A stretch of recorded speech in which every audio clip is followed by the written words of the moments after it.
It's the greatest spectacle in racing, played this time by potentially the greatest show in sim racing. The NORC iRacing series is made up of so many well-versed sim racers, but tonight we'll test their brawn versus 500 miles at the Indianapolis Motor Speedway. The 2021 NORC iRacing Series Indianapolis 500 is next on Pit Stop TV.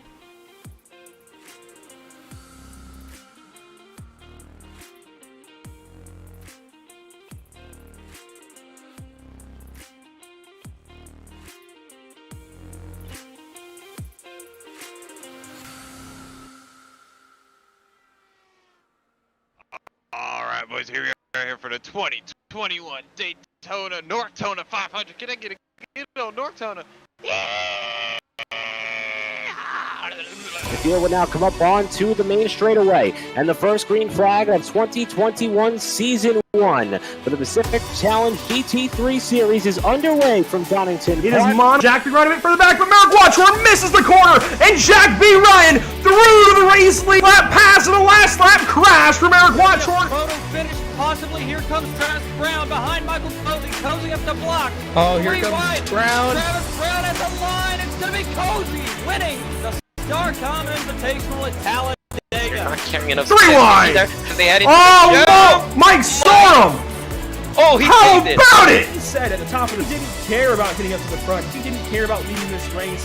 They did exactly that from the start of the show. Out of turn number 4, Rick Ray Vaughn is finally going to do it. Rick Ray Vaughn wins the Indianapolis 500. iRacing.com Porsche safety car will pull into the safety of pit lane. D'Alessandro on the left-hand side of your screen is going to lead us to the green here at Sonoma. Side by side, the last couple of corners, it's going to be a drag race. Shades of Bobby Labonte and Dale Earnhardt. No! Oh, they hit to make more contact! They touch more! Is Tyler Johnson across and out of turn number 4? It's going to be the 20 or the 21 drag race of the stripe. They touch! They touch!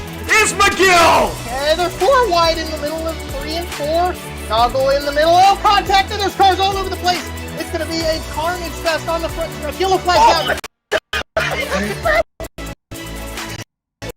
Who is that flying? But Miller down to the inside. The Thriller takes the lead. Jackson crosses him. Backstretch. Earl Jackson's got the lead. Is going to win at Lima. Maybe not. It's a drag race. Who gets it? Can Dave Corso go back-to-back? Jean-Philippe Bergeron on the inside. Gonna send it in deep and out of turn 4. Across the line.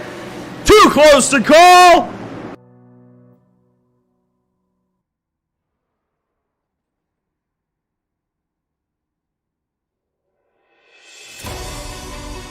Welcome to the virtual Indianapolis Motor Speedway.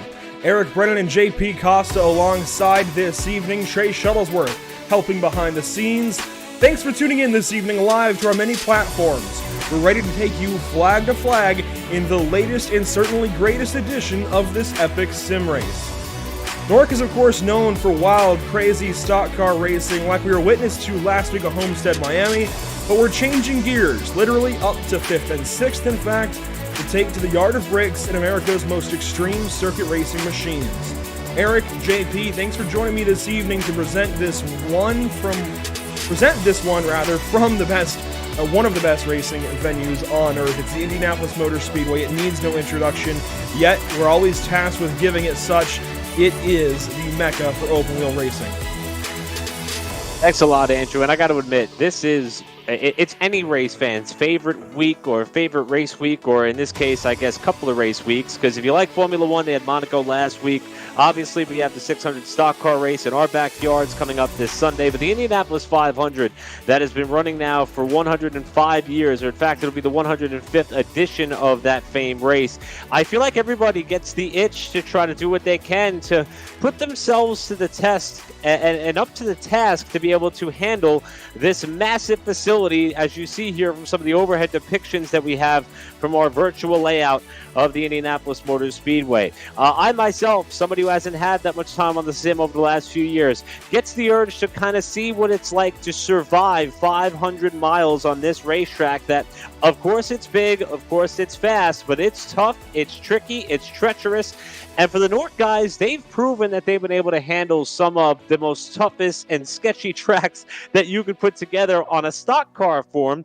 In fact, we've had a couple of races that were pretty limited on caution flags, but the question is, what is going to happen tonight? Now, we have an opportunity here, even though this event is a non-points race, we're going to take a look at how the points stand after the first 8 races of Season 13 in the NORC iRacing Series. And this is just to give you viewers an idea of who the heavy hitters have been so far this season. And as you can see, Daniel Falkingham, by virtue of 3 wins on the points-paying tour, has been one of the most versatile and successful drivers on the season. But Andrew, there's a lot of guys who we got to keep an eye on here tonight with this now new little bit of a variable and mix into the NORC slate with this Indy 500. And of course, this evening will not pay points. It's entirely a separate event, but it's cool to at least check in on these point standings and get an idea of how certain drivers are trending as well. We have our power rankings that have recently been started up, thanks in part, well, mostly in part to Joe Donahue, and we'll talk more about those next week at the iRacing Super Speedway, but this is still a good way to check in on the progress, especially after last week at Homestead, and see how things change up with Chad Oxendine getting that second race win. He's getting really close to David Shutt, who we'll talk more about later this evening. In fact, he's getting very close to knocking on that door for a podium in the point standings, so still a lot going on. And it's not going to change this evening, of course, in Indianapolis, but it is worth keeping our eye on, keeping abreast of, and, well, just being ready for next week at the iRacing Super Speedway. But, of course, we are at the Indianapolis Motor Speedway. We take a look, of course, from the overhead, the track map of Indianapolis, 9.2 degrees of banking in all 4 corners. But, JP, none of these 4 corners really feel alike. There's a bump, of course, down the entry to turn number 2. Turns 1 and 3, they're way faster than turns 2 and 4. It's just, even though it literally is a rectangle, a rounded rectangle, with what look to be identical corners, no 2 corners, I suppose, of the 4 on this racetrack drive perfectly alike. Yeah, exactly. Even though it's a very simple racetrack, it is extremely kind of difficult to get it perfectly right, to extract that extra 1/10 of a mile per hour that you need sometimes to get the pole, to get that extra position. And well, tonight, all the drivers here tonight are going to have an absolutely mountain of a challenge to nail 500 miles of this, as you mentioned, of this rectangle. It's relatively simple in shape and size, but you know, when you come to the core to try and extract as many 1/10 of a second as possible, it becomes a big challenge. It is definitely a big challenge anytime you take any car to the Indianapolis Motor Speedway, but these Dallara IR18s are a bit special. They, of course, they're still capable of getting up to about 230 miles an hour or faster. We take a look down during practice here as this practice session wraps up. There's Aaron Smith, and it looks like Sean Williams. It's going to be interesting getting used to these different paint schemes. John Barry's in the mix right here. He's in that McLaren Chevrolet down bottom side of turn number 2 as we watch on. So a lot to get used to this evening. It's going to be a little bit different, and I think this is a great preview for what we could see the next couple of evenings. Of course, this begins our Indianapolis 1000 that we've been talking about for a couple of weeks. Tomorrow night, we've got the IORL Indianapolis 500. We'll come back and talk more about these upcoming broadcasts later on, but you see it right there, slotted in tomorrow, 7 p.m. Eastern. This isn't the only Indy 500 happening on the channel this week. IORL is going to be interesting tomorrow, and this is a nice little preview, especially for some of these drivers, Spencer Ray, for example, as well as Cole Freilich, that are in that race as well. I don't know that we're going to have any other crossing over between the two, but it is cool to get that kind of sneak peek, I do suppose. And I mean, track time is track time, and you talked about how this particular car handles on this racetrack. And you know, we saw in practice, these guys have got to get a little bit used to the fact that these things, the steering input that you got to put in them, nowhere near comparable to that of a stock car. So the moves are going to be a little bit quicker, things are going to be a little bit more complicated, and the consequences to getting out of shape or making contact with another competitor is also going to be a lot more catastrophic than what these guys are accustomed to on the stock car side, but I'm still pretty confident everybody's going to put on a pretty good show here as we get a good look inside the cockpit of one of these cars. But Sean Williams, that's John Berry just in front of him, and I'm with you, Andrew. We're going to be going to school just a little bit here to kind of figure out who's in what car, what they look like, but it's going to be a lot of fun, and I'm really excited that NORC was able to put this event on for us.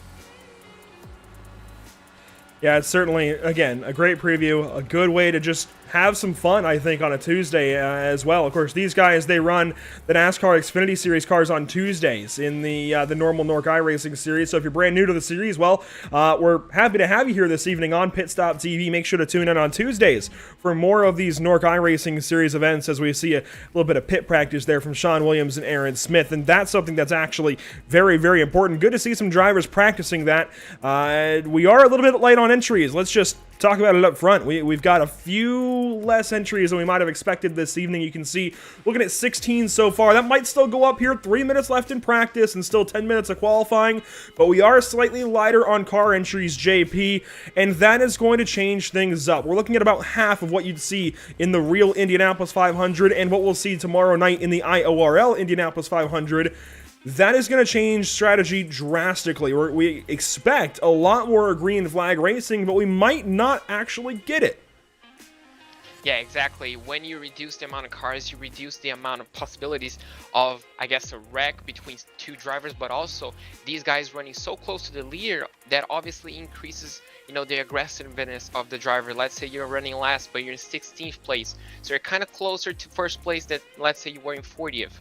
So definitely kind of increases the stakes for each and every single driver, increases the chance of every single driver possibly leading at least one lap in this race. But as you mentioned, it could, let's say, tone down the number of cautions, but it could also increase a tiny bit. But I'm pretty sure these guys are going to try to run green as long as possible, and this should quite get interesting with fewer cars.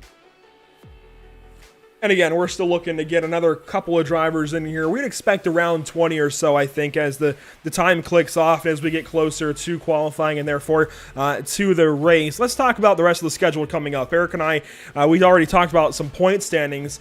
This is the NORC iRacing Series Season 13 schedule, and obviously on here you're not seeing Indianapolis this evening slotted into race number 9 because, again, this is a non-points event, completely different race cars and all.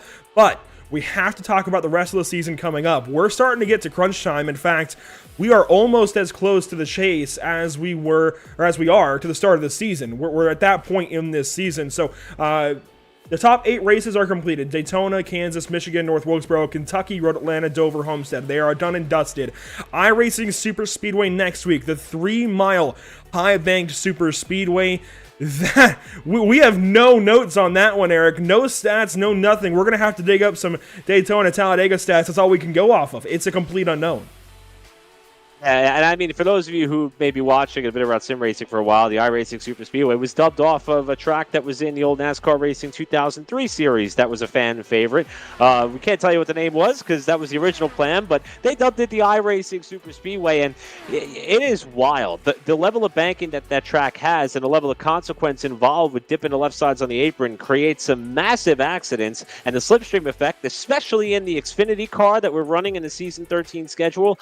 I'm excited to see how that all pans out. Then we go from that monster of a racetrack to the short track at Iowa, the short track at Nashville. That's not the concrete super speedway in which we'll see NASCAR on in about a month's time. That is the Nashville Fairgrounds, which I think we all want to see on the NASCAR slate in the not too distant future. Luckily for you, NORC's got it as race number 11, the wide, fast, and ranging Auto Club Speedway. Then we have dual races at Talladega, which is a NORC favorite for all the fan bases and competitors. They love the fact they get those 2 30-lap sprint races.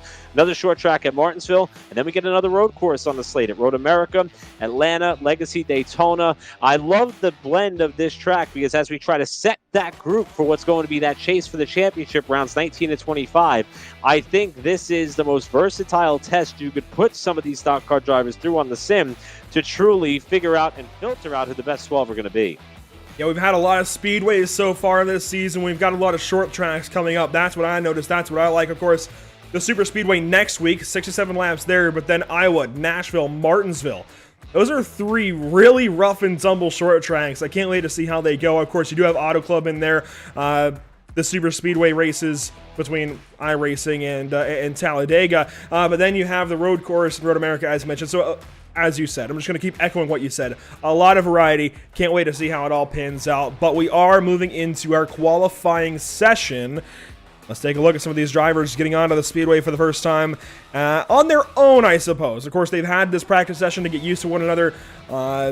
But this is where the marbles start to matter. This is where you've got to go out there, you've got to execute if you want to start towards the field. And just knowing how these fixed setups handle, we know that this is going to matter a lot this evening. Now, there's still 200 laps, 500 miles to sort this all out and to change up this starting order to the finishing order.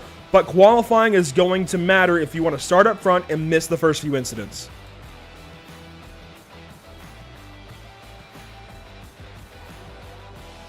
Yeah, exactly. As you mentioned, with fixed setups, the stakes are higher. Obviously, everybody's going to be on the same exact machinery, so it's just going to be about precision, just about smoothing your inputs, just your throttle, obviously your turn-in point, your turn-out point, just keeping it as smooth as possible to extract as many miles per hour, and obviously the tenths of a second to obviously increase your chance to starting not on pole, but as high as you can to increase that chance of winning the race. So these guys, they only have a few laps, but you know, I'm pretty sure their hearts are absolutely racing right now because the stakes are very, very high right now.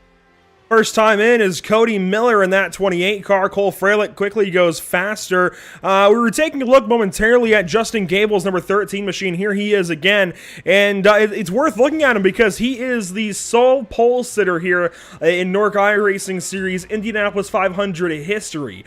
Last time out, last year in 2020, he ran a time of 39.646, and so far, we're not even close to it. We're a half second off, and it is worth mentioning, John Barry put some work into the setup. He put a little bit of downforce on these cars, and that is going to back these guys up off of that lap record. So I think that will stand for Justin Gable. Cole Freilich's pole time so far, a 40.101. Gable goes fourth at a 40.155. We are running, I believe, still... no, we're running 4-lap qualifying, but I don't think it's averaging. And that is the difference between this evening's qualifying and the Indianapolis 500 qualifying of usual.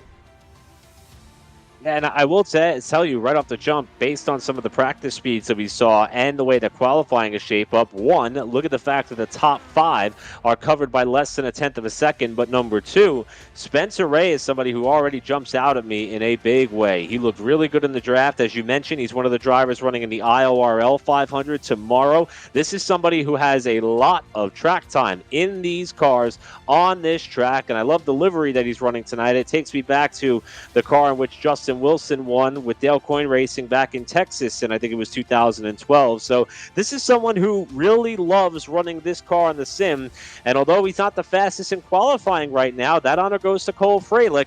Spencer Ray is someone who I'm penciling in as a driver that we could end up having to keep our eye on tonight, and we may be talking about him a lot, trying to get some good luck on his side. But another driver who's known to be pretty well, especially on some of the tracks that are high speed, high risk, it's this man, TCB, who is on the clock here. Terrell Baker works down the backstretch at a turn number 2, and we'll right on board with him. What do you say for his qualifying lap? Now into turn 3, it looks like. And this is where things get tricky. I honestly feel like this is the first time you're properly at speed. Turns 1 and 2, sure, you're full throttle usually, but it takes a while to get the motor to spool up, get the turbos going, and by the time you get to 3 and 4, that is properly terminal velocity, and that's the first time that you're a little bit sketchy on your own. These qualifying setups tend to be a little more loose, a little more free, move around a little bit, and he goes 7th quick on his lap. You do see Emerson Arden on the list. Now, Emerson is usually calling these races with us, or on production or on social media, somewhere with us, but he is actually out there in the field this evening, adding to our car count. That makes it 17 now. We were trying to get Corey Rexford in the field. We'll see if he joins up as well, but Emerson Arden currently 9th quick as we watch Terrell Baker complete lap number 2 this time out of turn 4. JP, he is the fan favorite in the series. I'd like to see him get up there too. I'm pretty sure everybody wants to see him get up, and it's just amazing to see, even though it's flat out, just the smallest, just as we mentioned. Well, someone else, sorry, Gable goes fast as 40.0, but yet again, just slower than all-time record that we saw last year at 39.6. So it's just interesting to see, even though it's a flat-out course, 4 corners, just those inputs, just they make the whole difference. We see Emerson Arden currently 0.2 of a second slower than our provisional pole sitter. So it's just amazing to see how close these cars are and just how precise you have to be to extract the best of the cars. Just as you mentioned, how loose the setups get, we do have an incident here in qualifying. So Terrell Baker bins the car there at the end of his qualifying run, but his time should stand. Currently 7th quick. John Barry now on the speedway in his McLaren Chevrolet looking livery. Nice little nod to them, although I think they... See, do they have entries in this year's 500? I think so. They don't look quite like that, but I do love that orange and blue, Eric. It looks fantastic. He will look to get hopefully better than 10th. That's the open position there, the top half of the standings. Hopefully he goes a little higher up on that list, though. We'll see where he goes across the line this time by to complete lap number 1 for John Barry. And the 74 goes 5th quickest. Not that bad. Again, we mentioned this earlier, but look at how tight the times are. I mean, we're talking about less than 1/10 of a second between the driver who holds the old track record here, who is quickest, up against the driver who won the last race, the last Indy 500 that was held here in 2020, in David Schutt, who sits 7th. So we're talking about the top 7 all being covered up in such close proximity as we continue to ride on board with Berry coming through turn 4. And this brings me back to a video that I watched in preparation to last year's Indy 500, where Alexander Rossi was talking about, and you guys were alluding to this when you were looking at the track map earlier, the feel of the corners is so different. You see here as you go into turn number 1, the grandstands on the right-hand side, especially when they're packed with fans. You also have grandstands on the inside of the front straightaway. So that makes turn 1 seem so narrow, and it impacts the way in which you approach the corner. Now look at the backstretch. You're coming up to turn 3, which you would think would be 100% similar to turn 1, but it just feels wider. They say that because of the fact there's so much space down the driver's left on the infield, that you have this perception you have a little bit more room to send it off in there than you do in turn 1. The reality is the track width is the same, but it changes the way psychologically you approach the corner, and that's something that these drivers have to keep in mind as well. And once you start setting them down in there side by side or in a big group like we're going to have when we hit the green flag, that's going to make that feeling, that little bit of virtual claustrophobia, even more noticeable as you get down in the corner in turn 1 specifically. And I think that's why turn 3 is going to be the premier potential passing point when we get down to race time. Hayes Booth now on the speedway. He will go, it looks like, 8th quickest on his first lap around. Scottless Rambler has also joined in. Here he is, working around in his pole-winning chariot for the IORL Indianapolis 500 tomorrow night. Can't wait to see how that goes for him, but we'll see if he can grab pole in this one. It's going to be tough. He's got some fast times out there. In his first lap through, he goes 9th quick, 1/10 off. It's just amazing, as you know, Eric alluded before, and I'm pretty sure you did as well, Andrew, just how close the times are. You know, the top 7 with less than 1/10 of a second is just amazing to see how close these are, and that just prepares us for the race. But you know, this is just amazing. Look at this, as Eric mentioned as well, the turn 3 feel just feels kind of different to turn 1. I'm not really 100% confident with these cars to run it flat out like these guys do, but it just feels different looking on the onboard, and seeing them flat out is just so much fun all day long. And let's see if he can improve. Looks like he cannot at the time being, but still top 7 within 1/10. I'm pretty happy with that. Looking forward to seeing how Rambler can do as he works on his qualifying attempt. Oh, he pops the wall out of turn 2 as well. But I like what Eric was talking about there, of course. Psychologically, each corner on this racetrack looks different, and I think that goes into why they drive different a little bit. Something about it, even if it is just purely psychological, something about each and every corner on this facility just feels a little bit different, drives a little bit different, and the car seems to react a little bit differently as well. Of course, the wind is a big part of that. We can take a look at our weather as qualifying winds down. There we go. 80 degrees in the air. That's 114 on the racetrack. Now, that's not as hot as I've seen it as of late in the sim, but it is still relatively toasty. But I see southwest winds. It was sustained for a moment at 14 miles an hour, dropping now to 11 maybe. That's big time different from last year's race, Eric. Last year, the temps were cooler. Well, the temps actually were relatively consistent, but only 4 mile an hour winds out of the west. That is a big, big difference. And those gusts of wind could really end up hurting or disabling or upsetting the way in which the car is set when they get in the corner. So that's something we're definitely going to have to keep an eye on here as qualifying now draws to a close. So very interesting track conditions that we have here tonight for this event. But I think that we've got a pretty decent field of cars. I'm happy we were able to add a couple of names into the mix, and we're going to get an opportunity here to see how they're going to line up for what will be a 500-mile event here, a non-points event for this Indianapolis 500 with the NORC guys. And I believe they're starting to stage on the front straightaway. So in just a few moments, we will be able to deliver the starting lineup to all of you who may be watching. And I agree with something that Andrew said earlier. What better way to celebrate the Tuesday before the Indianapolis 500 than to have an event like this with a group and a cast of characters who have kept us entertained all season long. And rolling off first this evening for this fun race is going to be Justin Gable. Look at that, 2 years in a row taking pole in the NORC Indy 500. Now a bit slower than last year. I think that comes down to the downforce more than anything. But half a second off, doesn't matter. He gets the pole this evening. He will roll off in the first position. Starting to his outside, though, on the outside of row number 1 is Cole Freilich, who's actually sponsoring tomorrow night's IORL Indianapolis 500 and racing in it. So this is actually a big test session for Cole to get a good grasp on how the car is going to drive. Granted, the downforce is a bit different, but it's still worth running. Starting third this evening, Cody Miller, Daytona winner, will roll off from the third position inside of row number 2, with Spencer Ray, another driver pulling that double to his outside. Starting fifth this evening in the NORC Indy 500, you've got John Barry, Revan Lateralis himself, with Zach Lindgren to his outside. Starting on the inside of row number 4, David Schutt with Hayes Booth to his outside. David Schutt won this race last year. We'll see what he can do from the 7th spot. Rolling off in the back end of your top 10, though, Scottless Rambler pulling the double between tonight and IORL tomorrow, and Terrell Baker, TCB, to his outside. Flip it back now to 11th position with Sean Williams, who won the pole at Daytona. He's good on fast tracks, going to be starting in 11th spot. And Emerson Arden, our very own Emerson Arden, usually on the mic or production duties, tonight in the cockpit of that number 57, will be starting outside of row 6 in 12th.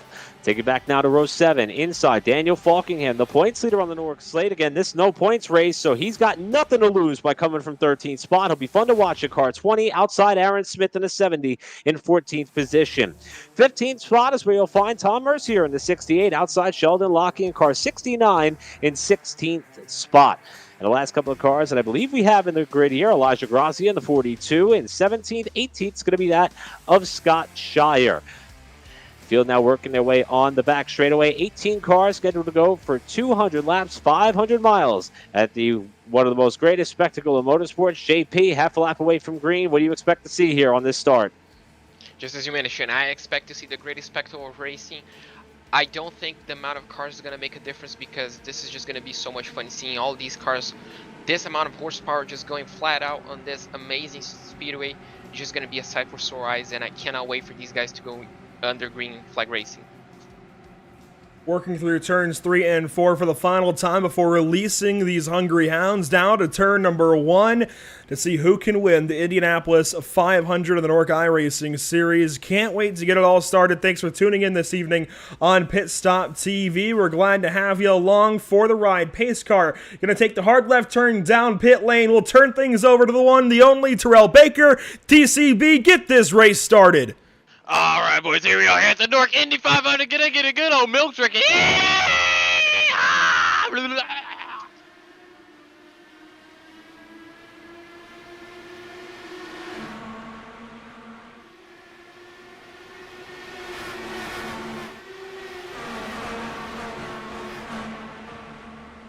Out of turn number 2, the lead goes the way of Cole Freilich on the outside line. They're bobbing and weaving, snaking down the backstretch. It's a side-by-side battle to turn number 3. Freilich inside, Gable outside. We're trying to work the top side of turn number 3. You don't see that often in these cars. Usually the outside is the first slow lane on the racetrack. And on the bottom side, Freilich is going to be able to move out in front. Trouble. Got a car in trouble in turn number 3. That might have been Spencer Ray. A couple of cars involved. And that's some pretty significant damage there to Emerson Arden, who was a late add to this race. Caught up in an incident here on the first lap as they came through the short chute between turn number 3. So it looks like a battle for position ended quite early with this incident. We do have 2 cars that seem to be, as you mentioned, Eric, taking heavy damage. We're going to check out what happened in the replay, and looks like it was on the exit of turn 4, as we're going to see drivers battling side by side. Obviously, turn 1 being the main lap for overtaking. Emerson goes around the outside on the 57. Oh, this is turn 2, so as you can see, going 3 wide. Andrew, you call it, because this is just going to be crazy. Emerson Arden, relatively center screen, is on the outside. He's letting Sean Williams, it looks like, go by on the inside, but this happens up ahead. And I think that might have been Hayes Booth in the wall in turn number 3. And in fact, that's where this all starts. And it's mostly those 2 involved. Looks like maybe some damage for those 2 cars that stopped, but I think they get by unscathed. We'll take this back and we will watch what happens to Hayes Booth. The number 11, boy, he had a great run at Homestead, Miami, didn't he, Eric? He was absolutely one of the drivers we talked about most of the evening, maybe. He was certainly in the conversation the back half of the race. Had a pretty good finish. Maybe not what he was looking for, but much better than the rest of the season. This is a heartbreaker this early. He's somebody who has been truly coming into his own after flash of brilliance. Oh, he bounced off a TCB there. That was the contact. Boy, Tyrell Baker was really lucky he didn't get right hooked into the wall there, but a lot of damage, as you can see, to the left side of Hayes Booth car, and unfortunately Emerson Arden, who, again, really scrapped to get himself in this race for an opportunity here, especially looking at the level of entries that we had, and he wanted to get up in it and mix it up and be a part of it. We're on board with him here as he's going to arrive on the scene of this crash pretty quickly, and this is going to be a good indication of how fast things happen in Indy. Off the wall goes Booth, and bang! There goes Arden right into the left side of Booth's car. Fortunately, he didn't get speared. He spun back up the racetrack, but he's got significant suspension damage to the right front. And Arden is already starting this race behind the 8-ball here after a crash in lap 1. Exactly. Extremely sad to see Emerson going out so early. And yeah, it's just that quickly things can happen. There's absolutely nothing he could do at that time. And unfortunately, he got caught up in the incident. And well, that luckily for him, looks like that might not be race over, but as you mentioned, he's going to be starting with a foot in the back, and he'll definitely have some catch up to do. Those drivers involved in this first incident, Hayes Booth is in the pit lane. He's actually on the jacks. He must have towed and will now be released from his box. He'll rejoin the race, albeit 1 lap behind. There's Elijah Gracia, who did stop but was not involved. Scott Shire also stopped, not involved. There he is in the pit lane. Emerson Arden rejoins the field now with 1 fast fix now used up. And I got to say, the strategy by Scott Shire and Elijah Grazia to stop in that moment, I mean, especially when you know there's nobody else behind you. We mentioned the car count, the fact that we got 18 cars for this race here tonight. They knew that they were running towards the back of the pack. And once that crash ensued, and with everything happening so quickly and with cars going in all sorts of different directions, that sometimes is the best move to make. And, hopefully you don't see that come into play when the real race hits the track on Sunday, but we have seen it before, and I think they executed the best wreck avoidance strategy that we may see tonight. Get it wound down, get it stopped, let the carnage finish materializing there in the corner, and then gingerly work your way by. And fortunately, that's what kept not only Shire but Grazia also, it appears, still on the lead lap and still in contention without burning through some of their fast repairs, perhaps. And that also puts them in a unique perspective with fuel strategy. Being that this is a 200-lap race, we're going to be talking a little bit about pit strategy. If we do get strung out, if we do have long green flag runs, they may have come down here, top off the fuel. They're at the back of the pack anyway. I know it's only 3 laps of caution, but it may put them in a different position when it comes down to pit strategy later in this race. Yeah, exactly. Every single lap matters. Sometimes the difference between winning and losing the race comes down to that just extra milliliter of fuel that you have in your tank. So this could play out very well in the end. We saw some other cars coming into the pit lane, looks like on lap 3. So some other drivers may have taken that strategy as well to top up the fuel, maybe get the tires switched up. So this could play off in the end of the race. Only time will tell. But yeah, this will be interesting to see who pitted and where they finish off in the race. I'd mentioned earlier David Shutt, previous race winner here in the NORC iRacing Series, Indianapolis 500. He led 56 laps en route to victory last year. He's now in the 5th position. Looked pretty quick in qualifying, qualified pretty well, and in fact, I think he's the owner currently of the fastest lap. Granted, that was set under caution flag, period. And no, that has since been beat. But at one point, his name was purple, even though it was under yellow. Can't wait to see what that pink machine can do from the 5th position on this restart. We're coming around to take lap number 5, interestingly and conveniently enough for him, as Cole Freilich will lead us back down to the green flag, leading us to the restart. The first restart of the evening. You see single file restarts. It's a staple of IndyCar racing. Just like that, we're back green flag racing down to turn number 1.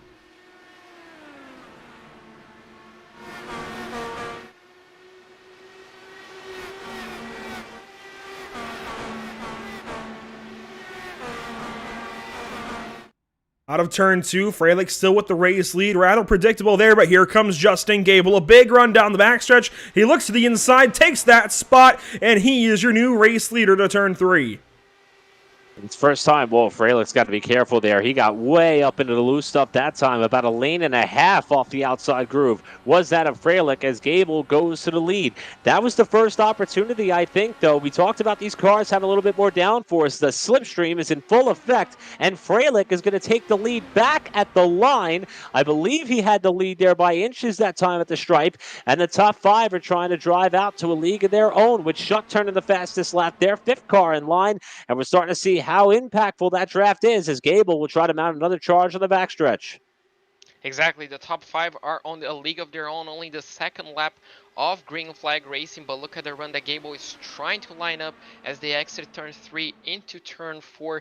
These guys are trying to shoot off one another. He takes a tighter line. Looks like Freilich goes for more of a cutback line. That's going to line himself up. Looks like he's going to be going to the middle of the racetrack, allowing that car to kind of drift off, but look on the inside line. Here he comes, and looks like he takes the position right before the flag, and well, he's going to lead that lap. Justin Gable takes lap number 6. Freilich sits back in behind now. We're going to see this swap at the race lead quite a bit, I'd say. Here comes the Slothy Racing number 15, right back down to the bottom side. Takes that lead back away from Justin Gable as we work down to turn 3. Although not so fast. Gable hung on the outside for a moment, and now accepts that he's got to slide into that second position, but he's going to have a run out of turn 4. Oh, you know what? He goes to the outside. He surprises me. Look at that. Justin Gable going to take it a drag race down the front stretch, down to the line, and leads lap 7 from the outside line. That's going to give a huge run to Spencer Ray, who was the 3rd car in line, while Freilich inches up a little bit off the bottom on corner exit of turn 1. That's going to propel him out in front. I'm really impressed by Justin Gable's ability to hang tough on the outside. Normally, you wouldn't be able to see cars run side by side for that long at Indianapolis. Usually, once you get the car up off the bottom, it's game over. You got to slot back in line and try to find a way back around, but Gable has been willing and able to hang tough up top. He'll lose the lead here off of 4, then dart back to the bottom. He's got the bottom lane here as they hit the stripe for what would have been another photo finish. That one was nearly too close to call. I think Gable had him at the line. Exactly, Gable is pushing to the absolute limit. Looks like we do have a battle for P4 as well right in the back end, but these two, the 2-leader Freilich and Gable, looks like they're pushing to the limits. Everybody wants to lead the Indianapolis 500. Looks like they kind of settle, but look at this top 5, just how close they are. Will Freilich look on the inside of turn 3? Yes, he will. Will Gable try to fight around the outside? Looks like he doesn't have the run, but he'll definitely be lining himself up into turn 4 and into the main straight for yet another, as you mentioned, Eric, photo finish. I like what we're seeing out of 3rd, 4th, and 5th. Ray, Lindgren, and Schutt as another drag race to the line goes the way of Justin Gable. He leads lap number 9, and now on lap number 10, they swap positions once more. But I like what I'm seeing out of these guys a little further back. They're just riding around, staying in this lead draft, and I think preserving their tires, certainly compared to Cole Freilich and Justin Gable currently. We go back up on board with Justin Gable, who blocks Freilich down to the grass. That's dangerous for lap 10, guys. Gable certainly wanted to defend. He left the door open at one point, and then he closed it as soon as Cole put his foot in. And that's something that gets a little bit dodgy, especially considering the fact that we're working lap 10 of this 200-lap race as the battle behind them begins to intensify. That Schutt trying to make the move. Now Freilich outside for the lead on Gable at the end of the front straightaway. I'm really surprised to see this outside lane working, but you've hit on a good point there, Andrew, as Frelick cements the lead in 2. As these tires start to build up a little bit of heat on them, as the fuel load starts to burn off a little bit, the handle of these cars is going to change dramatically, and you might start to see a little bit more slipping and sliding, and these cars are not going to be so willing to stay in their respective racing lanes, and this battle is going to get a little bit more dodgy as the run clicks off, as they continue to trade the top spot lap after lap after lap. Exactly, these guys are not caring about their tires whatsoever. They're going side by side all throughout the speedway. Look at it, once again going side by side into turn 1. Look at them both. Frelick on the outside, and he looks confident, and he'll be sticking. Looks like they're still side by side as they exit into turn 2. And well, still track racing, but those 3 behind them are also thinking, because they might also be fuel saving and saving their tires, as we do look like we do have a wreck on the exit of turn 2. Boys, I don't want to be the one to break the news, but TCB is the source of this caution flag, and looks like Sheldon Lockey was there with them. We'll take a replay, of course, and check out what happens to Terrell Baker in turn 1. It looks like he was racing in the 6th spot. He was just in front of Scott List Rambler, who's pulling the double between this evening and tomorrow. So pulling the Indianapolis 1000 along with us, and he just gets loose. That's very similar to what we saw happen to him in qualifying, where the back end of the car just steps out. You see Sheldon Lockey going for a slide, and I'll tell you, not that often can you spin and not hit something at Indy, let alone see 2 cars do it off the same corner. That was very impressive for both of them to not sustain major damage. As in this incident, you see a smoke up ahead, and Lockey looks like he didn't, at first I thought maybe he was getting on the brakes and that upset the car. It looks like he lost it in similar fashion that TCB did. We mentioned the fact the handling is going to start to change, and that's pretty evident right there that those 2 drivers were caught off guard by how light the back end got coming out of 1. I'm not pretty sure if those tires overheated, but that was extremely odd seeing an Indy car essentially just lose the back end like that. And well, I'm pretty sure that caught out Sheldon just as much as it caught us, because that car looked planted up until the moment it didn't. And well, luckily for him, no wall was hit, but those tires after that massive lockup in order to save the car might hurt him. And well, we might be seeing him dive into the pit lane to get those changed. But well, that was scary for both drivers, but extremely lucky not to hit a wall and not carry up any damage whatsoever on their car. These drivers have to be careful. They've only got 8 sets of tires in the pit lane. Do we see some use some this time? We do. Scott List Rambler on back. He brings the entire parade down the pit lane. Stands Hayes Booth, who is our 1 driver, 1 lap down. You see everybody coming in, and I can't say I'm entirely surprised, but this is going to force their hands down the road for sure. And when we, anytime you have a 500-mile race, pit strategy is going to be huge, and I'm a little bit curious. And I have to admit, I haven't done the math on my end. In fact, I'm not necessarily sure how long these guys could go on a full tank of fuel. And let's remember, we were talking about this pre-race with Emerson Arden, who's in this event, as John Berry looks as though he's going to get the launch here off the pit lane and kind of beat everybody out. There's different fuel mixture settings with this car, with the Dallara IR18. So you could dial back the amount of fuel that you burn on a particular run. Many drivers will elect to do that depending on how quickly they are off the restart or where they are in traffic. But of course, the trade-off is you don't have as much power. You're basically kind of neutering the amount of fuel that you could burn in exchange to hopefully go a little bit longer in the stints. So fuel mileage is going to be a moving target here all night, especially as we throw in some cautions and some positioning and where guys are choosing to run on the racetrack. And that could be just some of the early strategy we're seeing out of some of these guys. But now the question is, can they stay out of trouble? Because the midfield has been a little bit wild early in this race, with 2 cautions coming from drivers battling about in that position that John Berry let him off the pit lane, as I believe it's going to be 6 on back will be cars that came down for service. Lyric, I got to jump in for a second. You talk about math here. As far as tires go, dividing a 200-lap race by 9 gets you 22.2222222. Need I go on? You want to go around 20 laps at the very least. And, of course, well, 200 divided by 10 would be 20. So you want to go at least 20 laps, I would imagine. But what these drivers that just pitted are banking on is that they'll have at least one run that goes maybe 25 or 30 laps, or a couple of runs that go that long, and they can stretch the tires that distance. What's interesting is we're seeing a lot of cars back down the pit lane. I would have to imagine this is a top off on fuel. John Barry is in. We've got, it looks like, Aaron Smith in the pit lane, Daniel Falkingham. I see Elijah Gracia back there. There's one more I'm trying to make out. That's Tom Mercier in the back end. So these guys all coming in, not for tires this time, but to top off on racing fuel. Exactly. It looks like the main strategy is going to be fuel, because even though we're only on lap 15, I'm not pretty sure, as you mentioned, 22 is the ideal number to go on laps, but everybody but the top 5 came in, so these guys probably have their strategies dialed in the lap they have to come in, so they're probably winning and out, and I'm interested to see when that will happen, because that's just going to provide a whole different spectacle, because seeing the top 6 on back, everybody pitting, I'm pretty sure only one car took tires, so we're going to have to keep an eye on that. Everybody topping up on fuel should keep this race interesting, not only on racing, but also on strategy.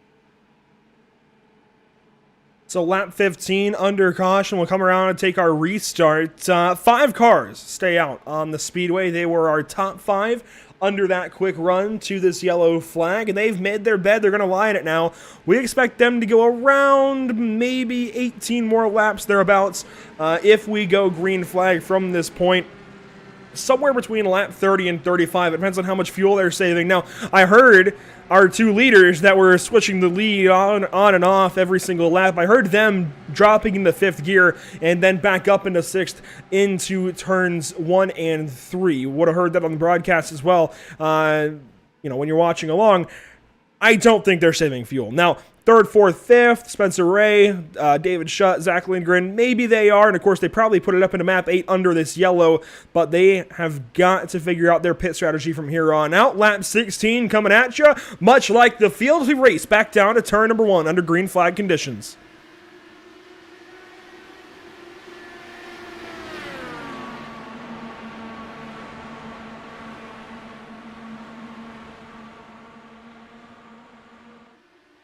Justin Gable maintains that race lead down the back stretch. Here comes Cole Freilich, though, quickly down to the bottom side, and we've got a race for the lead once more.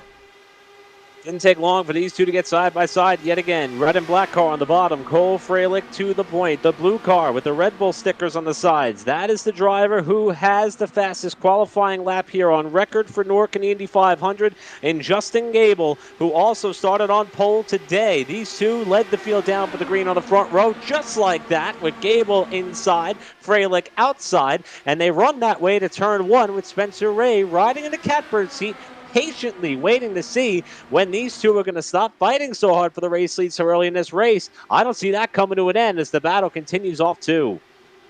Exactly.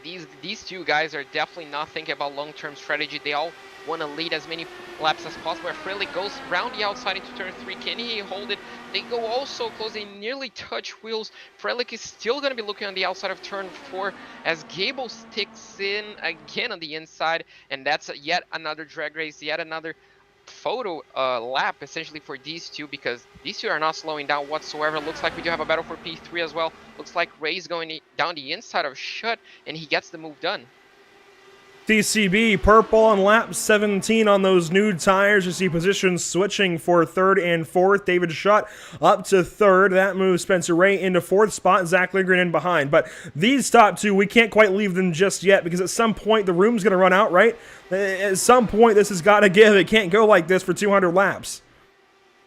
We have to remember these two drivers as Freilich barely clears the front wing of Gable's car there to cement the lead off 4 as Gable gets a good run. But remember, they did not pit. So, they're dealing with a little bit more iller handling conditions, a little lighter fuel loads. So there's no guarantee they're going to be able to run those slot car style patterns that they've been through the corners side by side. It's going to start to slip. It's going to start to slide. We saw a couple of cars already have problems off the corner.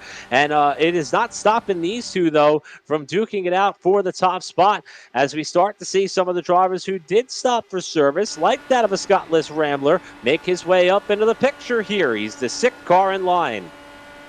Yeah, exactly. Those guys, they have the advantage of having a lighter car, but at the same time, the top 5, all of them have older tires. But look at him, as you mentioned, Rambler with a full fuel tank, is keeping up with the top 5, and these guys are still going at it. We're gonna have to wait and see how long they can keep this up, because looks like they're not slowing down. They have no intention of slowing down as they get all so close from one another. Looks like the aero wash is not doing anything. If it is, they don't care, as Frelick goes again on the inside line into the back straight.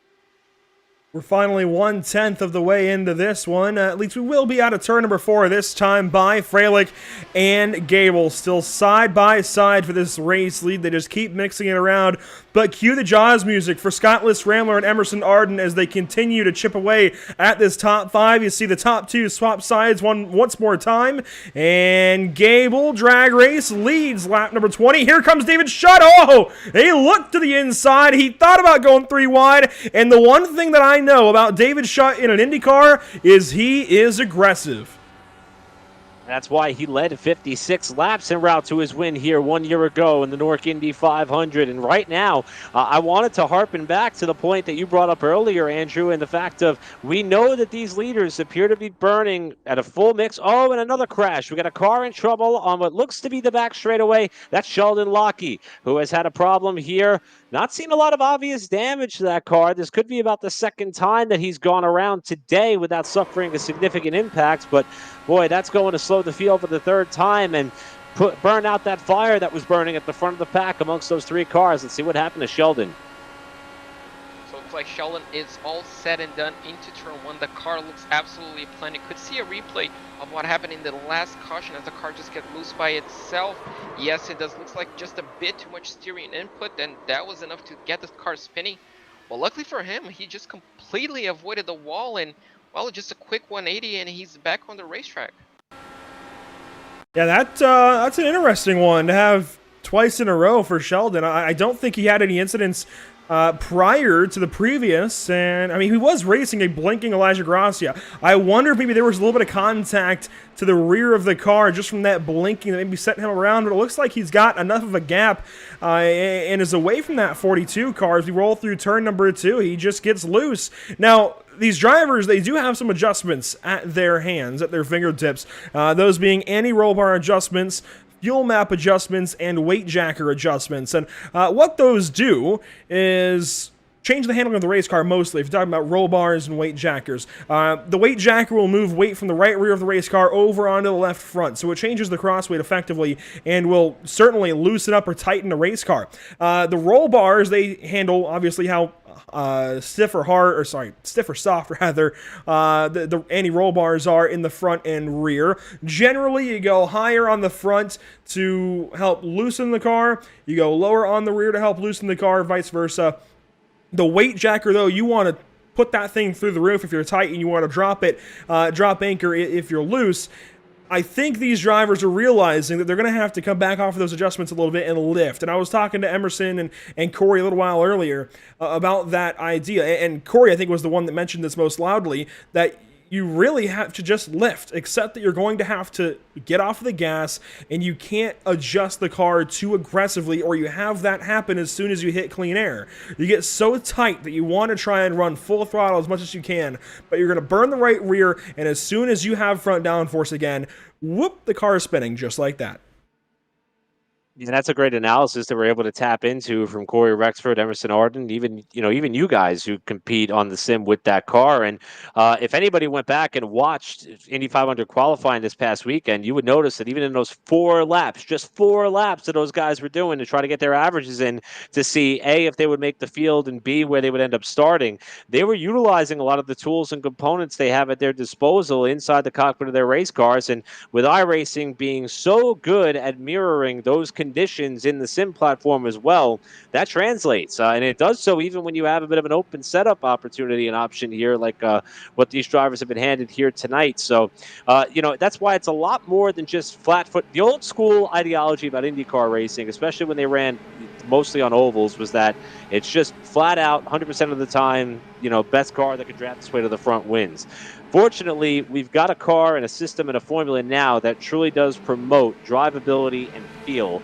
And that's why I've been super excited for tonight's race as well as tomorrow's IORL 500, because this truly does, let the best of the best flex their muscle and show themselves over the duration of a 500-mile run. And that's just one huge element of it, Andrew. You brought it up. And JP, I'm sure that you can attest to this too with your experience on the sim, that it's not just about being able to be fast. It's about being able to adapt to continuous changes throughout the duration of a run and race.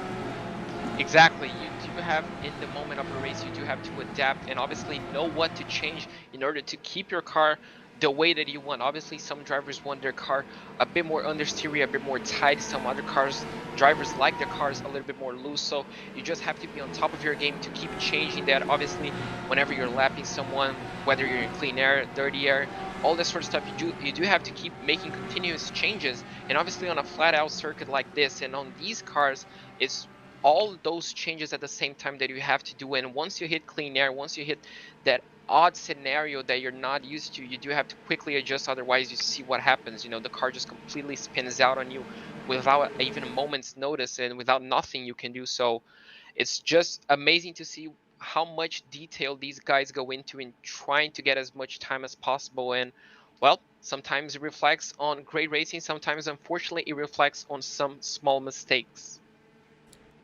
We'll reset, we'll re-rack and restack them, as we often say. Get ready to go back. Green flag racing, this time by. It's lap 24 of 200. If you're just joining us, this is the NORC iRacing Series, Indianapolis 200, Indianapolis 500, here on May 25th. This race was held in 2020 on the May 24th, so yesterday. The interesting thing I noticed about that is the IORL running of the Indianapolis 500 that will be witnessed to tomorrow night was also run yesterday, 1 year ago, on May 24th. I'm so glad these two series inadvertently scheduled them these 1 day apart so that we can be part of both of them. Green flag this time by Justin Gable leads us back to the green on lap 24, now lap 25 of 200.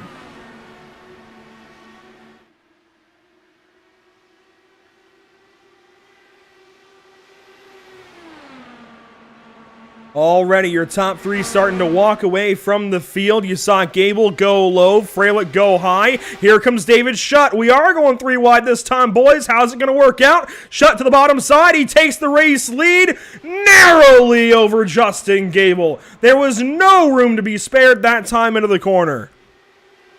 I don't know how he completed that pass, and props to him for getting it done. First time all day that somebody other than Freilich or Gable has led at the line. Had to wait to make it official because Freilich had a huge run up top. He's trying to get that lead back in turn 1, and he's got the pass made. Move Schutt back to second, Gable third.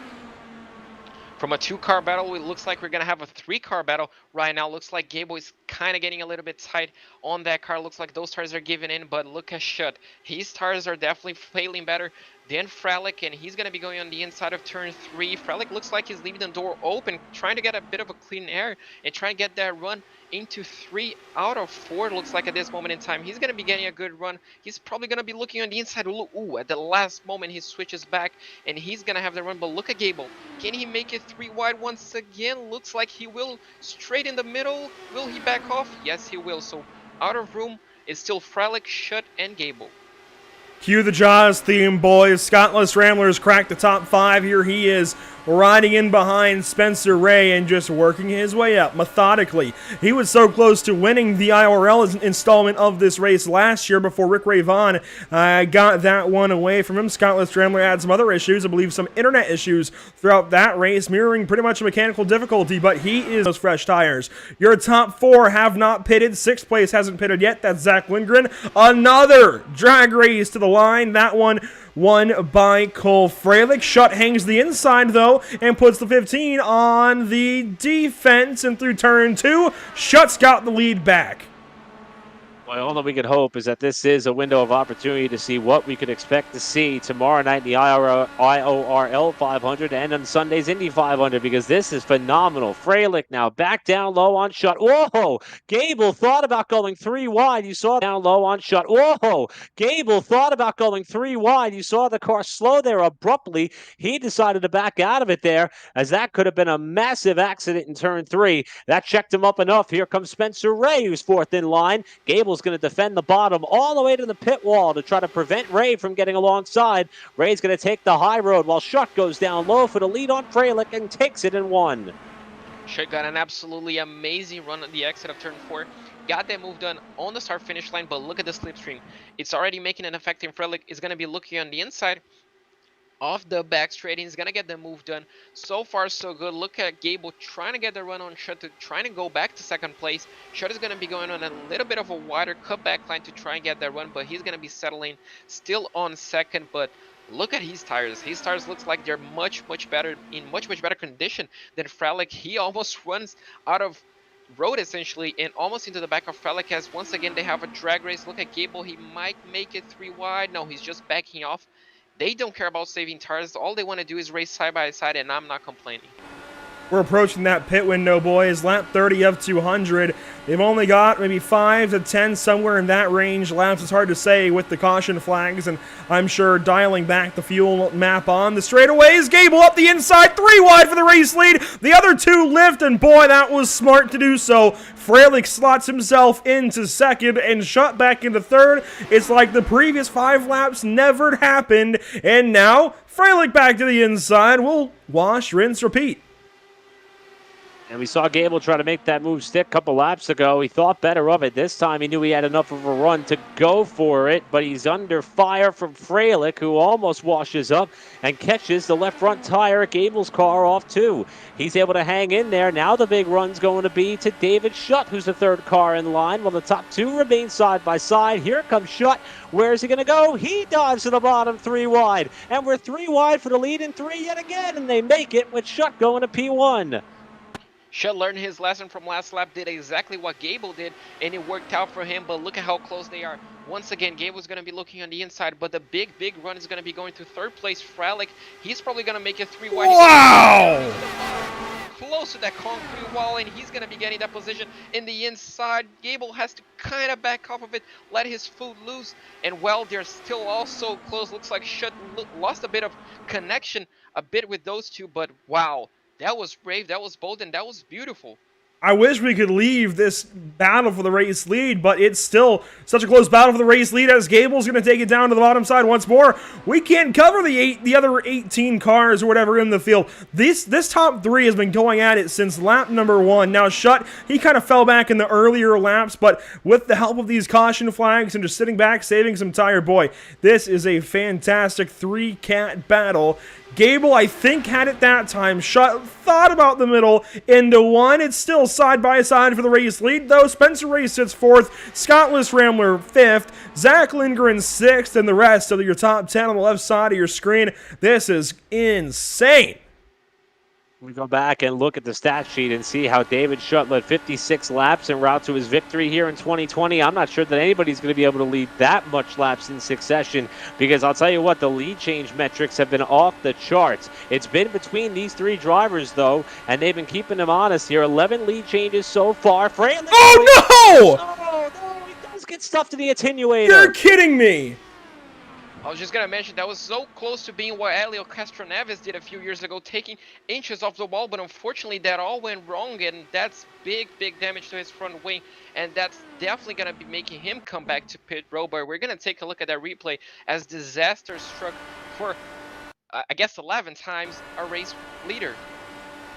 He's lucky that wasn't worse.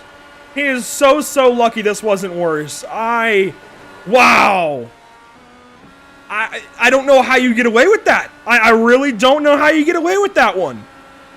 I mean, the car's destroyed on the left side, but he absolutely could be lodged in that attenuator, flying through the air, and he's not. Now, he is going to have to come in and take a pit. I'm sure he's got suspension damage, and when we come back to this live picture, you'll see how far right that steering wheel is cocked, but I don't know. I don't know how he just did that and got away with it in that way. I'm with you. I mean, he could have been pirouetted back out in front of traffic, and that could have been a major accident. Unfortunately for Freilich, it's going to possibly cost him the use of his fast repair, which you see there. The suspension pieces automatically there quickly right themselves. And this does come in a bit of a fuel window. The problem is he had to limp back to the pit area for a full lap. Here comes Gable. Andrew talked about the pit window opening for the 4 drivers who had not stopped. So the timing of this for Freilich, pretty convenient. However, all the time that he lost in circling back to the pit area is not something he's going to be able to make up quickly here, as now Gable is on the pit lane. Shutt leads Spencer Ray and Scott Rambler as the leaders are on the backside of the track here. Exactly. All eyes are going to be on the top 3 right now who haven't pitted.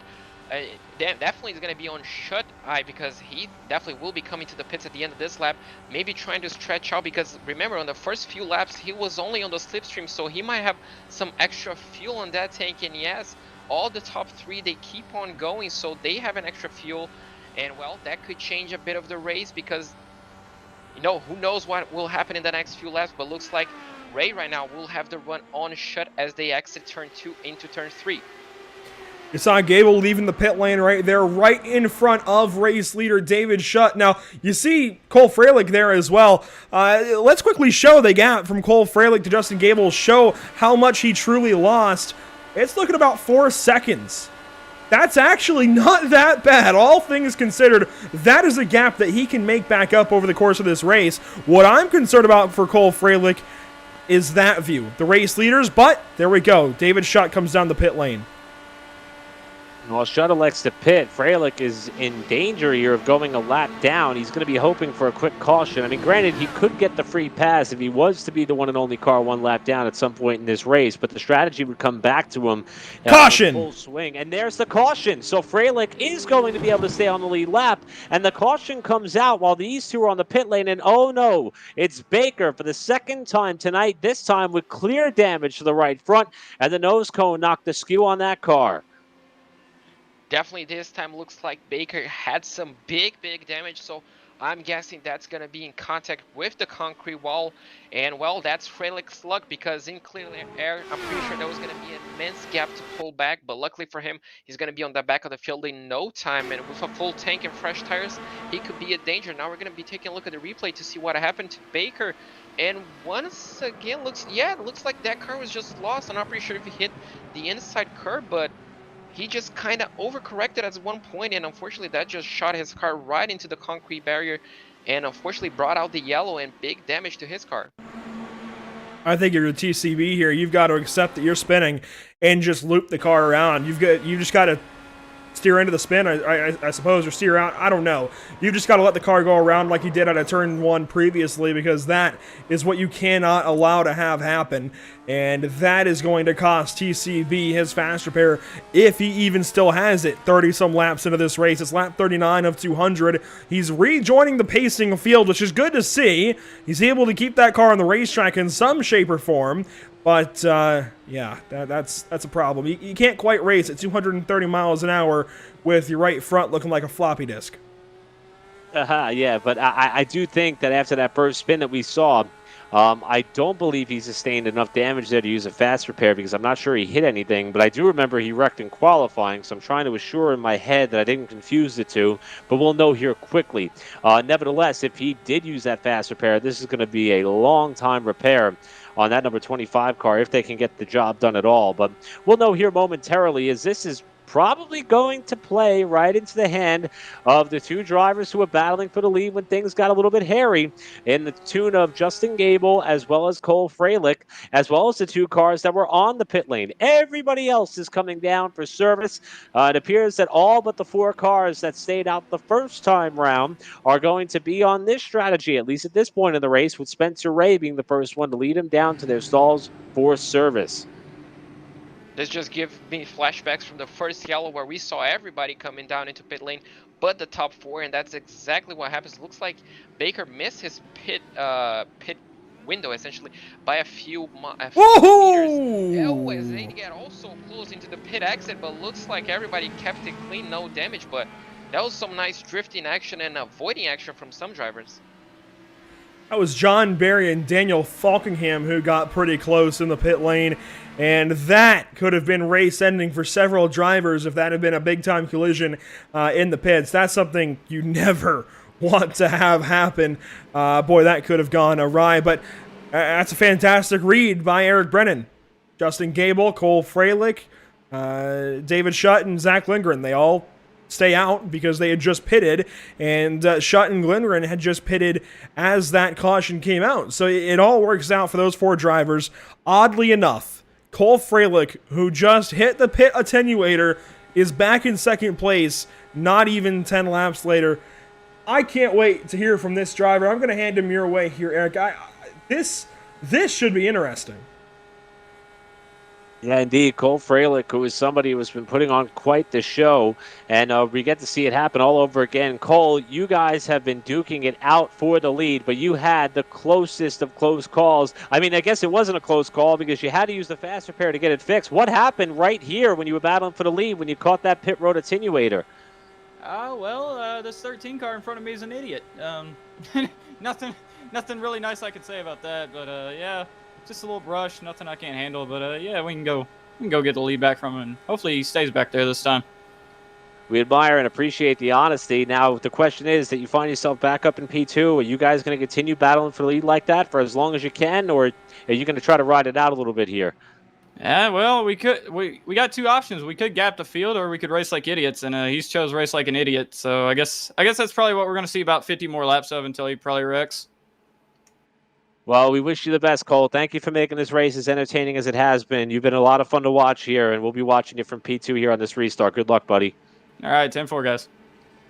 And again, that is Cole Freilich, who somehow is back up in the runner-up position here as we are a half lap away from going green. And I will tell you, JP, tension's running high here. Do we expect that to carry over for the remaining 158 or so laps we have left here? Well, looks like the driver of the number 15 doesn't sound too happy, and I'm pretty sure that's going to push him to try and stay ahead of like whatever it costs. And well, that could provide us with some interesting challenges, with some interesting racing between those two. And I can't wait to see, the talking is going to be done on the track, and I cannot wait to see how this is going to pan out, because if this 41 laps are what it counts, well, I cannot wait for the remaining 159 laps. That was certainly an interview with Cole Freilich, and I think we'll let his words speak for himself, and I can't wait to see how this one restarts. We're about, 1/5 of the way into this race now. We've made some good progress, I'd say. That little run to that caution flag was pretty sizable. Got a few laps out of the way. We've got to get, I think, a fuel run or 2 in here to get this race really moving. We're working on lap 41. We'll come around and complete this 41st lap this time by waiting on the green flag signal from our starter. And we are back green from Indianapolis. Lap 42 coming at you.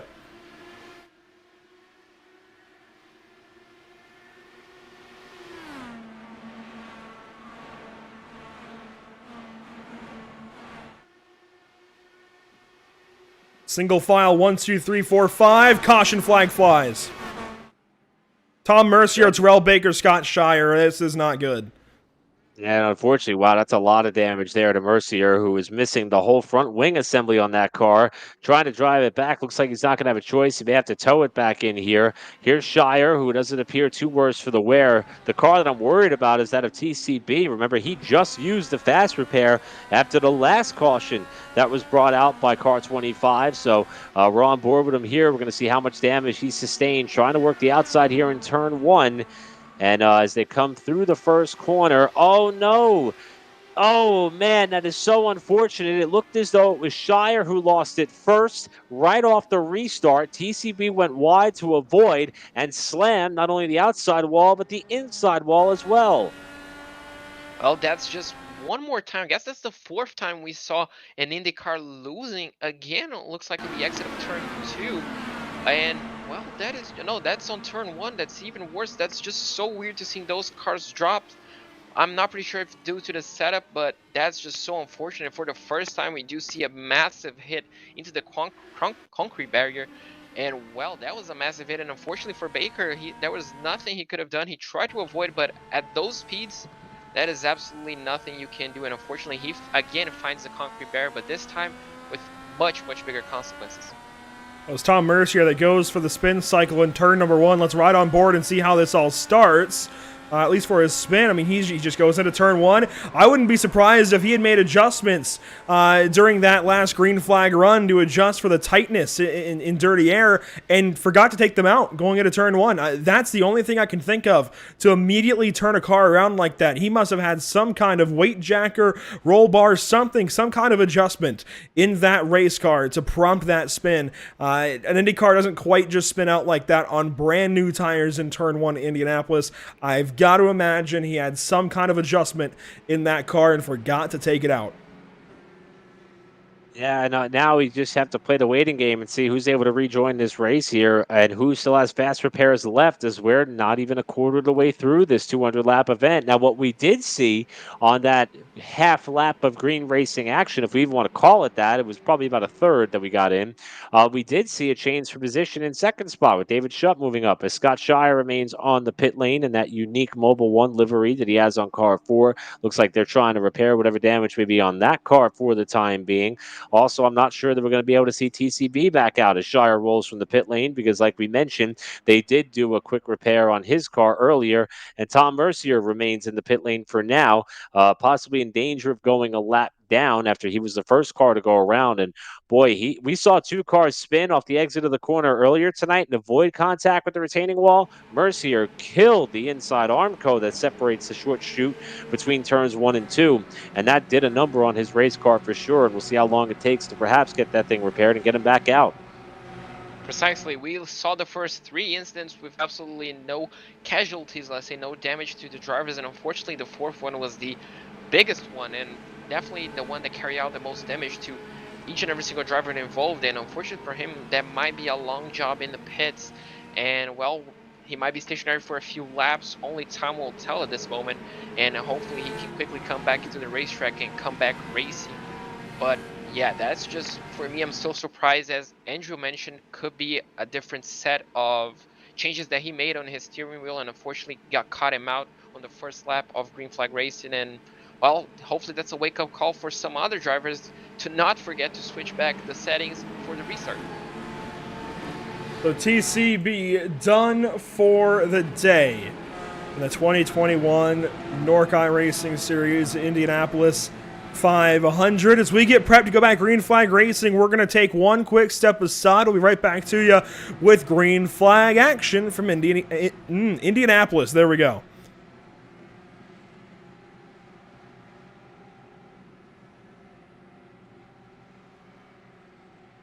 Have you found yourself trying to hide your joy because you're unhappy with your teeth? Your smile is the first feature noticed in an interview, on a date, or in family photos. We want you to be able to shine bright as your best self, and our teeth whitening system is the perfect step toward restoring your confidence.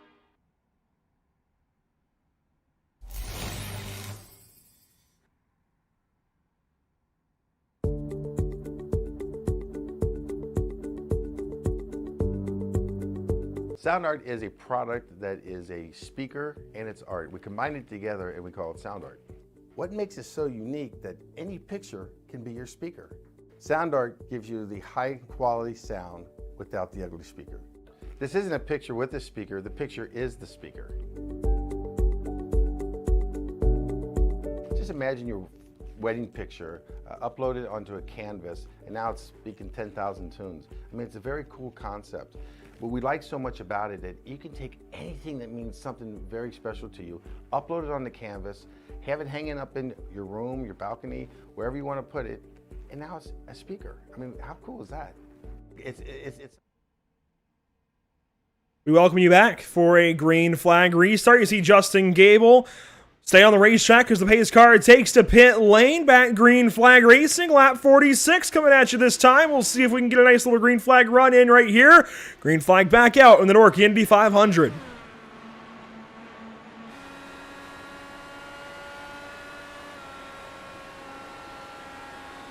David Shutt quickly to the outside of Justin Gable. A drag race down the backstretch, and Shutt's got the help for now of Freilich. Now Freilich goes to the top side, 3 wide down to turn 3, and Freilich is going to maybe come out on top. Oh, he cleared himself. He's talking about a man on a mission. We heard from him just a couple of cautions ago. Cole Freilich wants to move, and he's gone to the lead while Schutt has kind of checked up. Schutt's coming to the pit lane.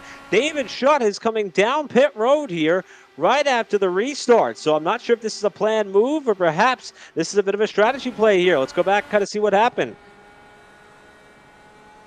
I'm wondering if he might have passed to the inside before the line. We'll take a look at it. He could have a penalty. Now, I don't think there's any way for him to have done so, right? I can't imagine why he would be pitting right here. Obviously, nothing happened there on the restart.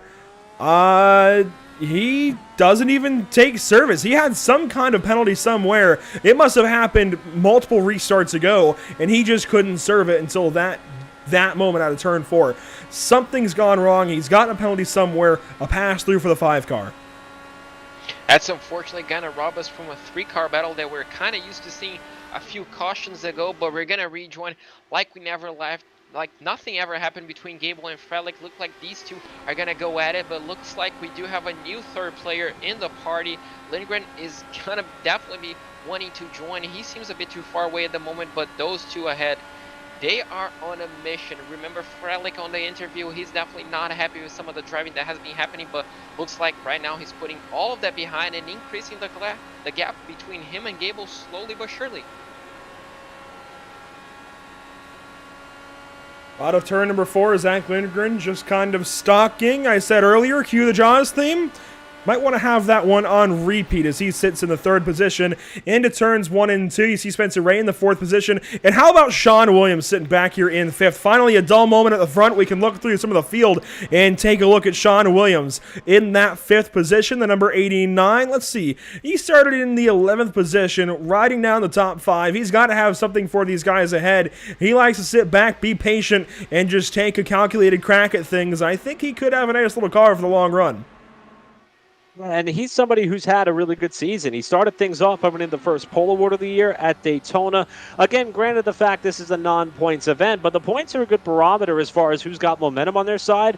And Sean Williams is 10th in NORC points. Now, he'll try to improve on that next week at the iRacing Super Speedway, but he's somebody who's proven to be a good racer overall, and the Super Speedways tends to fit his driving style a little bit better, and he's doing just that, and he looks to be pacing himself here, currently holding off what is the NORC point leader, 3-time winner on the season, Daniel Falkingham, who is filling up the mirror, now looking inside in that U.S. Air Force livery number 20, and he will make the pass there on Williams to move up in the 6th spot.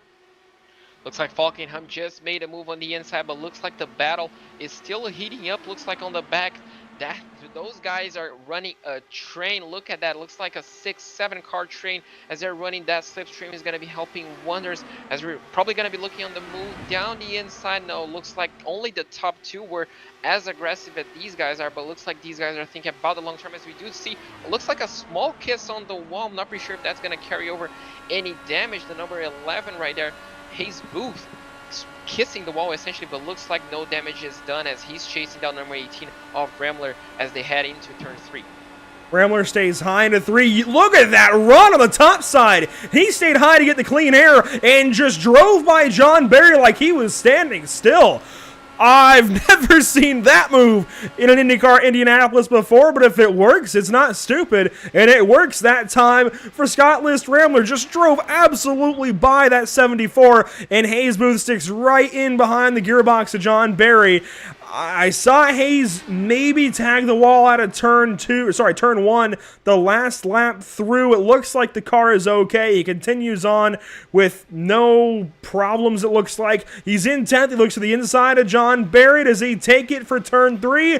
He tries, but that top side with the clean air because everybody else is on the bottom, that clean air up top might work out for these guys back here.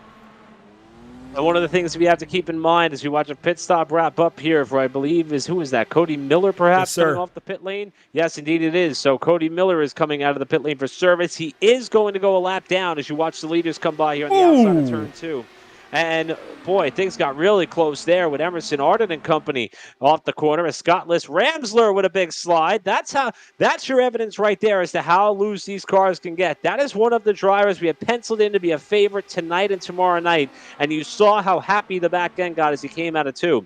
Real quick, the point I was going to make on Hayes Booth, remember, he already used his fast repair. He's got to be very careful trying to pick his way up through the rest of this top 10. He rides 10 for now, but as everybody starts to sort out here single file, I don't think it's going to last that way for long as things start to get a little bit wild with the bobbing and weaving on the front stretch. Looks like Frelick is keeping up that gap within 2.5 tenths, not allowing Gable to get close, but look at this battle behind.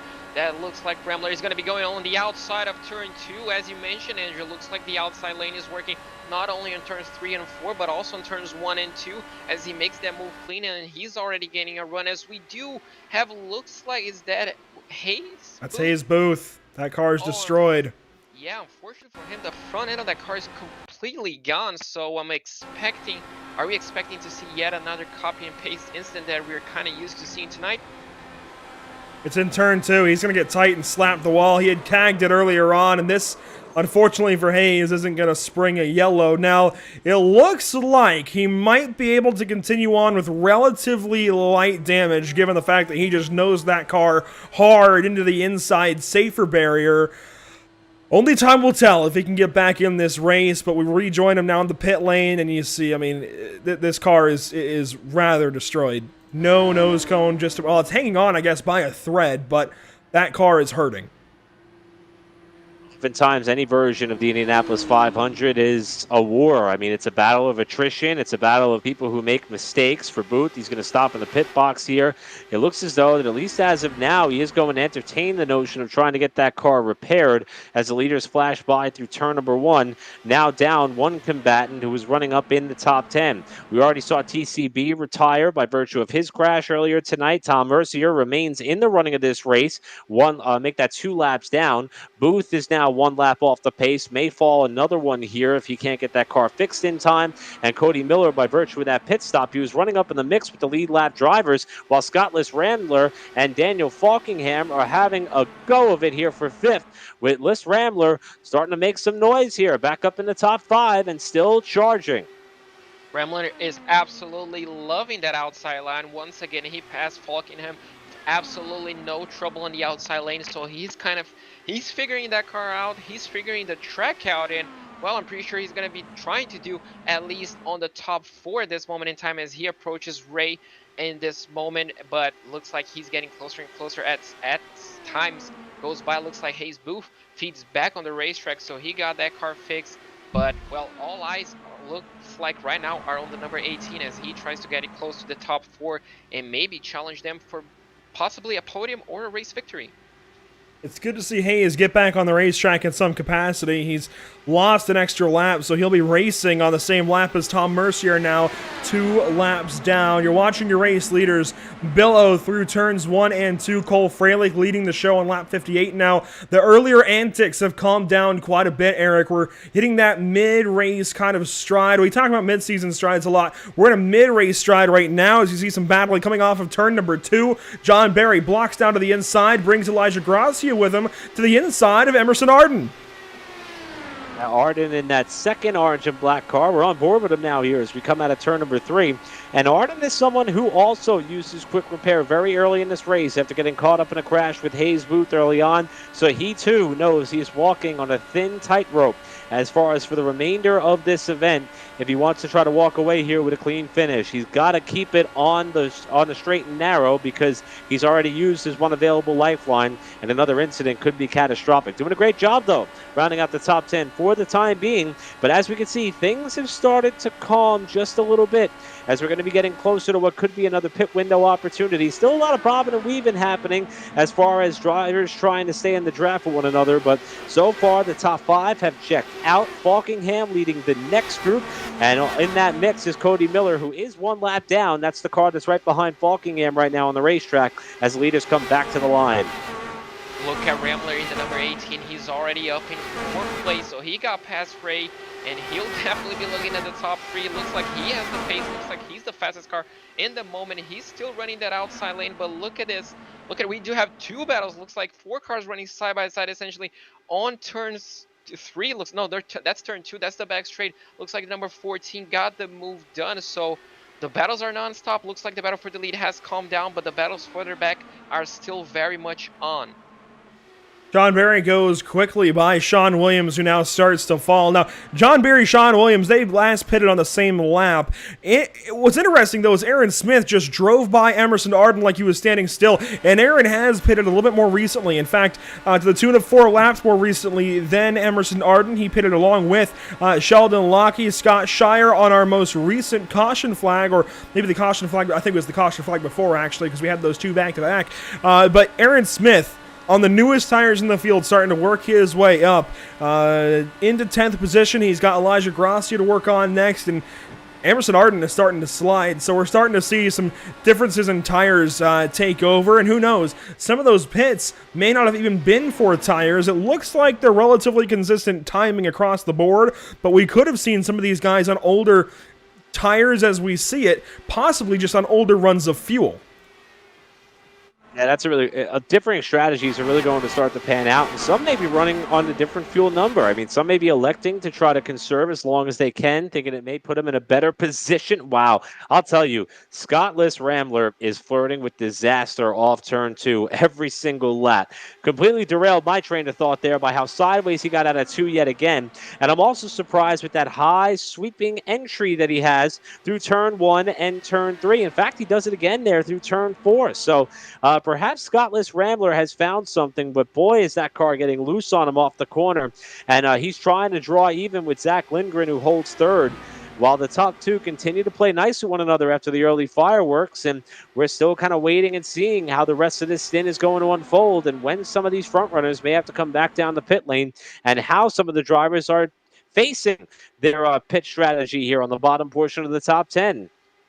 Look at the top 2. Looks like Gable has enough of Frelic's rear end as Frelic closes the door on the entry of turn 3. So he's definitely having none of that on the outside. Maybe he's looking in the mirror and noticing what Rambler in the 18 is doing, but he's absolutely having none of it as Gable looks like turns up the engine a notch, and right now look at him. He's on the slipstream. He's gonna be looking on the outside of turn 1. Can he get close enough before they get to the corner? Not quite. So looks like we do have a battle for the lead once again, but just as Eric mentioned, looks like Rambler has found a way to kind of close up to everybody, use less tires, and maybe save up a bit for the end, but looks like a high risk, high reward strategy as that car is getting awfully loose on some corners. So we just gotta keep an eye out and see how much he closes and how much that car is getting loose, as right now looks like he settles back into the proper racing line.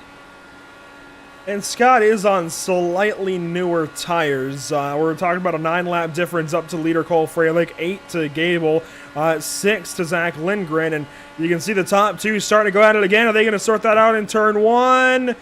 Looks like no. Justin Gable takes over the race lead, maybe on the outside lane. He's trying side by side through turn number 2. It's lap 65 of 200, and a battle for the race lead starts back up. We've seen these guys tame themselves in a caution flag. Oh, so fitting. Right as things got interesting. No. Emerson Arden is destroyed.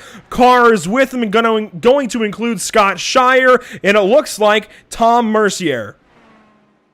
And depending on what Mercier and Shire did on the last stop, that could be it for them. I'm pretty sure this is the end of the road for Arden, who hats off to him for trying to get that thing back to the pit area.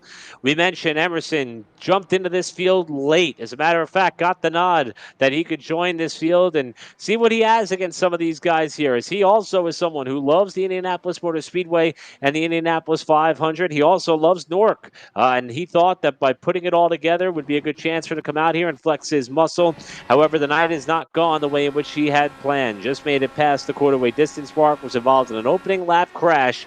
And let's see what happened here as Arden comes off of turn, what is that here? Turn 4. We'll try to see where this wreck is going to take place. Unfortunately for Emerson, he appears to be the highest running of the cars that were involved. So we'll see how this incident happens here off of turn 1. And it looks as though maybe it's on the far side of the racetrack where Emerson has some trouble here. And we'll see how oh no, Emerson got up wide and got into the wall there on the exit of turn number 2. Slammed the wall hard and then came down and caught the inside wall. And this crash between Shire and Mercier is going to happen after the initial contact. This is going to 3 here. So yeah, just as you mentioned, Emerson unfortunately ran out of road, but is it going to be interesting to see what happened between these two? Because we thought it was the same crash, but looks like they're all said and done. Oh, did they both slow down? Oh, that was awfully close between them and the start-finish line. I'm not pretty sure if the yellow has been called off at this point in time, but looks like Tom gets on the inside. Will he get loose? Yes, once again, and unfortunately, he collects the driver right alongside him, and unfortunately for those two, I'm pretty sure that's just before the yellow flag has been called out, those two get involved into a massive crash, and that's big damage for both of them. Well, we saw the turn 2 incident previously with Hayes Booth. From that, we can deduce that there was no caution flag for Emerson Arden's incident, but there was the caution flag for the incident with Tom Mercier and Scott Shire. We'll take a look back one more time. This is Emerson Arden in turns 1 and 2. You can see he's pushing right there. The nose started to just wash out to the wall, and it's going to happen down here in turn 2. He entered a little bit too low, and just as the tires started to fall off, so did his speed, and you see the result of it. Smashes into that inside wall parked right across from that American flag, oddly enough. But then things go awry for Scott Shire as well. And I'm not even going to say awry necessarily for Tom Mercier. Of course, it's his mistake that ends up collecting this innocent number 4 car. Scott was running back here all on his own, just minding his own business.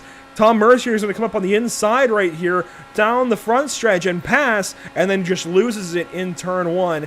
And the last time we saw Tom do that, it was off of a restart. This time, much more excusable, but just such unfortunate timing for Scott Shire. Yeah, and Shire was swept up the first time that Mercier lost the back end of the car on that restart. So it's not been a good night for these two to be around one another. And again, I'm not necessarily too sure as far as fast repair status or if these guys are even going to give it a shot to try to get these cars back in here. Shire obviously had to tow back to the pit area. He had no front suspension left on that car after not only hitting Mercier but the outside retaining wall. And attrition is really starting to take its toll in this race. As you see here, Cole Freilich, though, is going to elect to come down the pit lane here under this caution. So the driver who was leading, essentially, at the time of that yellow is a lonely soul on the pit lane here. Also, we got a car backwards in the pit area here. So this has been a very interesting turn of events so far under this yellow. That was Emerson Arden turned around. Got to add some context here. Everybody has pitted under this caution flag. Every single driver on the racetrack came in. Justin Gable led the field out. Cole Freilich came back down, assumingly so, for fuel, I would imagine. Lap 68 of 200. I think we're going green either this time or the next time through. But Cole Freilich just wanted to top off. Yeah, maybe that has been a strategy, but unfortunately for him, that's going to put him all the way in the back, so we might see a comeback drive for him. He was comfortably in the lead and defending well. The position is going to be interesting to see how he pans off behind a lot of cars. That's definitely going to change up some of his settings on his car, and definitely his driving style is going to change a lot. But, well, I'm definitely going to keep an eye on that score sheet to see how he comes back into the racetrack and how he climbs those positions up to hopefully find himself back up leading in a few laps' time. Well, we'll go back green flag this time on lap 69 of 200. Justin Gable is our race leader. Zach Lindgren lines up second place. Scott List Rambler. Now, everybody's on the same tires. I can't wait to see how he does, pitted up against equal machinery versus Zach Lindgren and Justin Gable. He'll line up third. Spencer Ray will line up fourth for this restart. Daniel Falkingham fifth. Sean Williams sixth. David Shutt seventh. Then John Barry, Aaron Smith, Elijah Gracia complete our top 10. You see the yellow flag. Barney will quickly exchange that for green, and we're going to wait on the restart here from Justin Gable. Pace car in. You see Gable picks up the throttle, and we're back. Green flag racing in the 2021 NORC Indianapolis 500.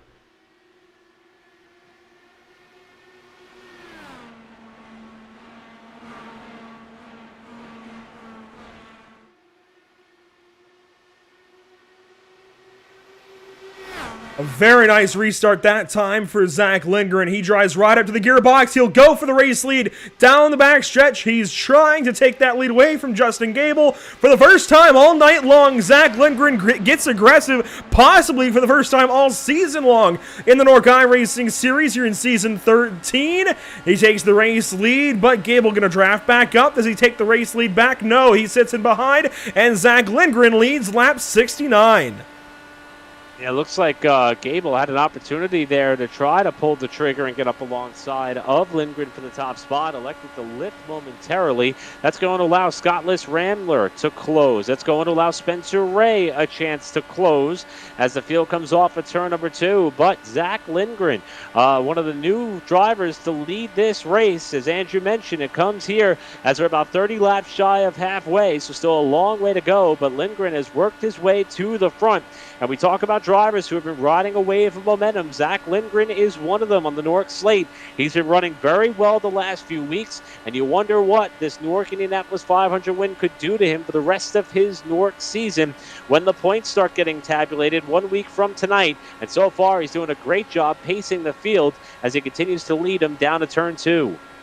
This could be a huge morale boost for him, could be a change of fortune for him, but it looks like Gable is not being as aggressive as we thought he was. As you mentioned, he got a great run on the exit of turn 4, but elected to stay behind Lindgren, and it looks like he might just be fuel saving for the moment, might be trying to time his run to perfection, but looks like he's comfortably in P2 right now. It looks like Rambler also is dropping back just a slight bit as he's coming, looks like under pressure from Scott Ray.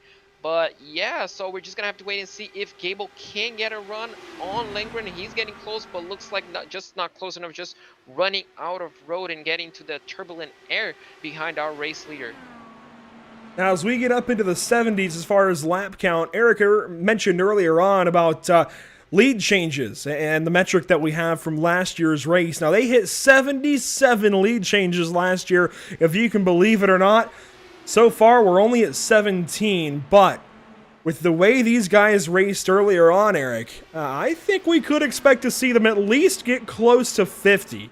I know that's pretty high given what we're seeing right now, but as soon as Justin decides to, he's got a chance to go up there and race the lead again. I think these guys right now are sitting back. They're content to ride around. It's only lap 73 of 200. We've proven how easily it is to destroy race cars this evening. They've got to sit back right now. They're doing that, but as soon as they decide to race, they will, they can, and it's going to get exciting.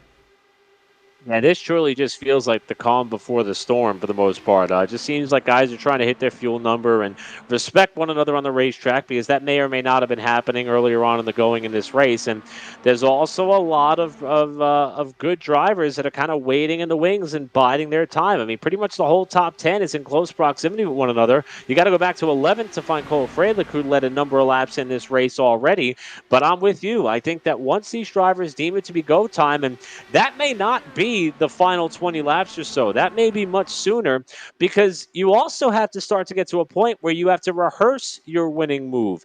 If these drivers find themselves in a shootout late in the going, you're going to have to start timing where exactly you want to be on the white flag, and that takes practice, and that practice is not something you can necessarily rehearse through practice for this event per se. You kind of have to wait and see once you get race conditions under the race temperature and race weather and where you're at in the pit strategy. And I think that time will come relatively soon. And just as I say that, Gable's going to pull out and go to the lead here in turn 1. But I don't expect these drivers to ride around all too long, because they're going to want to start rehearsing what they're going to have to do to win this race. Yeah, exactly. These guys are definitely going to be practicing that race-winning move, but looks like Gable is already practicing. He was just short on the start-finish straight. Looks like Cole Freilich is going to make a move, and he's going to move into P9. Looks like he just... Ooh! Wash out wide, just nearly missing out. And that was almost a bad wreck. That arrow wash, that's just how close you have to be to lose essentially all front end grip.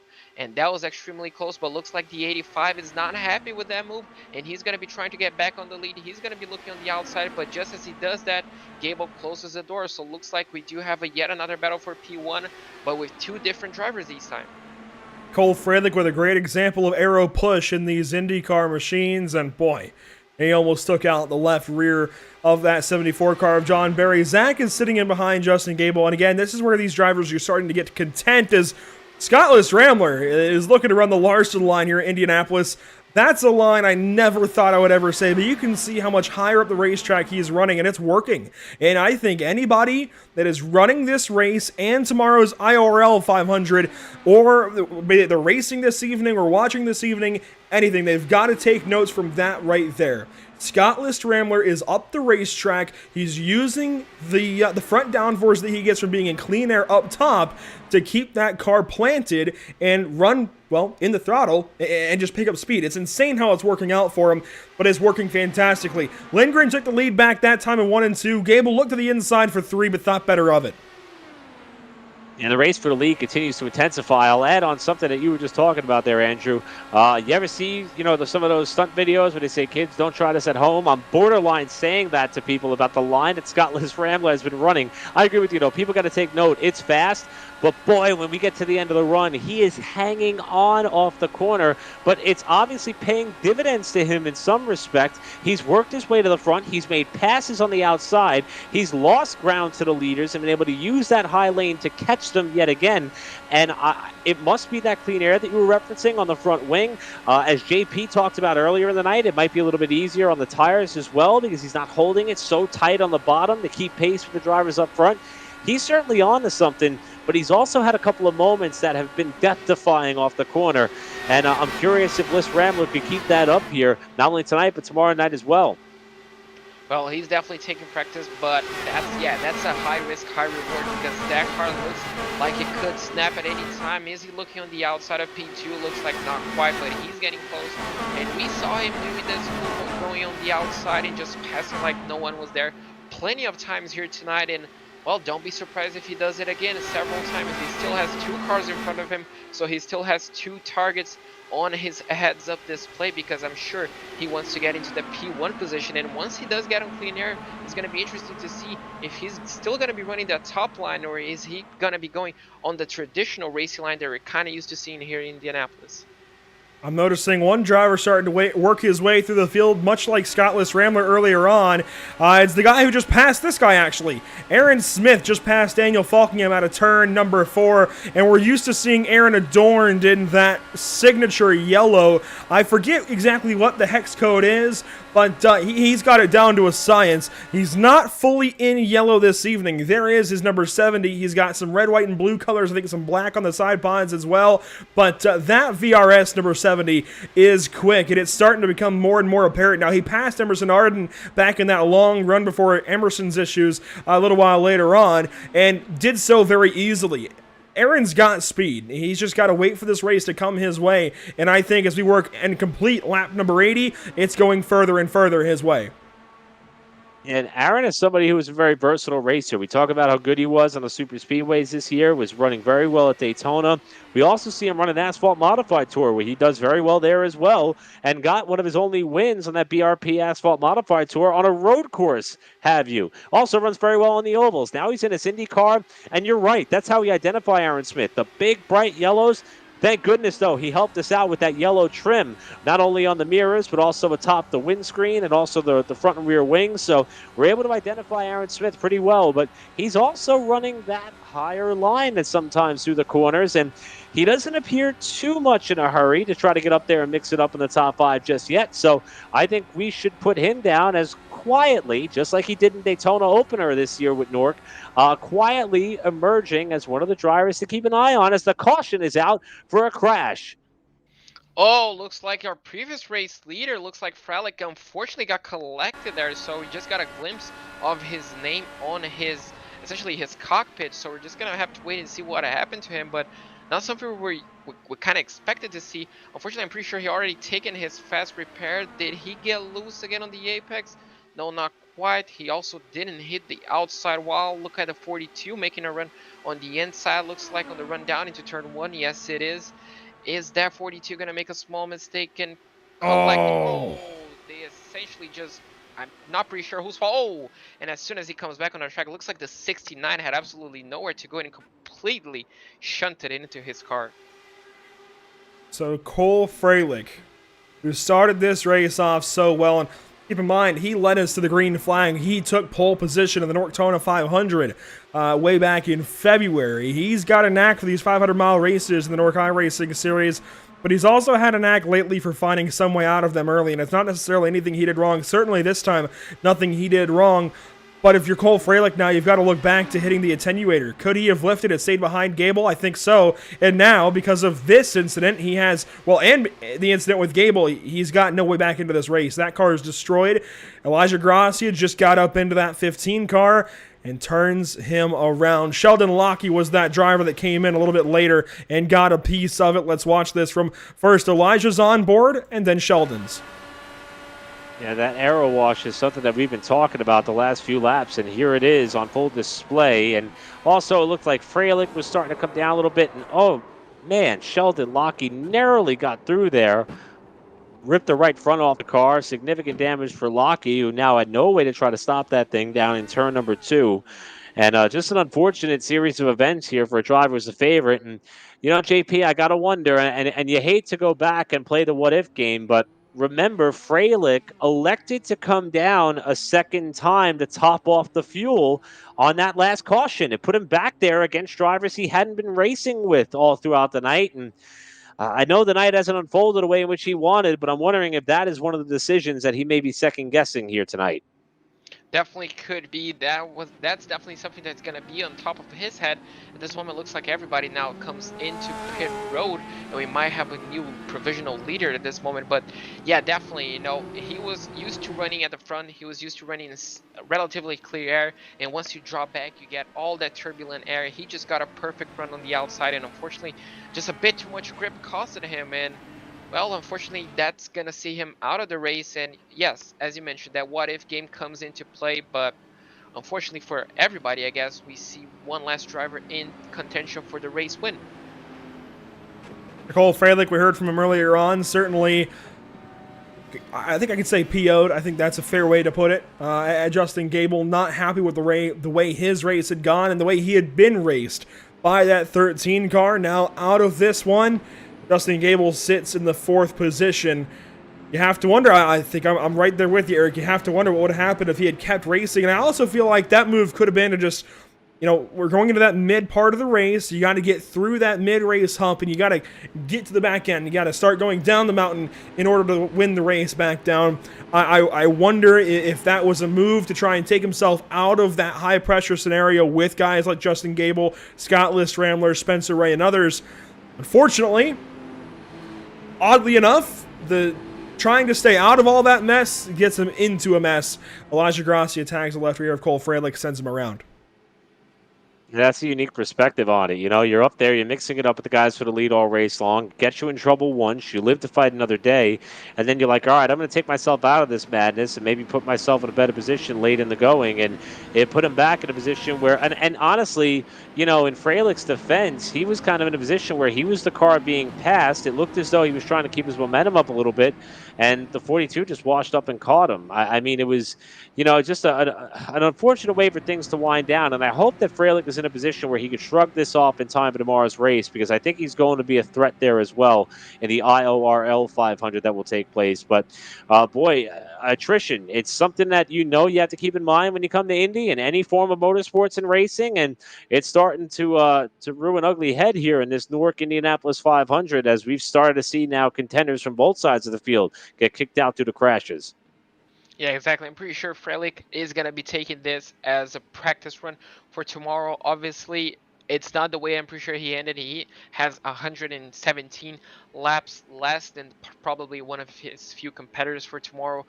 But yeah, it's an unfortunate incident. Unfortunately, that's something that happens in Indy, and hopefully we'll not see more of it, as we do now kind of stack up the casualties from this racetrack. But we still have plenty of cars on the racing track and plenty of drivers hungry for that victory, because we do now have a new race leader, and it looks like an all-new top 3. So this could spice things up a little, and hopefully it does, because I do see some familiar cars making their way quietly but surely to the back of the scoring sheets. Scottless Ramley, your race leader, now on lap 85, coming to lap 86 of 200. We're nearing halfway, and tomorrow's International Online Racing League Indianapolis 500 pole sitter is now leading the NORC Indianapolis 500. What can he do from that first position? We'll find out. Green flag flies. It's lap 86.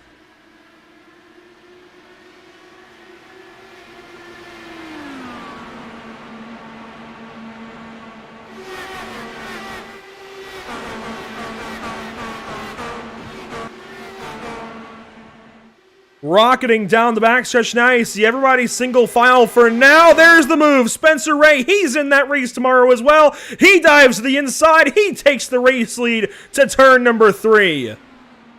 Spencer Ray to the point. Scottless Rambler back to second. Daniel Falkingham has quietly worked his way to third, and we're on board with Justin Gable, who has led a number of laps in this race. We've seen him be aggressive when he absolutely has to. He rides fourth in line, got a big run on the front stretch. He'll pedal it, downshift to fifth gear in turn 1. Looks like he's safe to ride, at least for now, in the 4th spot. Yeah, that dirty air, that arrow wash is definitely playing a major.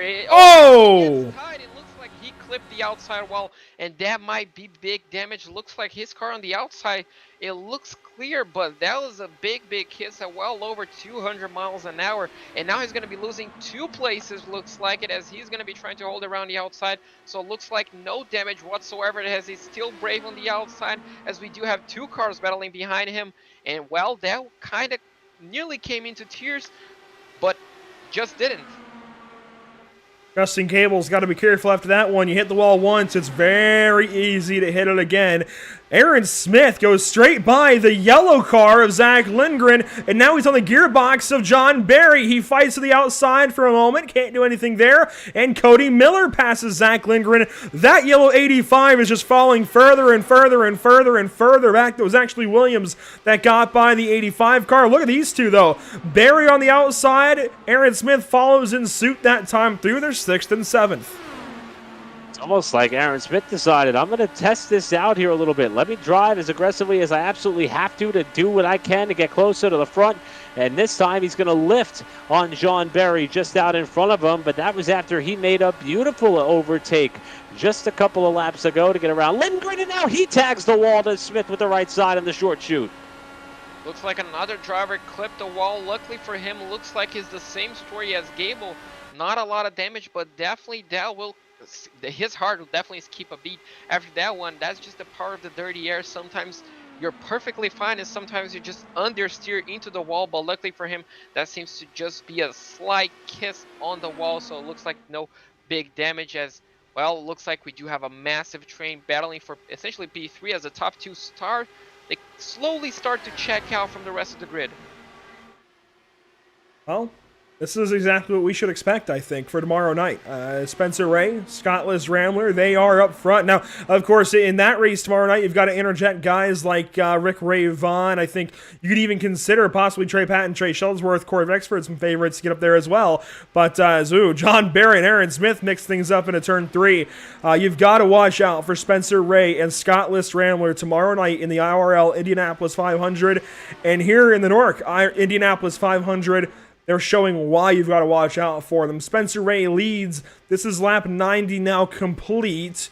And Scott, I think, has got something for him. We've seen that 18 car be so fast on the long run. He's just waiting in the wings currently. He can absolutely get up there and draft up to the back end of the 6 car if he wants. You see him take a wider arc, a wider entry, keep some nose on the keep some air on the nose of the car rather, for a moment longer and help him turn in. I'm still infatuated by this line that Scottless Rambler has elected to run, albeit not all the time. It appears that he has the moments that he is prepared to take that wide entry that you were just talking about there, Andrew, as far as trying to maybe maintain distance but keep up momentum. Not really sure what his agenda is, and if he finishes top 3, we may have a chance to talk to him a little bit later on tonight. But he's making it work, and they're doing a good job at maintaining about a half-second gap back to Falkingham, who is 3rd. But that gap is closing. And when you look at Spencer Ray and how his season has kind of panned out throughout the year, not just in NORC competition, but also in IORL competition, the few times that we've had a chance to cover races, it's been upfront starts, upfront runnings, and then oftentimes collected in precarious accidents. On the NORC slate, as we got problems here for Gable, who is looking like he is on the access road and potentially coming to the pit lane. Did he tag the wall again?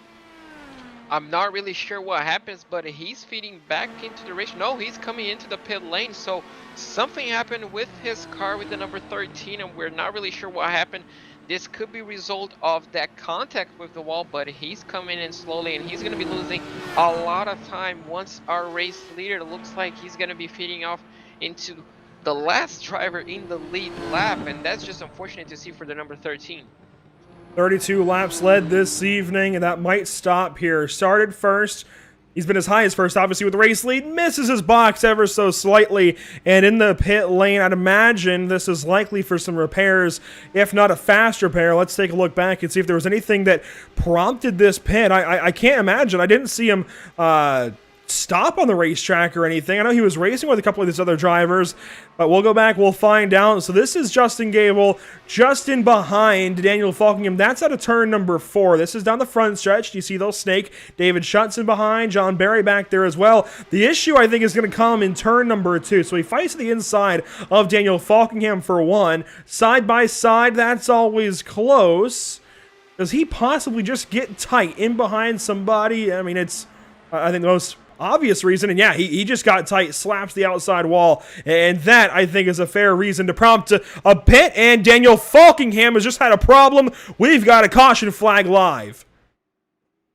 Falkingham, the points leader, who was running as high as about 3rd in this race, now evidently has had problems in that U.S. Air Force livery, and that car appears to be badly damaged over in one of the short chutes here on lap number 95, and not sure what may have happened here to Falkingham. Remember, he was holding down that about 3rd or 4th spot around Justin Gable at the time that Gable got up the racetrack and in the wall, and here's Gable now. Falkingham trying to go around Gable, who just came off the pit lane, and whoa! Oh my! Gable runs him up into the wall.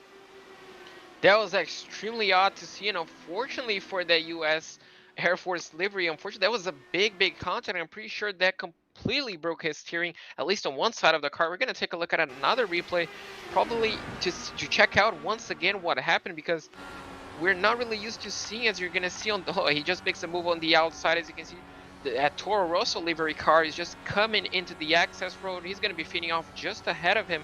He gets into the slipstream to try and extract as much time as possible. That 13 car stays on the inside, and is he just going to be tied? He just, as you can see, stays on the inside, and just completely goes wide, and unfortunately he completely runs out of road, and Lindgren just avoids it coming into the access road. That was an amazing reflex and an amazing save from his car. So big problems there between Justin Gable and Daniel Falkingham. I don't want to speculate too much, but well, that looked ugly. Yeah, I was thinking, first look, as we see a number of the leaders coming down pit road, including Scottless Rambler, who was kind of biding his time in the 2nd spot at the time of that yellow. Aaron Smith is also down there. John Berry is in the pit lane. A number of cars going to take advantage of this caution a few laps shy of halfway, but at first glance, I got to tell you, I really thought that, perhaps that was a little bit of frustration. Whoa, this Rambler nearly gets into the pit wall while trying to get out to get around one of the cars. Was that Sean Williams he was trying to get by there? That was Cody Miller that had swung wide out of his box, and that would be an unsafe release in F1. I'm not so sure here in NORC. I don't think that'll be a penalty, of course, but that was scary. Thankfully, the 57, I'm used to him being in the 57. The 18 car this evening does not get the wall, but we saw that incident, Eric, with Daniel Falkingham, Justin Gable. Giving you a moment to prepare here, but I gotta hear what Daniel Falkingham thinks of this. He's still in the pit lane.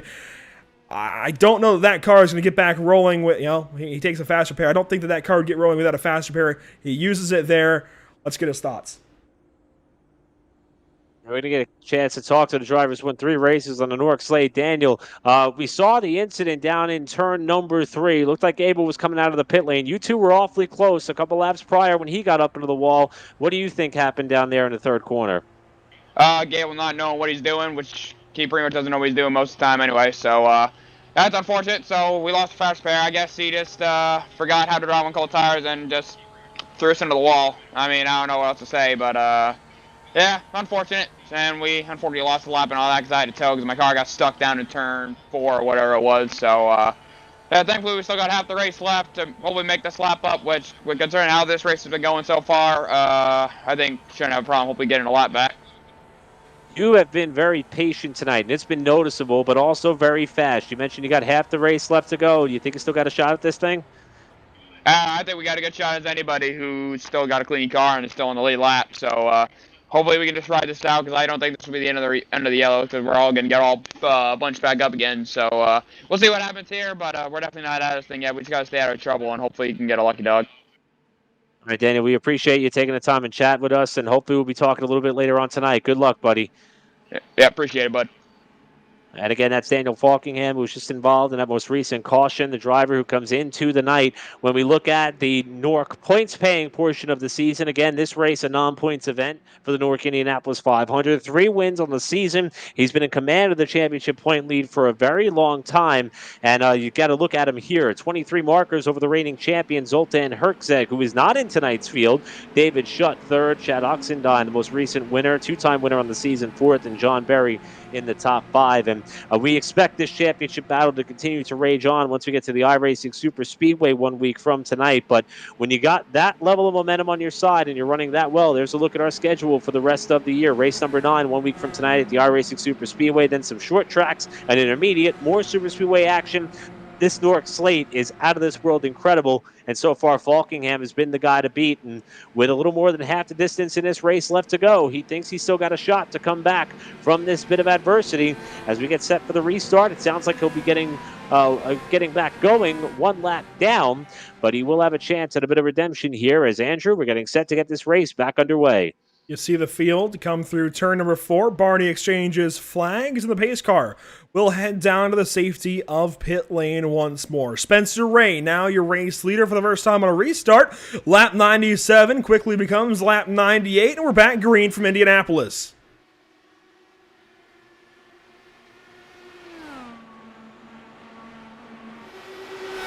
Whoa, John Berry sideways in the short chute. The 74 car, does he save it? He doesn't hit the inside wall. That is incredible. Well, that's the second time we've seen a car get super light off turn 1 on a restart. This time it's Sean Berry. We just talked about him, 5th in points, runner-up in the championship standings last year for NORC, and here he's been having a great race, but off of turn number 1, he gets sideways, locks it down, slid those tires for a very long time, avoids hitting the wall, avoids bringing out the caution, but his race has just taken a significant turn here. Exactly. Unfortunately for him, he's going to be losing all contact, but I guess on the plus side, absolutely no damage done whatsoever on his race car, and that's going to be a huge upside for him, as we do have this, the field looks like a bit spread out after that incident. The top 2 with a healthy gap back into P3, which has a bigger, even bigger gap into the top 4, so looks like everybody is settling back in. For it looks like we're about to enter the halfway point in this race. So much has happened, and we're barely halfway into the race. Out of turn number 4 to complete lap number 99. You see Spencer Ray leading. Schutt led the last time through to complete lap 98. And Ray takes that lead back. Schutt lays off into turn 1. I've noticed a lot more cloud cover building around the speedway, Eric. Now, we don't have to worry about the threat of rain here on the iRacing.com sim, but you can see track temp dropping significantly. Winds are still pretty significant. Look at that. Almost 17 miles an hour. Can we get it here? 16.8 is the best we've got. That is dangerous, and I think that could be impacting possibly the issues down at turns 1 and 2. It would make sense because that's been an area that has been a trouble spot for sure, where the car gets ultra light, and a gust of wind is enough to upset these race cars. We've seen it many a times before. But having the track temperature come down, that's just going to be more conducive to what we expect to see. And as we now enter the second half of this race, as far as passing, and in some cases, we've seen the outside lane work. The hotter, the slicker this track gets, if we go the adverse direction, it's going to be a little bit more grippy, a little bit more forgiving, longer in the run. So if that track temperature continues to dip a little bit lower than what we saw it as the day started out with this extended cloud cover, that's going to be a little bit more of an added ingredient to seeing more side-by-side racing as we get closer to the pay window. Exactly, that track temperature is already down 12 degrees from when we started broadcasting, so it's definitely another change that these drivers are going to have to be settling in their dials. But it's just yet again another challenge for these drivers getting adapted to that lower track temperature. Might help some of these drivers that have overheating tires, but might hinder some others as the battle for the lead still keeps on going as Ray leads Shutt with just over 3.5 tenths. But look at Rambler, he's getting quite closer in the top 4. Miller and Smith also getting closer to that lead, so looks like the top 2 might be just saving a bit more, but allowing those cars behind just to get closer. And we saw what happens when Rambler gets close. He just outside and just gets the move done. Now, the speedway runs north-south, with turns 3 and 4 located to the north end of the speedway, turns 1 and 2 located at the south end of the speedway. That would mean we have a crosswind pushing towards the infield through that corner, turn 1. I don't know that that would get these cars loose, but it could certainly upset the race car, just the aero balance in general. iRacing, we know Indy cars are very sensitive to wind. I don't know exactly all the science behind what that wind is going to do as it comes across the cars, now pushing towards the outside wall in turns 3, and, well, now pushing a headwind through turn 4, but it's messing with these cars for sure, I think. That's the only thing I can think of with how unruly these cars have been down on the south end of the speedway. I think when those winds gust, things get treacherous, but 103 laps complete, just over 250 miles of our Indianapolis 1000er in the books, Eric, and a lot has gone on. If we take this ticker down, we can look at the current unofficial race results, and if this race were to end now, Spencer Ray would have it, of course, but this race is far from over. I think you just got to look at who's high as far as guys being aggressive currently in this mid-portion of the race. Guys down to 7th on back, maybe a little more conservative. It's really this screen where we start to get a picture of what's gone on so far. Emerson Arden out of this race. Sheldon Lockey out of this race. Cole Freilich, Tom Mercier, Hayes Booth, Terrell Baker, they're all done. Yeah, we've got Daniel Falkingham and Scott Shire still on the racetrack, hoping to get their lap back and be in contention as we've only got 10 cars on the lead lap. However, this race has been electric, and we've had a number of cautions as well to get this thing underway, and it has slowed the field a number of times. We've also had some great battles for the lead. There you see it, 8 cautions for 21 laps. In the 2020 running of this race, we had 13 cautions for 52 laps, so we hope that we don't get close to that number, but the possibility is there. Lead changes 23. It's been a competitive race, but as Andrew mentioned 1 year ago, about 77 lead changes in a race that saw David Shutt go on and take the victory after leading 56 laps en route to his 2020 NORC Indianapolis 500 win. Shutt now finds himself at the runner-up position, but there's a couple of drivers in the top 5 who have not been as noisy, we'll say. Cody Miller is one of them. In fact, Miller went a lap down at one point in this race after getting off of pit strategy. He finds himself, as we're on board with him here in turn 3, quietly running in 4th position, also taking a bit of an unconventional approach to the entry of some of these corners, and he may be biding his time. He proved that he knows how to get the job done. He won the season opening race at Daytona with the NASCAR Xfinity Series cars in season 13 of NORC, and he is showing that he knows and understands the way in which the aerodynamic effects and draft works, and he is quietly riding in 4th as they run.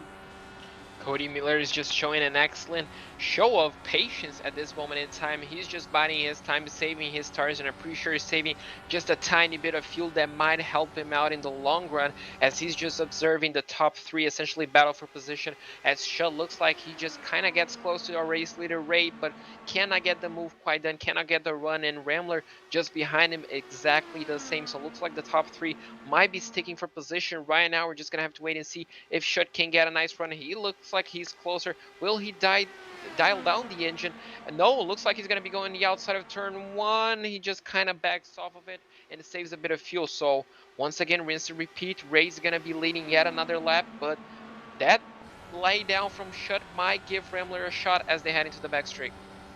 In the last year in the IRL Indianapolis 500, we saw Spencer Ray lead lap after lap after lap. He led tons of laps in the early goings and showed his strength, keyword, early in that race. Things went on. I'll be honest, I don't have that good of a memory to remember back to May 24th of 2020 perfectly. A whole lot's gone on, but I know he was good early. Trouble came his way, and he just couldn't quite ever recover. I know there were a couple of incidents that came his way, and he just wasn't able to capitalize on the speed, the clear speed that he showed 1 year ago. Fast forward now, 2021, a lot's gone on. As I just mentioned, we've all slept a whole lot since then, and he's fast again. I think that's pretty, I'd say, extraordinary from Spencer Ray. Scottless Rambler fits right in that category as well. And you got to talk about David Schutt, last year's NORC 500 winner here in second. These guys clearly are all speedy once again. They've let those aggressive guys, Justin Gable, Cole Freilich, and others, work their way out of this one. They're all sitting back. They are sitting back now. Hold on. They're not sitting back anymore. There we go. They've moved up to the front. That's where I was trying to take that point. They have waited for this opportunity. Now they're showing their speed. Now they're showing why they've won these races before, run well in these races before. And I don't know how you argue against 1, 2, 3 currently, Ray, Schutt, Rambler. Cody Miller, you make a great point, Eric. He's been fast lately. He hasn't really shown that lead kind of, I guess, I don't even know what the word is. Just what it takes to go up there and lead the Indianapolis 500. We've seen it out of these front three, though, and you can watch the time start to gap now on lap 110 of 200. The top three are starting to walk back away. And I want to go back to a conversation that we were having about Spencer Ray earlier before one of the cautions threw off my train of thought as the battle for second starts to tighten up here. You look at Spencer Ray and his 2021 season, not just in NORC, but we covered Long Beach for IORL, and he was somebody who was top 2 in the charts pretty much all race long. Got caught up in an accident relatively early, ruined his day. Remember North Wilkesboro, he started on the outside of row 2, I believe. Spun in turn number 1 about 3 or 5 laps into the event. Go back to Dover. He was one of the fastest cars there when we ran there on the stock car side with the NORC Series. Huge crash on the back straightaway, puts him out of contention. If you want to talk about somebody who has proven time and time again that he's got the pace to be quick and he wants to have the results to back it up, it's Spencer Ray, by far. And with this serving as a bit of an appetizer to tomorrow night's IORL 500, I think this would be a huge confidence booster that Ray really needs, not just for that race, but for the rest of his sim racing season in 2021, wherever he may take his talents. And it's certainly been fun to watch him here as this race unfolds. Now, to add to your second point, I agree with you. It's one thing to just hang with the leaders. It's another thing to prove pace as what the leaders have. As you see Ray have a slight slip off for, that's going to allow David Schutt a chance to close up, and he wants to be the leader here. Outside move for the top spot. Ray's going to lift big time. No, he's going to actually keep his foot in it that time as Schutt runs wide. And just like that, top three, they did start to build a little bit of a gap there on Miller, but they're starting to duke it out for the top spot here yet again. Looks like Schutt is not having that P1 position. Looks like he doesn't want it as much as some other drivers. Looks like Rambler is going to be looking on the outside. He wants the outside lane, but Schutt does the right thing and cuts him right off and keeps that P2 position. And, well, this battle for second place looks like right now it's heating up as we see. Looks like that Smith running the outside lane again into turn 4. And look at the run that he got to pass Cody Miller. Looks like he finds himself into P4, so that outside lane working a treat and allowing him to get the slingshot and move himself up into P4. Right now, he's definitely going to be chasing that top 3. So as we now work lap 114, look at Aaron Smith way out of the groove. I would say he's pushing the cushion up there, except we don't have that dirt track in turn 3. But I got to harken back to my point that this top 3, I think, has separated themselves. And look at Scottless Rambler now work the top side of turn 3. It's insane the way he's able to do it. Even Aaron Smith starting to do so as well. As we come around to complete lap 114, I do look over, and we're working lap 30 now, lap 31 as we cross the stripe for Spencer Ray and David Schutt in this fuel stint, or at least this tire stint. That's getting awfully close. They stayed out on our most recent yellow flag, and we've had a nice little run since then. Hold on, let me knock on wood, as I so often do. These top two are going to pit, and Eric, I wonder, are we going to have a caution flag immediately thereafter, just like we had earlier in this race, where we saw Spencer and Shutt pit together, I think it was. Maybe it was Shutt and Lindgren. Regardless, we saw the leaders come in earlier, and then literally moments later, caution flag. Yeah, and we've seen a little bit of everything tonight, huh? We've seen, oh, just as we say that, here he comes. Spencer Ray on the pit lane. And to just put a period on that statement there, we've seen drivers lose it on cold tires coming out of the pits. We've seen drivers wreck on older tires while trying to maintain their position. So this could have a huge impact here if the yellow flag was to fly.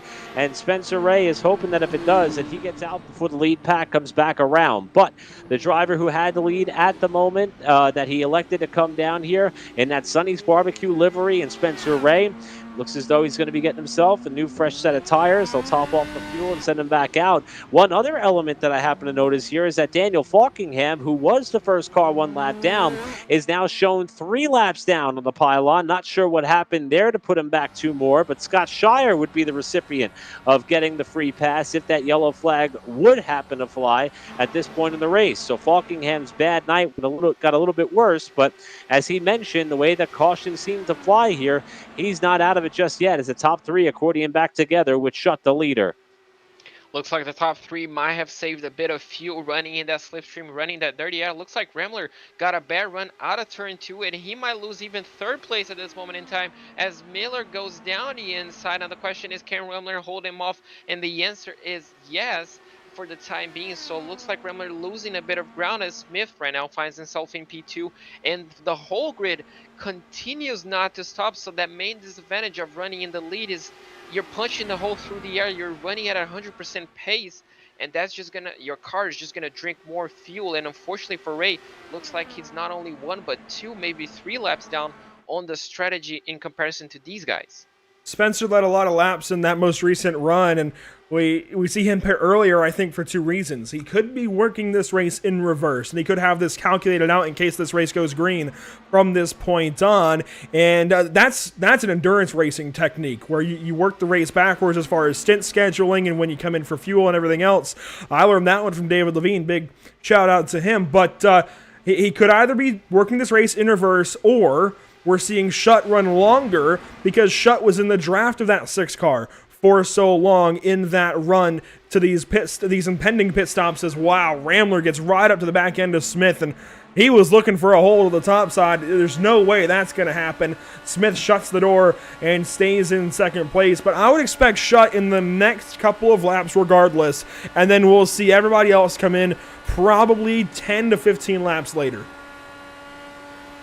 And, you know, just again, everybody kind of crossing their fingers and hoping that we do not see a yellow flag. And here's the move for Shutt. He's going to elect to peel off here. He has to get it down to pit road speed before they can get the pit road speed limiter on. And I believe for the first time tonight, Aaron Smith will inherit the race lead. As you can see, though, Shutt is not alone. Elijah Gracia comes down behind him from 7. Justin Gable, who led a lot of laps early in the going in this race, he has come down as well. So this is going to be a pivotal point here right at about lap 120. Where we see 3 of the top 10 come down, and the caution is out for Miller. Just as you mentioned before, Eric, looks like the caution comes as the leader pits, and unfortunately that's going to cut off 3 drivers. So it's going to be interesting to see how all of this is going to pan out as we're going to check out what happened to Miller on the replay. He was running so well up in 4th position, so it's just going to be interesting to see if it was just old tires. As you can see, making his run down into turn number 1, looks all said and done. Oh, and just once again that car is just get lost. Does he avoid contact? He just kisses the wall. So I think his car might be fine. But Andrew, once again, these Indy cars IR18s just getting loose on turn 1. And I think this was part of the goal when Zalara and IndyCar got together to design this IR18 chassis a few years back, was to give a speedway package that, sure, there's tons of downforce in this car just inherently, but is more difficult to drive. And Eric talked about it earlier on. This is a big, stark difference from the DW12 chassis that we saw for multiple years. And you know what? Even Trey Shuttlesworth in our social media coverage this afternoon talked about how it was DW12-esque earlier on in this race. But as the race has gone on, as these drivers have calmed down a little bit, and as we've seen them start to calculate fuel savings and everything else and just start to wait on this race to come their way, we're starting to see the handling aspect come back the way of the IR18 being tougher to drive than Indy cars past, and I like that. I agree, and we're going to see the rest of the field now come down the pit lane, but to further extend that conversation, I agree, and there's been some changes made this year. They haven't come onto the sim just yet, but IndyCar worked to try to improve some of their oval packages after it was deemed hard to pass in the midfield. Hard to tell what we're going to see this coming Sunday for the 105th running of the 500, but if they do work, we can expect those adjustments to be built into the sim as well. Remember, the aero screen, as Aaron Smith comes to the pit lane, actually debuted on the sim before it did in real life. Developers worked really hard to get it built into the program. That way, when we were all kind of sitting at home with the COVID-19 pandemic, they actually got the aero screen built onto the sim version of the Dallara IR18, as we got a great race coming off the pit lane here with Smith and Liz Rambler side by side on pit exit. It looks like Liz Rambler is going to be able to take over the top spot here from Smith, who led it at the time of the caution. That'll shuffle up the running order for sure, but you got to love this type of product that we have here on the sim, where it's not just, for lack of a better term, running all out, all day, all night, wide open, and just hoping that the cards fall your way. It's no longer Russian roulette for sim racing, as we see Smith move back up around Liz Rambler here. So it looks like he got the nod there on pit exit. But this product here, and we've seen proof of it throughout all 122 laps so far tonight, it puts on a good show, and it forces these drivers to, no pun intended, drive their race cars. Yeah, exactly. It's a complete different scenario, and it kind of sometimes pays off, sometimes it doesn't, but it's really interesting to see how it pays off just like in real life. Unfortunately for some, it's just a case of bad luck, but fortunately for others, it isn't. But yeah, and when we come back to this race, it's just going to be a reshuffle of the positions. As you mentioned, Eric, looks like Rambler kind of got the position on the exit of the pit lane, but unfortunately he had to give that away. But that's just how important it is to nail your pit entry and pit exit. But just for the tiniest of margins, he nearly got that place, Andrew. But unfortunately for him, just maybe millisecond too short.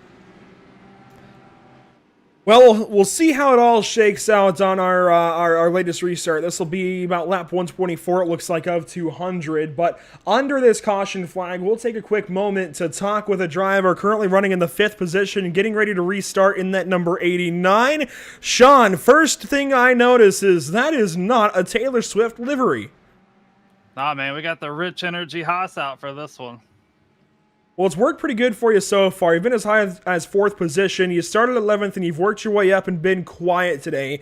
And that's the big thing. We've seen guys ahead of you who have led a lot of laps today be quiet and work their way up. You're starting to follow them. How do you feel about your chances? I don't know, man. Some of these guys are super fast, and my car keeps feeling like worse and worse as we run. So I'm just trying not to wreck and hopefully be there and have something at the end. And obviously, we've seen the handling issues all day long today. A lot of drivers getting loose on the south end of the speedway. We're looking at sometimes 15 to 17, almost 18-mile-an-hour wind gusts. Do you think that has anything to do with it? It could be. I don't know. These tires are weird, too. They seem like really bad when they're fresh. And I know Revan, he spun on like that restart. And the car feels better as you go. But then people are also like just jacking up that weight jacker to try to help with the turn-in and traffic. And then suddenly you get some free air and the rear end comes around on you. Well, we'll let you get set and get ready for this restart. But first, got to ask, who do you have to thank? Who do you want to shout out here? Thanks, Revan, for hosting this, man. I love these special events that we do for NORC. Everybody watching and y'all for broadcasting, man. Y'all do an excellent job. Certainly appreciate that one, Sean. Best of luck to your restart in 5th. Go get them. Thank you, son. That's Sean Williams restarting from that 5th position. I'll have to explain that one at the end there one day. But Sean Williams, let's ride on board with him for this green flag as we come back to you lap 124 once we take the green flag, and they're off and away. Spencer Ray takes the green.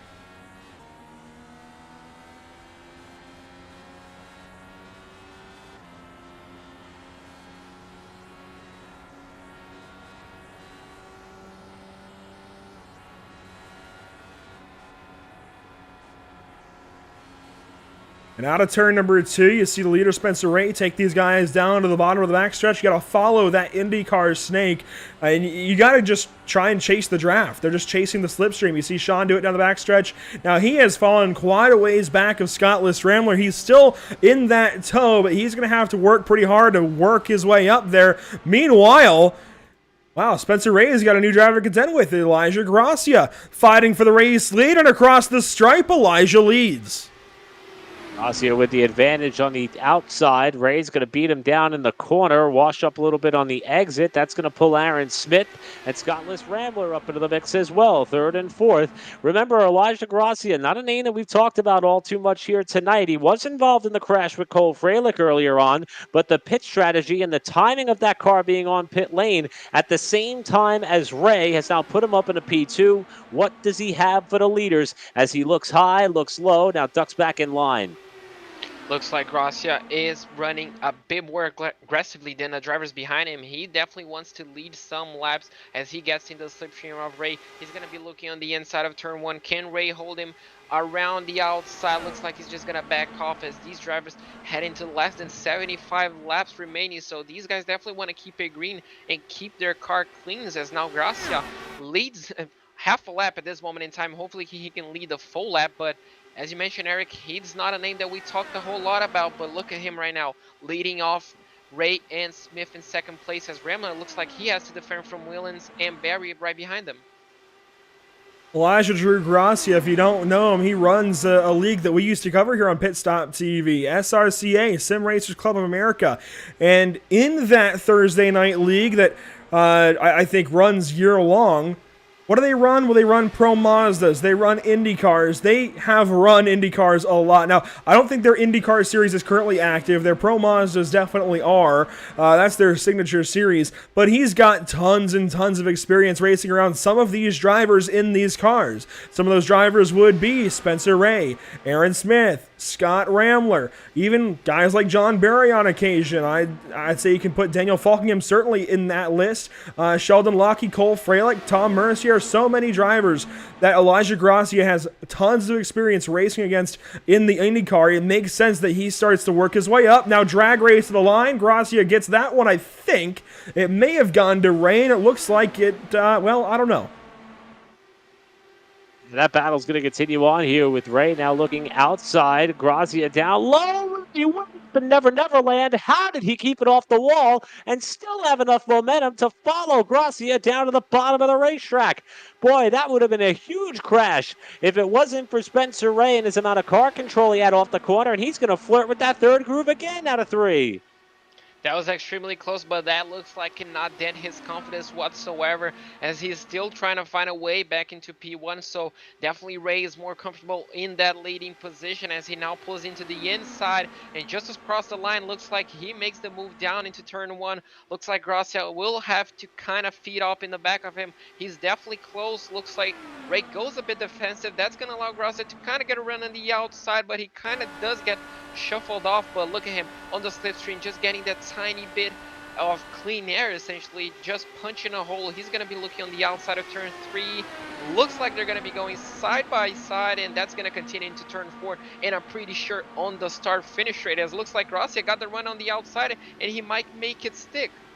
Down the front stretch, Indianapolis, Elijah Gracia sorts himself into the race lead. Look at that, Aaron Smith now into 3rd, and he's right in behind that 6 car of Spencer Ray. What does he have to say about this battle up ahead? We've seen Aaron Smith has tagged that wall before. He's got to be careful as aero push gets worse and worse as these tires wear off.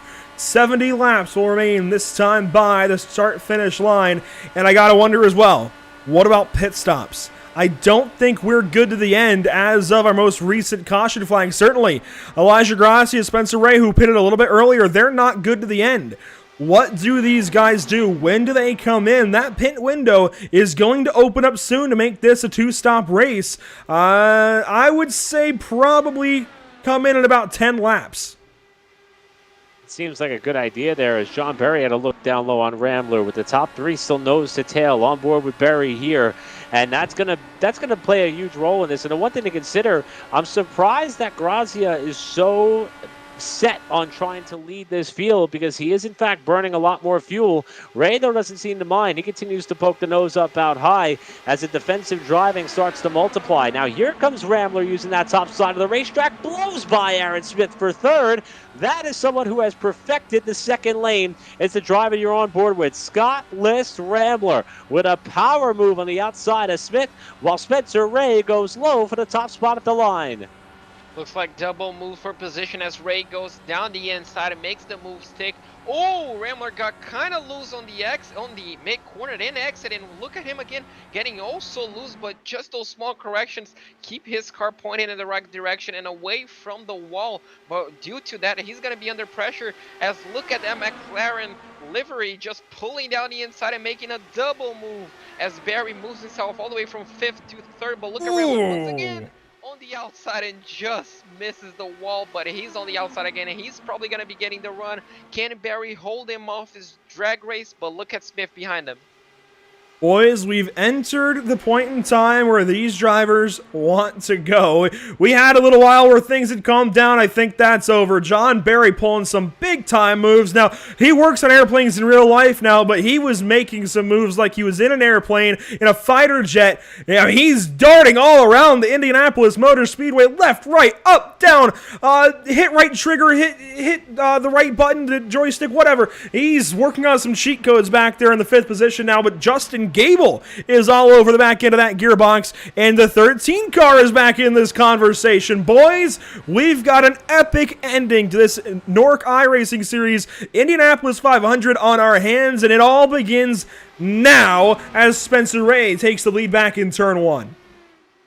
Ray goes back to the point. We got 11 cars on the lead lap. Daniel Falkingham is praying for another couple of quick cautions to get him back on the lead lap. He's now 2 laps down, is that of Falkingham, but the battle at the front of the pack has been phenomenal. It's almost as if these drivers are acting as if there's only a few laps to go, let alone more than 60, to get us home to the checkered flag, while Gracia works the high side again. List Rambler does the same behind him in 3rd. Gracia about 2 lanes up off the bottom of the racetrack off 4. Lap car ahead, that's going to provide a bit of a drafting advantage. That's Emerson Arden up the road from the leaders, and he may play a bit of a role here on who gets the jump, with Gracia taking the lead in 1.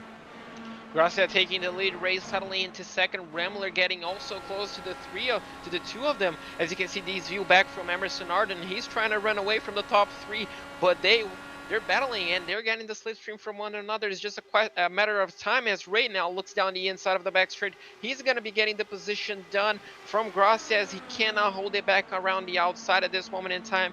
But I'm pretty sure he's just going to be backing it off essentially and just waiting for that slipstream into turn 1. Look at them. They're just going to drag race. Gracia is going to be looking on the inside, and looks like he's going to be getting the move done before the checker flag, the start-finish straight. They're coming up quickly on a slow 57 car. Emerson Arden, the 1-lap car I'd expect these guys to encounter for the next 30 laps or so. And he is, well, I don't know where he's going to go. I don't know what choice he's got, but he's going to have to find some way to let these guys by. I'd imagine he stays high here in turn 3. He will. There go the race leaders, and Emerson in the wall just a little bit.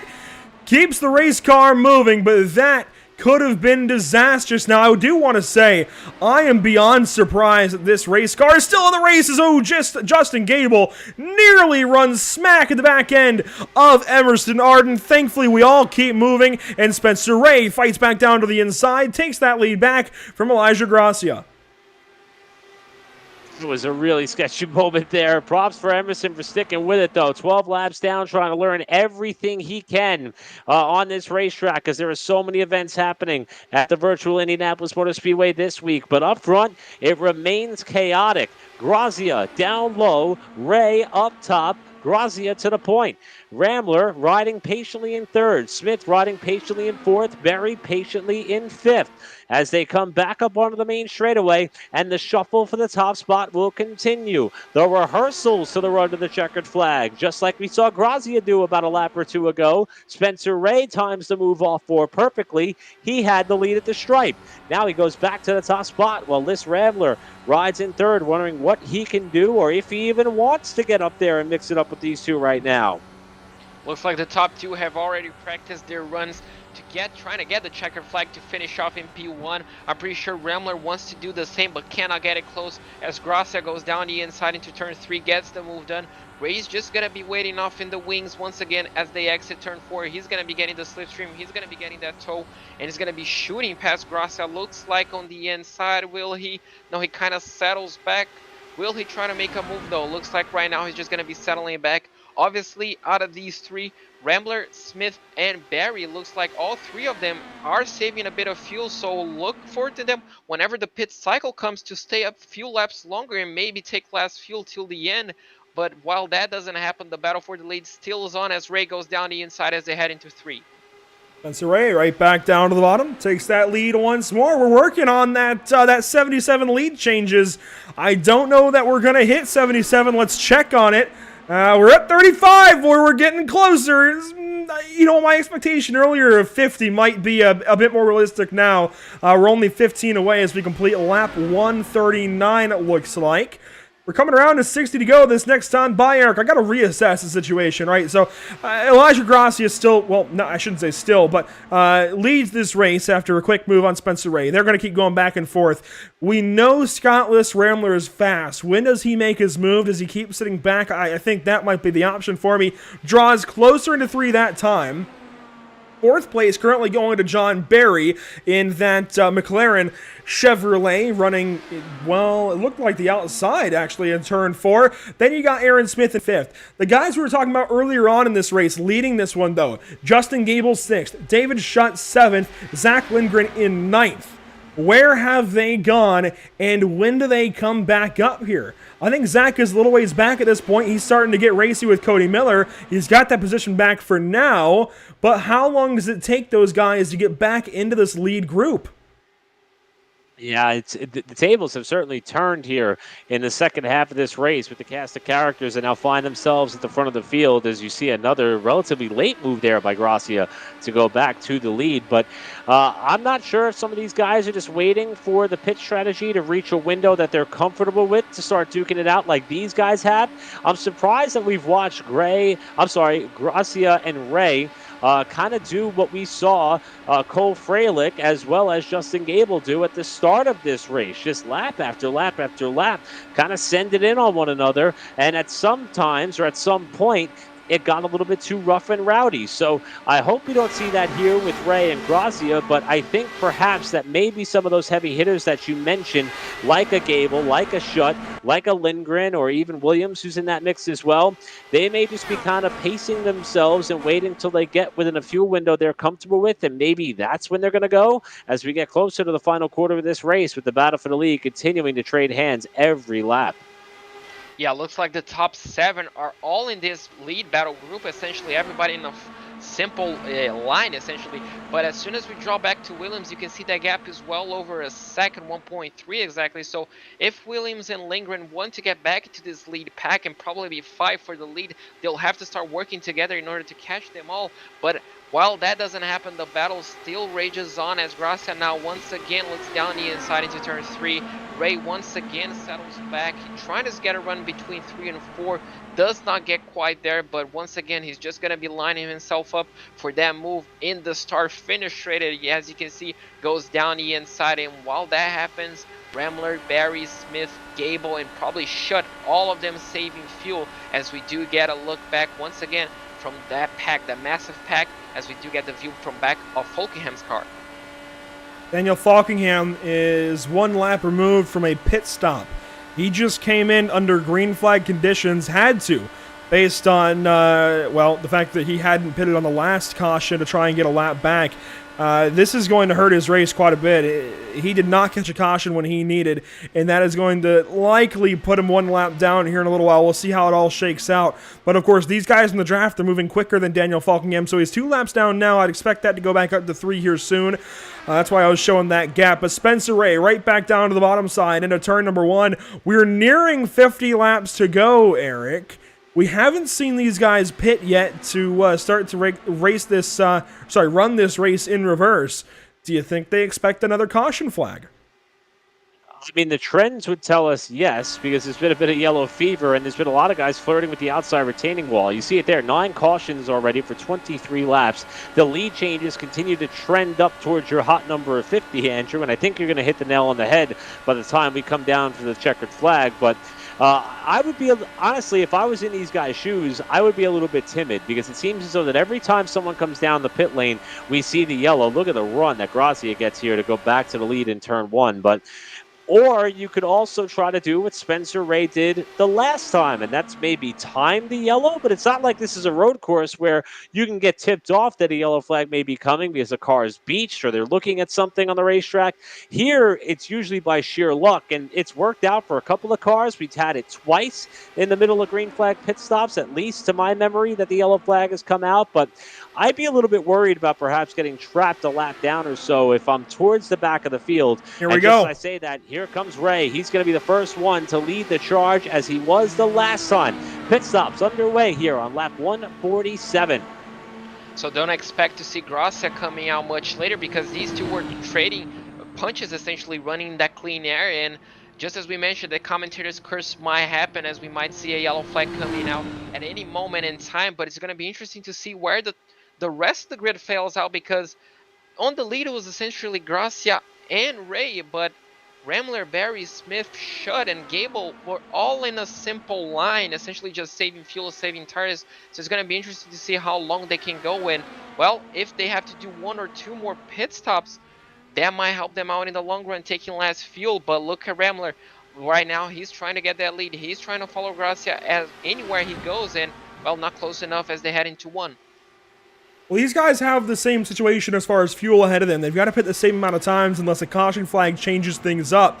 I don't think anybody can save the 10 or so laps they'd need.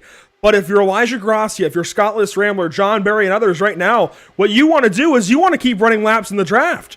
I just talked about Daniel Falkingham and Emerson Arden being slower as a single car, even if they've got perfectly clean race cars. If they keep running like this up front, as Gracia blinks, if they keep running this as long as they can, oh no, Zach Lindgren has been in the fence. We'll check on that in one moment. If they keep running laps fast up front, they are going to gap Spencer Ray, and they're going to put that 85, dang it, the 6 car further and further back. So I think these leaders, they have got to keep running laps right now. They have got to put time between themselves and Spencer Ray, and that would, in fact, be a big brain play, as the kids say these days. This is what happens to Zach Lindgren. It's going to happen down in turns 3 and 4. Yeah, Lindgren was somebody who was up there in the lead pack. We penciled him in there as drivers who were in that second fold, who were perhaps waiting for their opportunity to strike.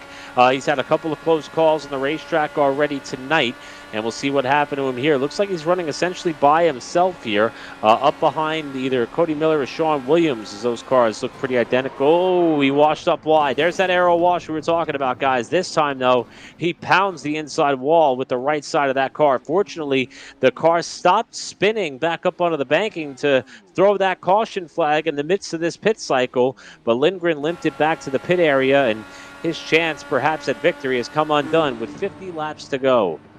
Elijah Gracia is leaving the pit lane, guys. Oh, and that's going to shake things up. That's going to be interesting to see where he feeds off. If he feeds off close to Ray, that's going to definitely put the race in check. But if he comes out in clear air, maybe ahead or behind, as he takes an interesting line as not on the escape, or essentially coming back between turns 1 and 2. I'm not pretty sure that's come out a challenge. But look, is that Ray coming right behind him? It is. It is. So they come out exactly where they were, but, well, the race is resumed. But look at that lead. Ramler, Barry, Smith, Shutt, Gable, Miller, and Williams. Everybody close together. And, well, we do have a race in our hands with less than 50 laps to go. That's interesting strategy from those lead two.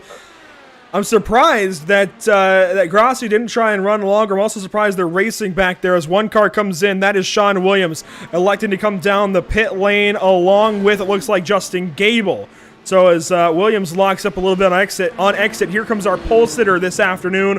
32 laps led for Justin Gable. He wants to add to that number, but it's going to take some work as he pits on lap 152.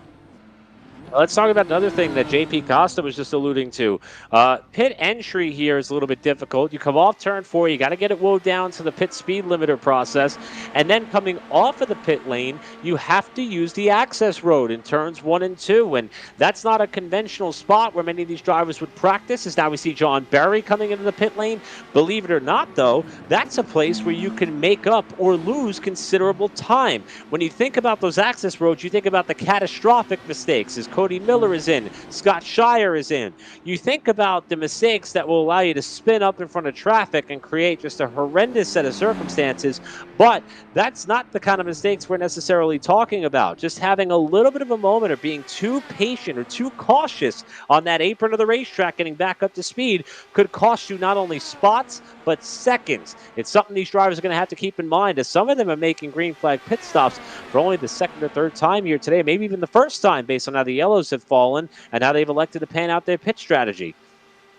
And these 4 guys looks like they saved a huge amount of pit stops. I'm not pretty sure amount of time, because I'm not pretty sure when was the lap that they all came in, but they definitely used that slipstream to save up a lot of fuel, because they are staying out, and that might help them at the end taking less fuel on probably 2 next stops as they might have. But Rambler still leads as Smith still stays on that slipstream, saving even more fuel. So this is definitely going to be interesting to see where they all come out in relation to, obviously, Ray and Gracia, because they all feed looks like 36 seconds behind. I'm not pretty sure what the pit window is here, but these 3 guys essentially, it's going to be interesting to see.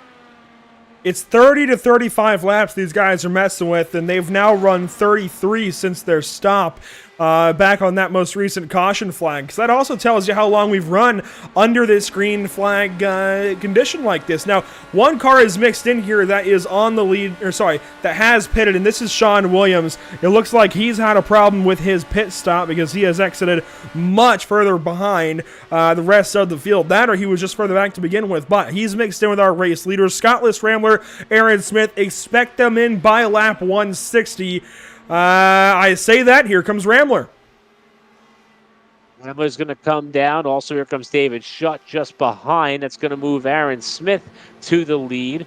Here comes Rambler in for service after he's been high, wide, and handsome pretty much all night long, with the driver trying to go back-to-back and David Shutt following him through. So it's Smith now having the lead. Somebody else is really hoping this thing runs out is that of Daniel Falkingham. That would put him back, I think, 1 lap down perhaps, or at least 2 laps down, but he would be on the same pit cycle for the time being. But here is Smith, as we mentioned, with the red, white, and blue colors, with that familiar yellow trim.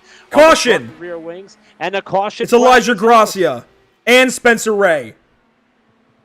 Oh, so the previous race leaders looks like they all came together on turn number 4, and that's huge damage to both cars. As you can see, their number 6 is completely destroyed on the right-hand side, and that might be race over. I'm not pretty sure if both of them took their fast repairs, but with less than 50 laps to go, that might be race over for both of them. We're just gonna have to wait and see what happened on the replay. They were just in front of John Berry and Justin Gable, and Elijah Gracia loose out of 4. Oh my goodness! John Berry, Justin Gable missing the careening number 6. Oh boy. Well, a couple things here. One of which, that's a heartbreaker for Spencer Ray because he did absolutely nothing wrong there from that first view. We'll take one more look at it here. But how about John Berry? How in the world did he get through this? You see Ray here. Grazi already lost the car coming up off the corner, but I do not know how John Berry got through without spearing the side of Spencer Ray's car, which also would have took Justin Gable with him. And, boy, Grazia just losing the handle. We talked about how finicky these Dallara IR-18s have been here all night. but this is going to be one of the shots of the year. Wreck Avoidance 101. You want to learn how to miss a big one here on iRacing? This is going to be how, as we ride on board with Berry. Boy, these guys are mixing it up pretty aggressively here, JP. That's a vantage point that we didn't see earlier, as the race for the lead was hot and heavy, or what would have been the lead was hot and heavy, and it got ugly real quick. Yeah, exactly. That's how quick things can change, and that's how quick you have to avoid a crash. John Barry, I just have to take my hat off, because that one was just all so close. He had absolutely no time whatsoever to go anywhere, but I mean, he somehow found a clear spot and just by the tiniest of margins avoided a massive wreck. Could have been a 4 or 5 car wreck, and luckily it was only a 2, but unfortunately, and a heartbreak for the 2 previous race leaders. But well, that's definitely going to shake up the whole race right now, because with less than 40 laps to go, is it possible to go 40 laps with 1 pit stop with the full tank? No, I don't think so. It's going to take a lot of stretching, and I don't think you'll be able to do that and still run 200 to 220 miles an hour in a group. You'd have to run a pretty high fuel map. You've only got about 5 to work with that save fuel. I believe 6, 7, 8 are different, or maybe it's 7 and 8 that are different torque models, but regardless, I don't think you can go 40 laps. I think we're still looking at least 1 pit stop or 1 caution flag the way things have gone this evening. You see Zach Lindgren and Emerson Arden, they're right behind the pace car. They're trying to get back onto the lead lap if this pans out correctly for them. Zach Lindgren will still be 1 lap down, Emerson Arden 12 down, but we're looking at the new race leader, Eric. He just missed one heck of an accident out of turn number 4. We're going to hand him your way. John Barry, your new race leader in the Indianapolis 500. Yeah, this is going to be a fun interview. John, first off, wow, do you need a new fire suit after that one? That was close, buddy. How did you miss that wreck? Well, the thing is, I do what most people do not, and when I see smoke, I actually get out of the gas and try to misdirect instead of plowing into it. Well, it worked out in your favor there. I'll tell you, this has been a wild race. I mean, the battles for the lead have been relatively intense. It almost looked like that wreck started in 3, finally ended off turn 4, but it appears to be falling back into your favor. You've been very patient tonight. We've been calling your name as someone who's been in the top 5, but not necessarily throwing it down 3 wide for the lead. Has that been your strategy? Just kind of be there, be relevant, and be there at the end, which you very well may be 40 laps from now? Yeah, this race has a history of being a kind of a carnage fest. Just wrecks everywhere. So I'm just doing my best to put myself in a position to not be wrecked. So really, that's been my strategy for this race every year, and it's worked out majority of the time. I'm usually up there near the front towards the end, so that's what I've been doing this race. But I've actually been trying to kind of race here like the last 50 or so laps, but the dirty air makes it almost, once you get like into the top 5 here, it's like virtually impossible to pass. You just can't go anywhere whatsoever. And the only way to make ground up like out in front of you is to run the high line. But the person in front of you runs the high line, and you're just stuck. You can't go anywhere. Well, you're in a great spot right now. P1, half a lap from the restart. John, good luck, buddy. Hopefully we'll chat a little bit later. All right, thank you. And again, that is John Barry, the driver who's currently leading us back down to the restart. JP, real quick before we get going, you expect this carnage to continue? It could happen. I mean, right now we're heading, I guess, into the unknown. We're probably going to see drivers being more aggressive than ever with 40 laps. You know, it's now or never. And, well, I cannot wait. I mean, this is going to be one exciting 40 laps. We had a massive green flag run. And, well, I'm ready to do it all over again. Cody Miller stopped in the pit lane as we're getting ready to restart this race. He's had some kind of issue. It could be a real-life issue where he had to leave the PC for a moment, but regardless, we're going back green flag racing with 41 laps left in this contest. It's the NORC Indianapolis 500. John Barry leads to the line. Scott List Rambler second. Justin Gable third. 41 laps to go.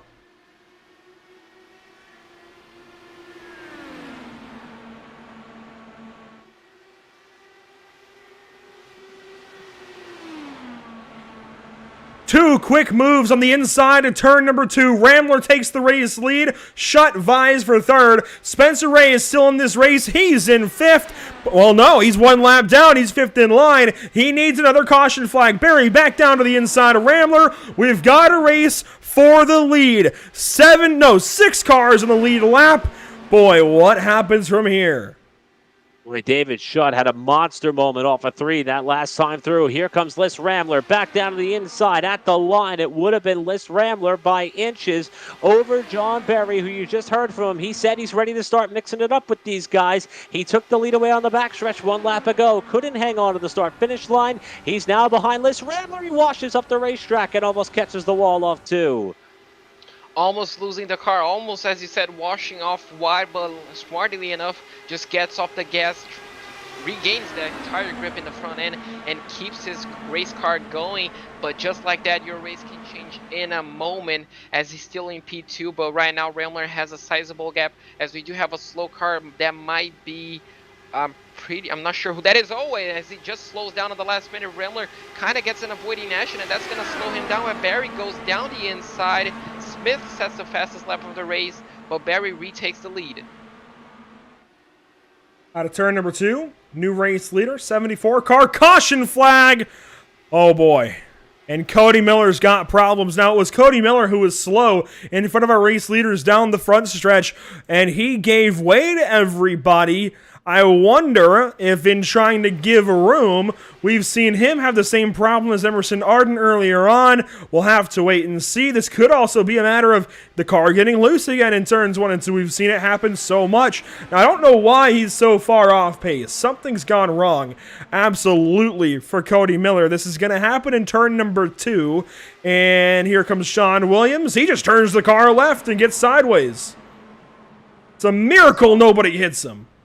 Very bizarre set of circumstances there. Was well off the pace on the main straightaway. Scottless Rambler almost wasn't anticipating the car to be that slow. I guess he wasn't prepared for the speed differential between both his vehicle and that of Cody Miller. And yeah, it's almost like Williams came up, filled the mirror, and I'm not sure if that was a panic move to the left to try to get out of the way of the 89 car as he started to draw up on him relatively quickly as well. But nevertheless, Miller went for that miracle spin there in front of the pack, and everybody was able to avoid, and that will slow the field down yet again and repack us up for yet another restart as we inch closer towards the final 35 laps of this race. Yeah, that was an extremely odd, I guess that was completely the opposite spin out that we saw previously, because that was just straight up aggressive, and these cars are just packing so much downforce even in a low drag setup that, I mean, he just pointed it left, the front end just said yes, the rear end just said no, and unfortunately his car was out, but luckily it didn't hit anyone or anything, so he can keep going. It's going to be interesting to see if anyone dives down the pit lane. Some drivers are thinking about it. You have to. And yeah, looks like everybody. Rambler changes his mind on the last possible moment, and looks like everybody but a few drivers are taken into the pit lane. All of the lead lap contenders, as well as a couple of extras, come down the pit lane. This is lap 163, now 164 of 200. You've got to come in right here. You can go about 35 laps, if I recall correctly. This is perfectly within that pit window. John Berry through his box. No! Barely stops perfectly in that box. You see Justin Gable down. He's in the pit lane, and he is going to exit first. That was quick. I don't think he went up on the jacks. I believe Barry did. Something I was going to mention during that green flag run, if it had been a green flag run, was these drivers are running out of tires. Who has tires left? We don't quite know. But you've got to try and, I would imagine, get some at this stop right here. This is likely the money stop, and I think this is what you would want to be your final pit stop. Yeah, these drivers started this race with 8 sets of tires available to them, so tire management on a race that has seen so many yellow flags remains pivotal. And at this point, you got to make sure that you have a set left for that last run that you want to have to the checkered flag, where grip matters. I mean, we've seen so many cars lose it on their own tonight. It's not all been the result of major contact, so ensuring that you've got fresh rubber to meet the road for the final stretch in this race is certainly going to matter. And as of right now, we do not believe that Justin Gable, at least at this moment, put tires on. So that's something that we're going to have to keep an eye on here, especially if we do get another caution in the final 30 or so laps or in the final 20 or so laps, because, you know, that's something that we're going to have to keep an eye on here. If somebody wants to try to risk with so many cars, so many little cars, so many less cars, I should say. I guess that's the Hooked on Phonics way that you say it, being on the lead lap. You may want to take that chance and maybe come down and get fresh rubber, or if you get a yellow with 20 to go or so, if you save the set to the end. This pit strategy stuff's not over just yet. I think we're just getting started. Oh, it looks like some drivers do dart back on the pit lane. Looks like the previous leaders dart back. But remember, we had a driver came in here. I don't recall who, but he said that the cars don't drive so well in newer tires. So some drivers may elect to stay on older tires just to keep that advantage from the time being, or I guess maybe just they run out of tires. But looks like we do have 3 cars. That's Miller, Ramler, and I forgot his name. But it looks like all 3 of them just came in and just topped out the fuel. So with 35 laps to go, they're just on that pit window, Andrew, as you mentioned, for a full tank in a green flag run. These guys ensuring that they have enough fuel, or at least hoping that they'll have enough fuel to the end of this race. We're right on the cusp of that pit window. Now, I don't know what happened with Cody Miller, but it's setting up for one heck of a run to the finish. If you've missed the race to this point, this is the 2021 installment of the NORC iRacing Series Indianapolis 500. Glad you're joining us this evening. Eric Brennan, JP Costa alongside Trey Shuttlesworth on social media. We are, of course, at the virtual Indianapolis with the virtual Dallara IR18s.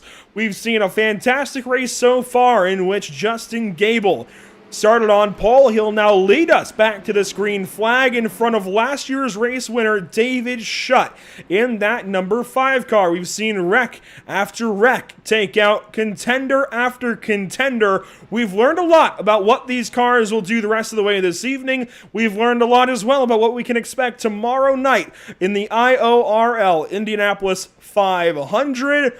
Who knows what we've got to come up now, though.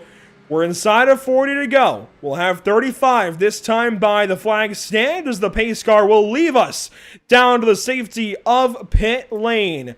35 laps remain in this one. Justin Gable waits. He waits some more. He waits. He's still waiting. Now he launches and we're restarted to Indianapolis. Look at the field bunch up.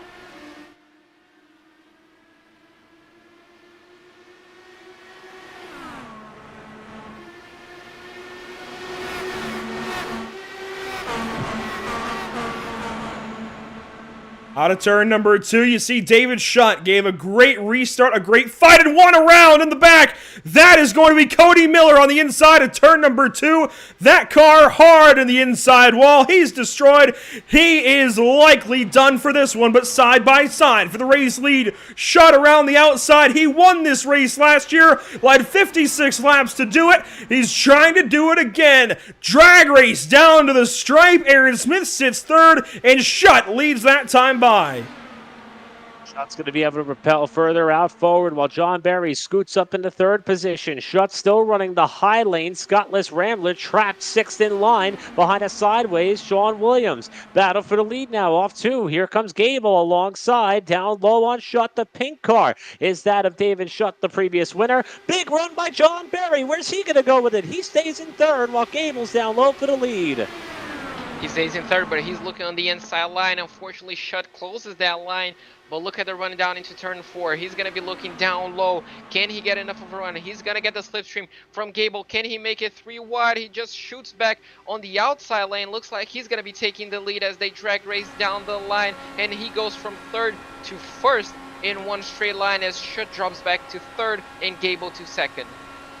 Power move from John Barry. We spoke with him a little while ago. Always likes to miss these wrecks, of course, everybody does, but he emphasized putting himself in positions to miss those wrecks. Keeping himself out of trouble all night long. It usually works out. Well, now he's got a race. Mano through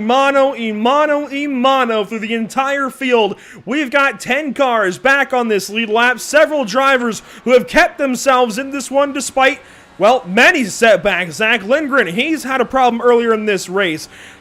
Scott Shire, he would be added onto that list. Even Spencer Ray riding in the 9th position. So many of these drivers are fighting back from adversity this evening. But up front, side by side, they tango into 2. Barry round the outside and blinking big time. Oh my! Problems for David Shutt. Problems for John Barry. Shutt's got no right front. It's a bizarre set of circumstances. May have been caused there by a bit of netcode, perhaps, but Shutt. Oh, Shire! Almost got. Oh no, Emerson! Oh, you're kidding me! Things going from bad to worse for David Shutt. who got damaged in a unique set of circumstances off turn number 2. And while trying to limp that car back to the pit area, Emerson Arden, who has been working diligently to try to finish this race out, is swept up in another incident here on the night. And here is Shutt trying to limp back that car that is painted up similar to what you saw the Racing Point Formula One team have for the last couple of years. I am not sure if he has a fast repair available. I believe he might. We'll know soon, but that was a really unique situation over in turn 2. Exactly, as we saw Barry kind of blinking hard. Pretty sure that's the exit of turn 1 and turn 2, and that might have been the cause of that incident because there was absolutely no contact, at least on my end, that I spotted. And unfortunately for Shutt, that was just enough. As you can see, Barry blinking really hard. That looks like he just just a massive neck code incident, and that was enough to destroy his right front tire, right front suspension completely. And unfortunately for him, at that moment in time, he just essentially loses all grip. As you can see, Miller just kind of avoids it, and as soon as he comes back to the race line, Emerson just comes and get absolutely collected. That was a massive hit for both drivers. David Shutt, no right front down to turn number 3. It's so hard to say what you should or shouldn't do in this situation. You've got that blinking 74 on the outside, and Gable flinched away like he saw it coming. And right here, I mean, that is the net code to all. That is the net code to end all net codes. I've never seen anything quite like that. And then into turn 3, he almost takes out Scott Shire. He ends up taking out Emerson Arden. He just comes right back down to the racetrack, and there's nowhere for Emerson to go. Absolutely nothing he could do. And I want to give Emerson a lot of credit because, you know, he was multiple laps down. But in a race like this, stay out there. If these guys are going to keep wrecking each other, you might as well give it a shot and learn everything you can. And he was doing just that as support, and honestly supporting this race as well along the process. So I give Emerson a lot of credit for sticking with it. But that is a monster hit. I mean, even though this is, of course, an esports world, you still wince a little bit when you see a car go into the wall at that angle and that hard. And, boy, that was a devastating blow to a driver who, since lap 1 up till now, has not had luck on his side. Exactly. If Unlucky had a name, I'm pretty sure tonight would have been Emerson Arden, as that crash was well over 210 miles an hour, I'm guessing. And I'm pretty sure on his screen, it was definitely not pretty, even though it's, as you mentioned, virtual. I'm pretty sure he got the scare of his life, as his car essentially was pointing one point into turn 3 and 4, and another point just completely into the wall. So not a pretty sight at all, but unlucky for him, that might have been race over after he raged on after crash after crash. 8 laps down, he unfortunately raged on, but unfortunately his race comes in an end before the checker flag. Boy, lots just gone on in the last, I'd say, 20 laps or so. Everything we thought we were shaping up to see has completely changed this evening, Eric. Let's talk to the driver who's the center of that incident, though, Emerson Arden, with nowhere to go. And actually, I don't think he wants to be talked to. It looks like he has checked out of our voice chat. Looks like he'd rather just not have that conversation. I can't blame him. That's got to be frustrating. Yeah, especially when you've had the night that you have and you're out there and kind of thumbing your way through it. I mean, we've talked about it before, even on some NORC races where a driver who, you know, gets involved in one incident relatively early in the going and elects to, I'll use the term, you said this earlier, Andrew, so I'll steal it, that the kids are using these days, and rage quit and just say, you know what, that's it, I'm done. I don't want to do anything else anymore. If I can't win, I'm not having fun.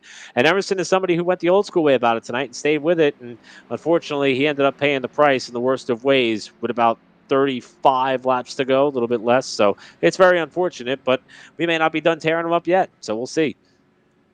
Yeah, exactly. We do have to give him big props for keep on going, because at any moment in time he could have just parked that car and just said that's enough, but you know, he just kept his head down, kept racing, got excellent miles, didn't bother any of the leaders. He essentially got out of everybody's way. So he was absolutely a player in the game, but unfortunately for him, his night comes to a quick end.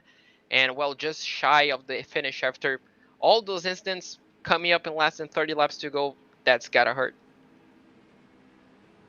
And we will have less than 30 laps to go with this restart. In fact, will come around and take lap 173, which will set us up with 28 laps to the end of this race.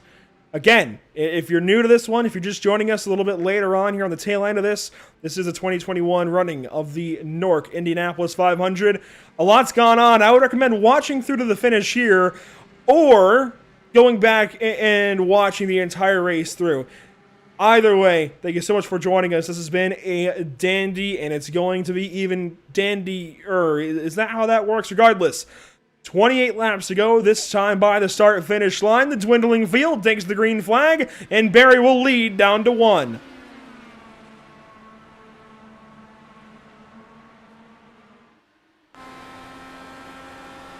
Rambler already a big run straight to the bottom side of John Barry. A fight for the race lead. Rambler takes it by force.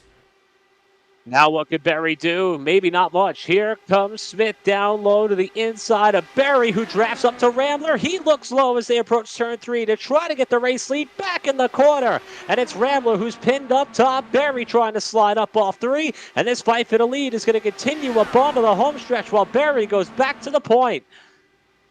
Rambler got that slingshot run that he loves, and he's going to get that position back once again as they cross the start-finish line.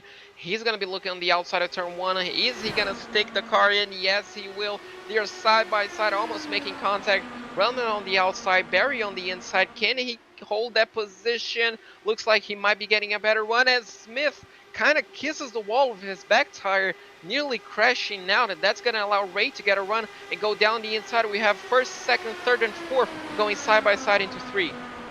John Barry holds the lead, bottom side of the racetrack. Will come around and take 26 laps to go at Indianapolis, this time by.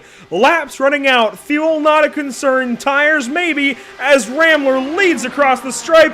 Boy, that was a dead heat. We're starting to get to that point in the race where these guys are going to have to start thinking about rehearsing their final move, and Rambler may have just worked that to perfection the last time through. But the side-by-side run is poking a big hole in the air that Aaron Smith is loving as he's starting to close up from third spot. Spencer Ray coming back from the big crash while battling for the lead with Elijah Gracia. He runs fourth with Zach Lindgren fifth, Gracia in sixth. We've got 8 cars on the lead lap, 2 very fast cars, 1 lap down as this battle for the lead continues on the home stretch with Rambler trying to make the outside lane work, with Smith now trying to push him clear to the lead.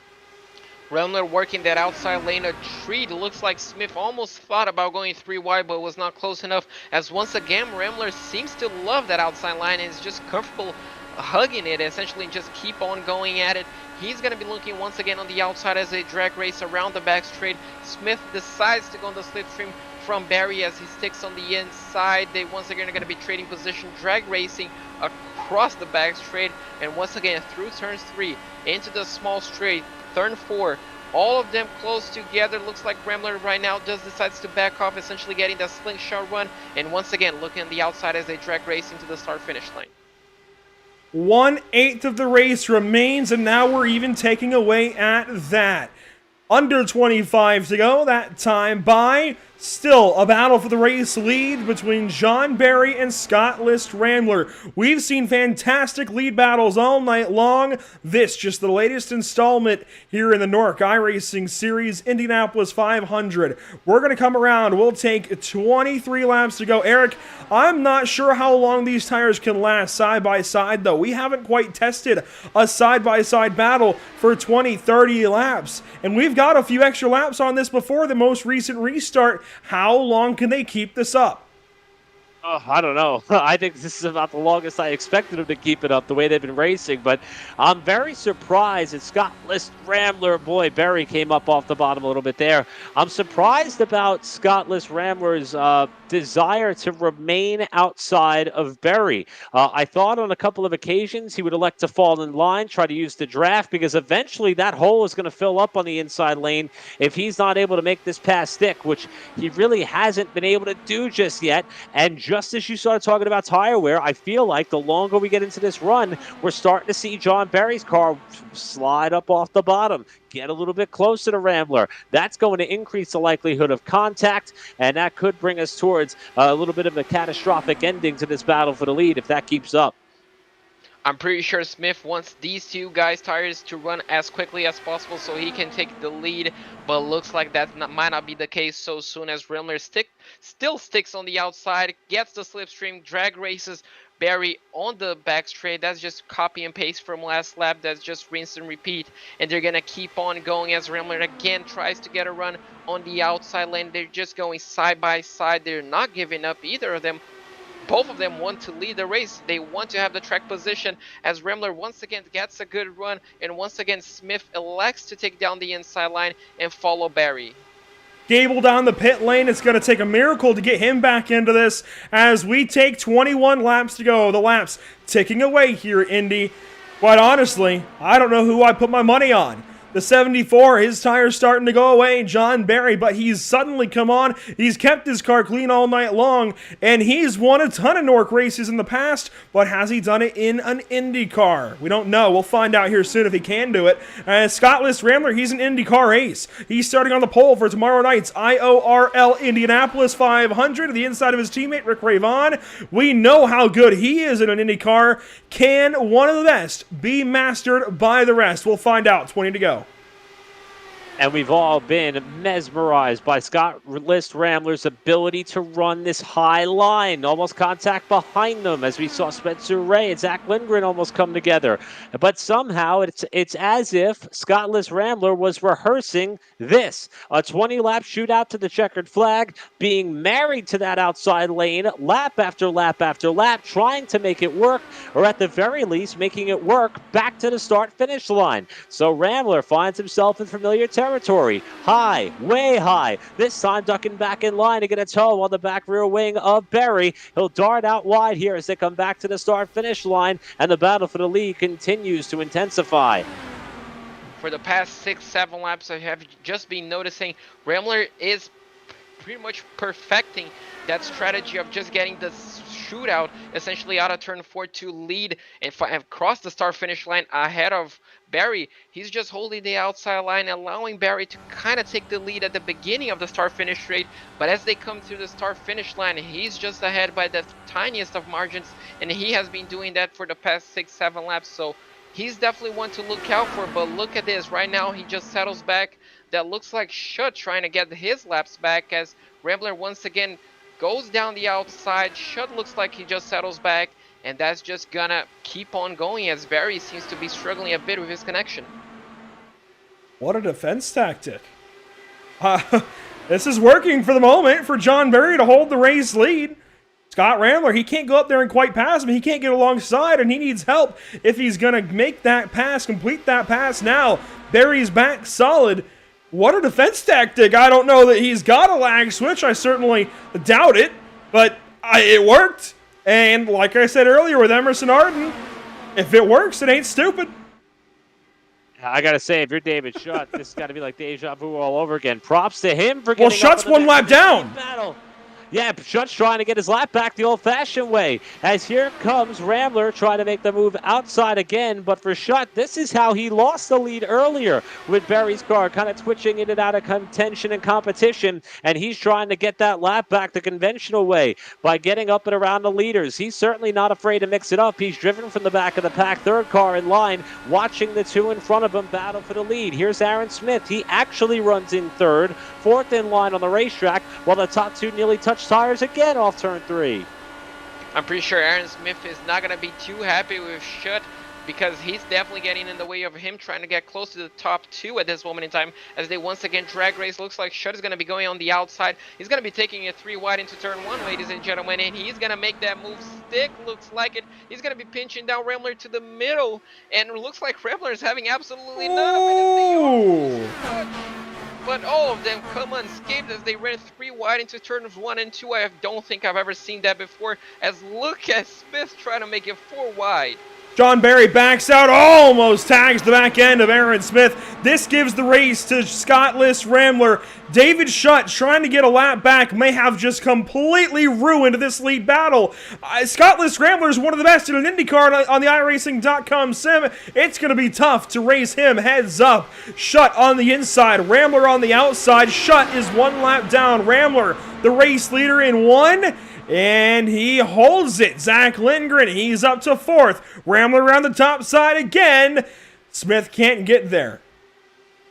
Schutt may very well be trying to make a statement here as he erratically defends the bottom lane with Scottless Rambler working the top side. Again, this is not a battle for the lead. The pink car is actually 1 lap down. Scottless Rambler on the outside and the white and black car is the leader while Aaron Smith rides 2nd. But Schutt is trying to battle back after a netcode issue cost him some damage on the right front of that machine, put him behind the 8 ball, put him 1 lap down, and he is aggressively trying to get that lap back and hope for a yellow without being the yellow. As Barry goes down the inside into turn 1 to take that P2 away from Smith once again. But now the question is, if you're Rambler, what do you want? Do you want a yellow to essentially get rid of Smith for the time being, or you just keep on battling, going side by side and essentially destroying your tires as we now head into less than 13 laps to go? I'm not pretty sure what I would do in his position, but looks like for the time being, he's happy to stay in front and keep battling a car that is 1 lap down. David Schutt. The one thing I know about him in an IndyCar, like I said earlier, is he's aggressive, and so is John Barry. Down to the inside of David Schutt. He takes the race lead. What a move! Boy, John Barry said he was ready to race. He wasn't kidding. Look at that move to go back to the point. That was after he lost the lead and fell back to 3rd. Had to pedal it and thought maybe he was out of it. He said not so fast. Only took him a couple of laps to regroup and get back up there. But here comes Schutt trying to get that lap back up top as they run side by side to 3. David Schutt on the outside of race leader John Barry will take 12 laps to go. This time by the flag stand at Indianapolis. Scottless Rambler falls back for the moment. Ooh, almost contact between the leader and the lap down David Schutt. This is interesting, and I can only imagine how aggravating this has got to be if you're racing for this race lead. If you're Aaron Smith, if you're Zach Lindgren, you've got to be licking your chops, waiting on this incident to happen. I think it's going to happen. It's impending. And again, not quite sure. Look at this on the outside. Rambler 3 wide in the top, 3 wide in the corner. Rambler way up out of the groove and almost into the fence. They somehow keep it straight. I cannot believe he's still making those tires work on the outside. That was so brave and so trustworthy on those tires. As now look at it, they're going 3 wide. That's 2 cars battling for the lead, 1 car battling to stay on the lead lap, to go back to the lead lap, and Rambler is still on the outside lane. That we all know it, he knows and loves it. As right now it looks like Schutt feeds back in behind those 2, as Rambler right now within 10 laps to go is going to be battling once again Barry as he takes on the slipstream. He's going to be pointing his car on the outside. He's going to be heading to the outside. Can he clear Barry before turn 3? No, he cannot, as they still go side by side, and he's going to stick on the outside lane, and once again he's going to have their run. This is all that happened before, and just going to keep on going for the final 10 laps. I'm getting deja vu myself now, Eric. Didn't we see this episode about 10-15 laps ago? John Barry inside, Scottless Rambler outside, dueling heads up for the race lead. Add that 5 car regaining speed back up to these 2. We're about to have a repeat of the last 10 laps. What's going to happen here? Tires are fading away. Again, they can't keep this up, can they? I'll steal a line for the late Benny Parsons. There ain't no way they're going to be able to keep this up. This is madness. And Schutt continues to be a bit of a variable. Barry washes up, almost caught the side of Rambler through 3. While Aaron Smith, Zach Lindgren and company continue to ride back. I'm not sure if this is intentional or if they're just trying to play it smart here at the end, because they know that there's no way these guys could keep this up without having significant contact. They all come back together in 1. Barry holds the lead. Rambler is just putting so much stress not only on his tires but also on Barry's tires, because if at one moment in time Barry just loses grip on that front end, he's just going to be completely washing off into Rambler, and that's going to be a huge crash. So much trust being put in these 2 drivers on each other, and well, they just keep on going. You can see Rambler going still on the outside, just keeping essentially his front wing in contention, not allowing Barry to take on full control of the outside lane of the racing line. And once again, they just drag race from on the start finish line, and Schutt just keeps on that 3rd car battle. And Smith, unfortunately, looks like he cannot get too close to these 2, but I'm pretty sure he might be lining a move within the final few laps. We have hit and surpassed 55 lead changes, 12 cautions this evening. Whoa! You know what? I'm not going to say that line because Scottless Rambler tried to give a 13th, that time out of turn 2. Fights to the inside. He'll take it down to the bottom side of turn number 3. He wants that race lead back from John Barry, and he's got it. Into turn 4. We'll take 7 laps to go this time by. Rambler electing to forego his outside lane. Now what could John Barry do with Rambler defending all the way down to the inside retaining wall with Barry not having an avenue to get by? Shutt rip rides up the top. Oh, John Barry! That would have been catastrophic there for Barry as he almost bounced off the side of Shutt. And Barry's got to be furious with the fact that Shutt is still mixing it up with the leaders. I'm sure Barry is absolutely losing his mind, but Rambler might just be thinking Shutt as right now. Shutt dives down the inside of Rambler as he sticks on the outside lane, but Barry just like that, just in a quick moment's time, finds himself just in contention once again for the race lead, but that was also close between those two as Rambler now scoots in the back of the slipstream from Shutt, and Barry's going to do the same, but looks like he's not going to get too close as Rambler goes around the outside of Shutt. Once again, this is a lapped car. They're not battling for position. Barry on that McLaren livery car is the second place, and right now Rambler has 1 car between them. Down the back stretch, we'll have 5 laps to go this next time by. Aaron Smith, he continues to sit back of these guys. Once again, it looks like Rambler might have this one possibly wrapped up. We know it's pretty hard to actually pass and hold on to it. Usually get locked in a side-by-side battle. With tires fading away, Barry's got to go through a lap car to get up to that 18. What do they do down the front stretch? Oh, I thought David Shutt for some reason was no longer in the server. No, Barry to the inside, and oh, he fades up for a moment into David Shutt. 5 laps to go, and he no longer has that 5 car between he and Indianapolis 500 glory. Well, maybe he does. Shutt fights to the top side and maybe clears that 74 again. As that continues on the back straightaway, at this point in the race with under 5 to go, I'm going to come out and call space. Oh! Scottless Rambler! That is unbelievable. He just lost it all by Caution! himself. Looks like those tires have had it, and that rear end was absolutely not sticking on turn 3, and all of a sudden, the leader of the race with 4 laps to go finds himself in the last position of the lead lap cars. You're kidding me! I don't even know what to say. I will say what I was about to say, and that was that I thought it was about time for Shutt to move aside and let these leaders battle it out, but it looks like he knew what he was doing because he's going to get his lap back the old-fashioned way due to the timing of the caution, unless John Barry was able to get by him after that car spun off the corner. I thought that if Shutt would have hung around there and not gotten his yellow with 5 to go, he should have conceded defeat and fallen to the back and let these guys settle it. But Scottless Rambler, we talk about cars getting loose all day. That's exactly what happened to him here.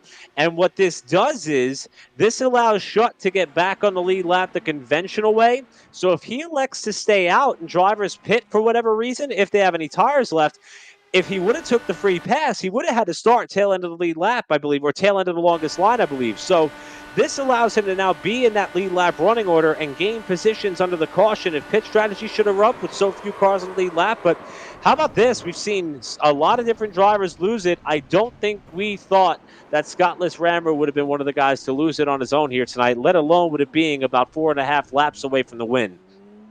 Definitely not. Definitely, that's the huge surprise as we all went speechless as we saw that puff of smoke from Rambler's car. And unfortunately for him, within 4 or 5 laps to go, that's all it took for his car to be pointing at the wrong direction. And well, that allowed, looks like everybody went to pit road, but the top 3 looks like it. So we might have an all-out shootout. Looks like all these cars, they have fresh new tires. So it's going to be interesting to see how well these tires fed off in comparison to older tires. But the question is, if Rambler's tires did that as old as they are, is Barry concerned about his tires? I would hope that he would be concerned, JP. We're going to go to extra distance, it looks like, in the NORC Indianapolis 500. Sean Williams, the first off of pit lane, the first on new tires. Suddenly, Sean Williams, who was a bit, I guess, unsure of his prospects in this race, just might be in the catbird seat. Scottless Rambler exits second out of the group who pitted. David Schutt third. So it ends up paying off for David Schutt. But if that had ended in an incident with he and one of those two leaders, I think you've got to look back at that as one of the silliest runs to a caution flag in iRacing history. I'm going to be honest, if it had ended in an incident. Thankfully, there was no incident.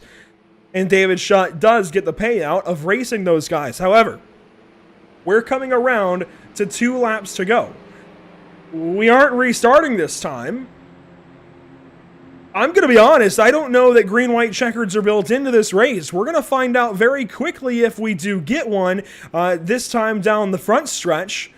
And we're going to find out pretty quickly if we've got 1 lap to end this race or 2. Yeah, that would be really interesting. I mean, the Indianapolis 500 sticks to its traditions. I mean, they were talking about it on trackside this past couple of weeks about they used to have a red flag point in some cases. It came into play in the 2014 running of the 500. So this is going to be a big moment in this race, perhaps here when the field gets to the line. And John Berry may watch be the pace car looking at lights. An opportunity. Let's take a look at how this pans out here, Andrew. Pace car lights are out, and we are okay.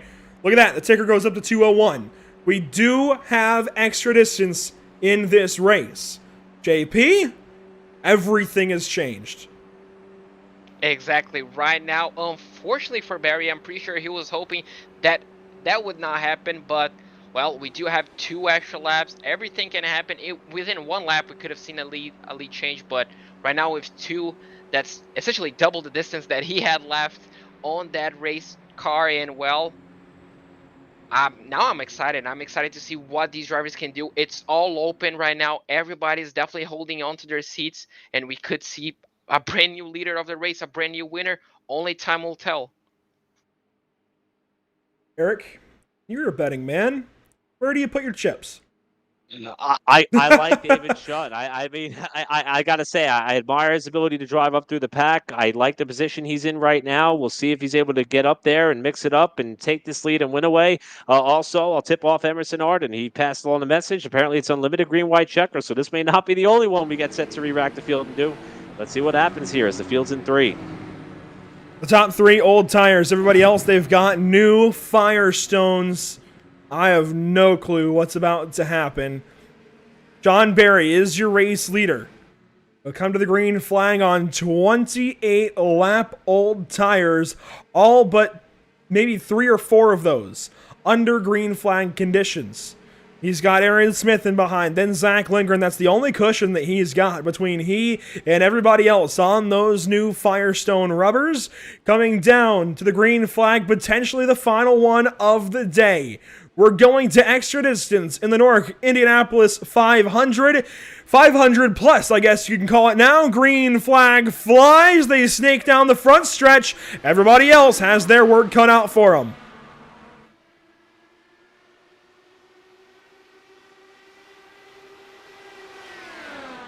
Barry's got a challenge. Aaron Smith looks high. Meanwhile, Scott Rambler passes Sean Williams. David Schutt looks to follow side by side for the race lead. Do we go 3? Yes, maybe. Zach Lindgren looks middle. No, he will stay behind John Berry.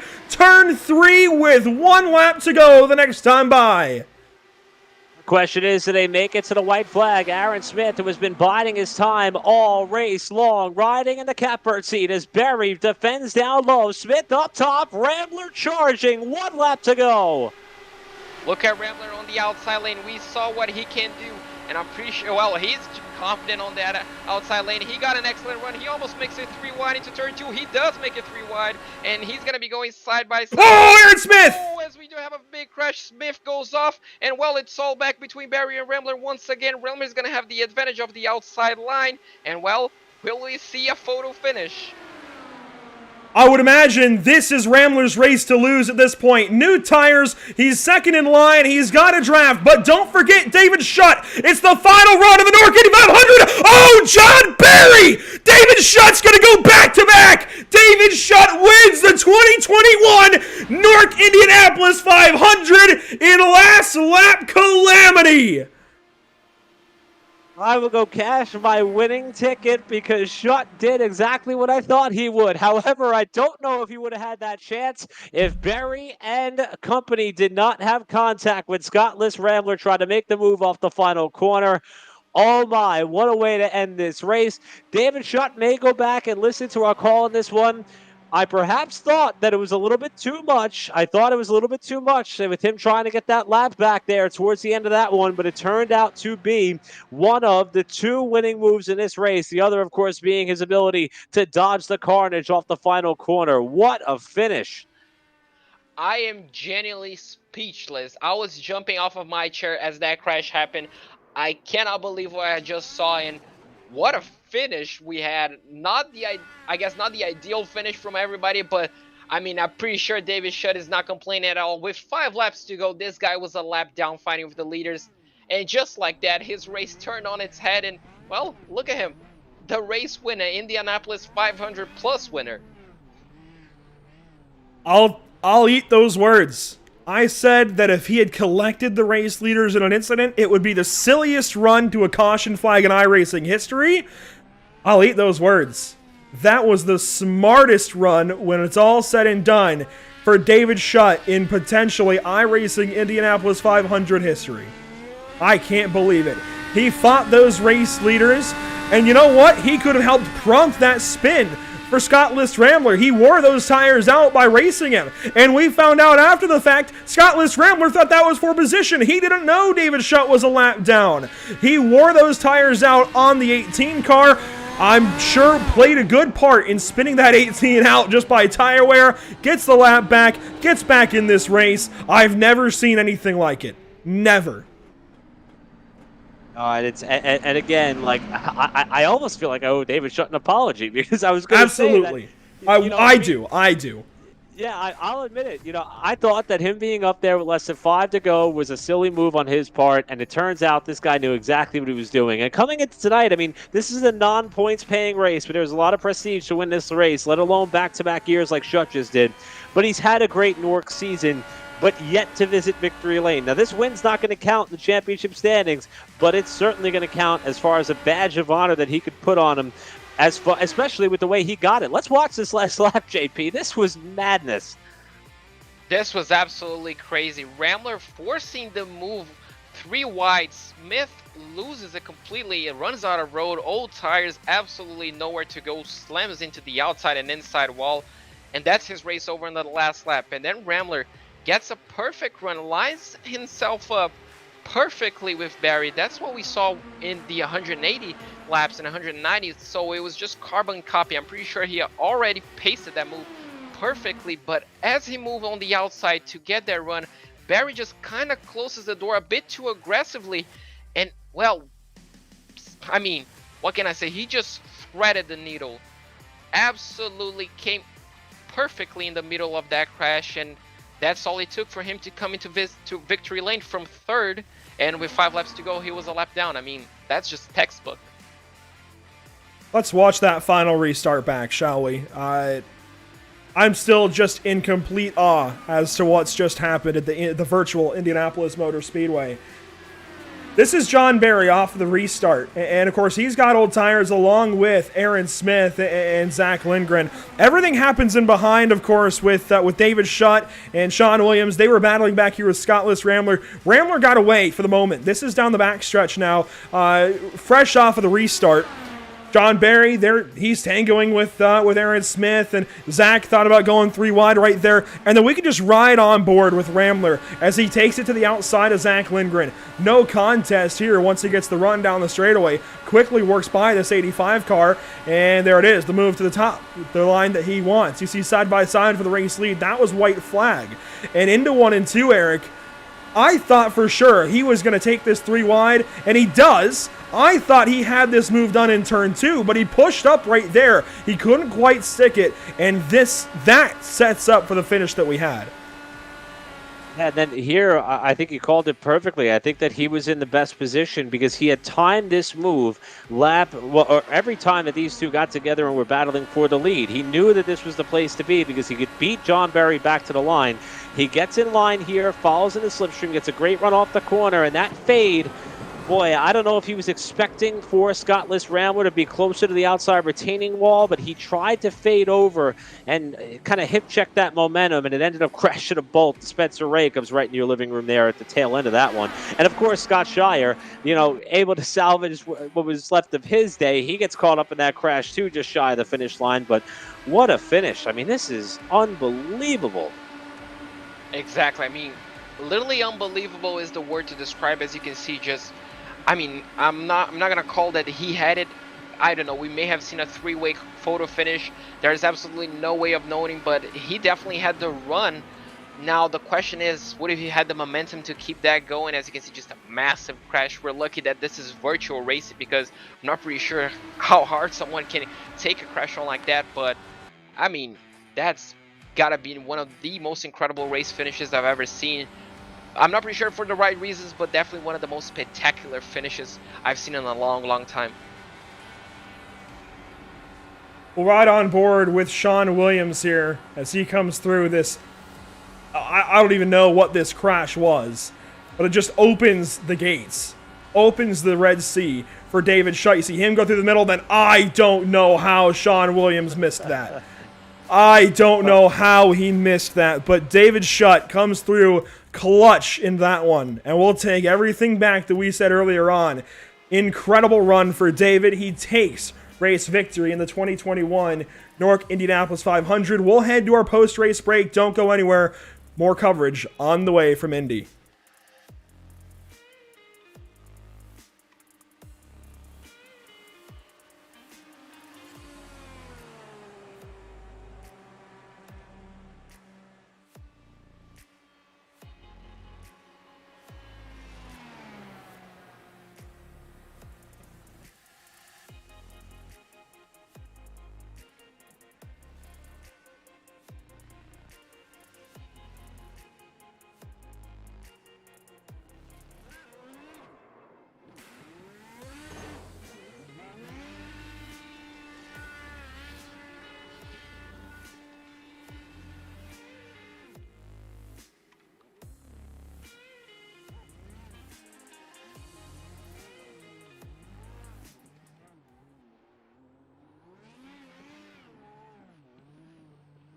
Have you found yourself trying to hide your joy because you're unhappy with your teeth? Your smile is the first feature noticed in an interview, on a date, or in family photos. We want you to be able to shine bright as your best self, and our teeth whitening system is the perfect step toward restoring your confidence.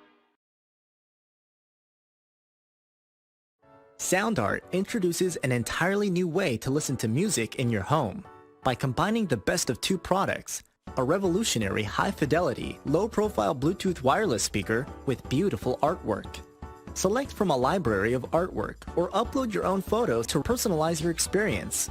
SoundArt ushers in an era of invisible, beautiful, and amazing sound throughout your home and redefines your entire entertainment system. The need to reclaim your floor space and rid your home of unsightly speaker boxes that need to be bolted to the wall is now a thing of the past. Our canvas is printed on high-quality permalite by Breathing Color. And select from our gallery or upload your own. Standard sizes include 16 by 20 and 18 by 24 canvas wrapped. Custom sizing is available, as well as surround sound options.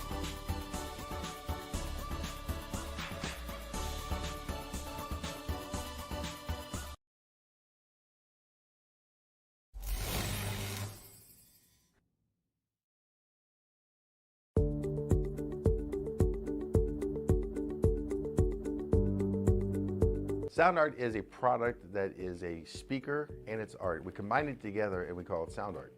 What makes it so unique that any picture can be your speaker? SoundArt gives you the high quality sound without the ugly speaker. This isn't a picture with a speaker, the picture is the speaker. Just imagine your wedding picture uploaded onto a canvas and now it's speaking 10,000 tunes. I mean, it's a very cool concept. What we like so much about it that you can take anything that means something very special to you, upload it on the canvas, have it hanging up in your room, your balcony, wherever you want to put it, and now it's a speaker. I mean, how cool is that? It's something that we have that and no one has. No one has this product. It's just a great gift to give anybody. It's just a neat concept. Around here we say, art never sounded so good.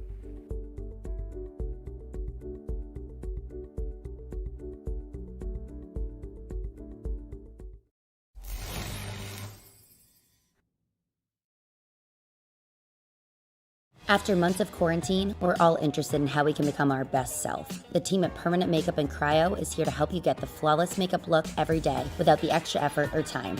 When it comes to your appearance, you deserve the best care that money can buy.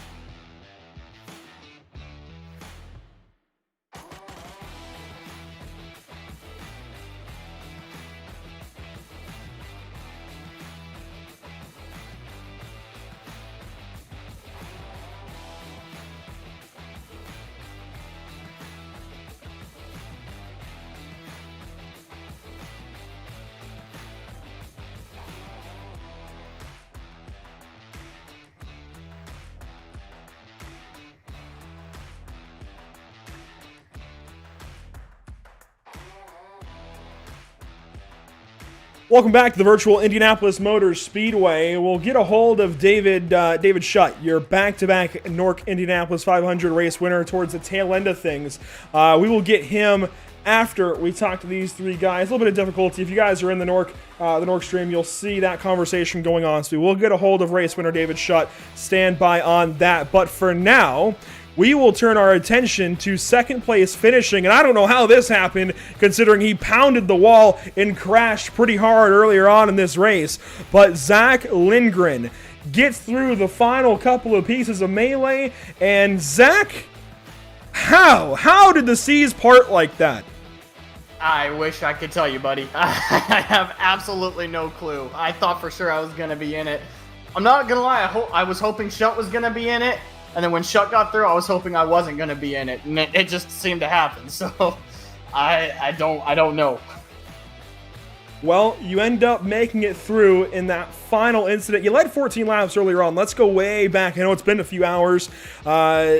But back earlier in this race, you sat around in the top 5 very quietly, very methodically.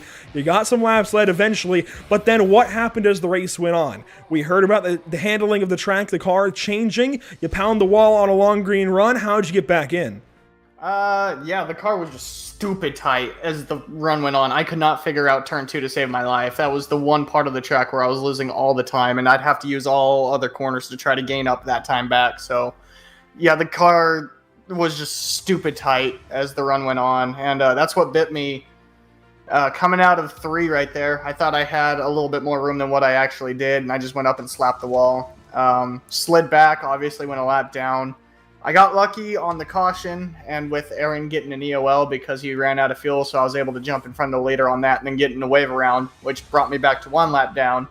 And then I had a battle right there with Spencer there for just a little bit when that caution saved him came out, but everyone else pitted, so I was able to get a wave around. So at that point, I knew my race was probably salvaged. I just needed to keep it clean. I had already used my fast repair, so it just at that point is just keeping the car clean and trying to get up as quick as I could up to the front. I couldn't pass anyone all day, so it was just passing people on the stretches and as quick as I could. Let's fast forward now to that final restart. Somehow you're back in things. You're on those old tires. You see John and Aaron in front of you. And then Scott, Sean, David on new tires behind. What was the game plan?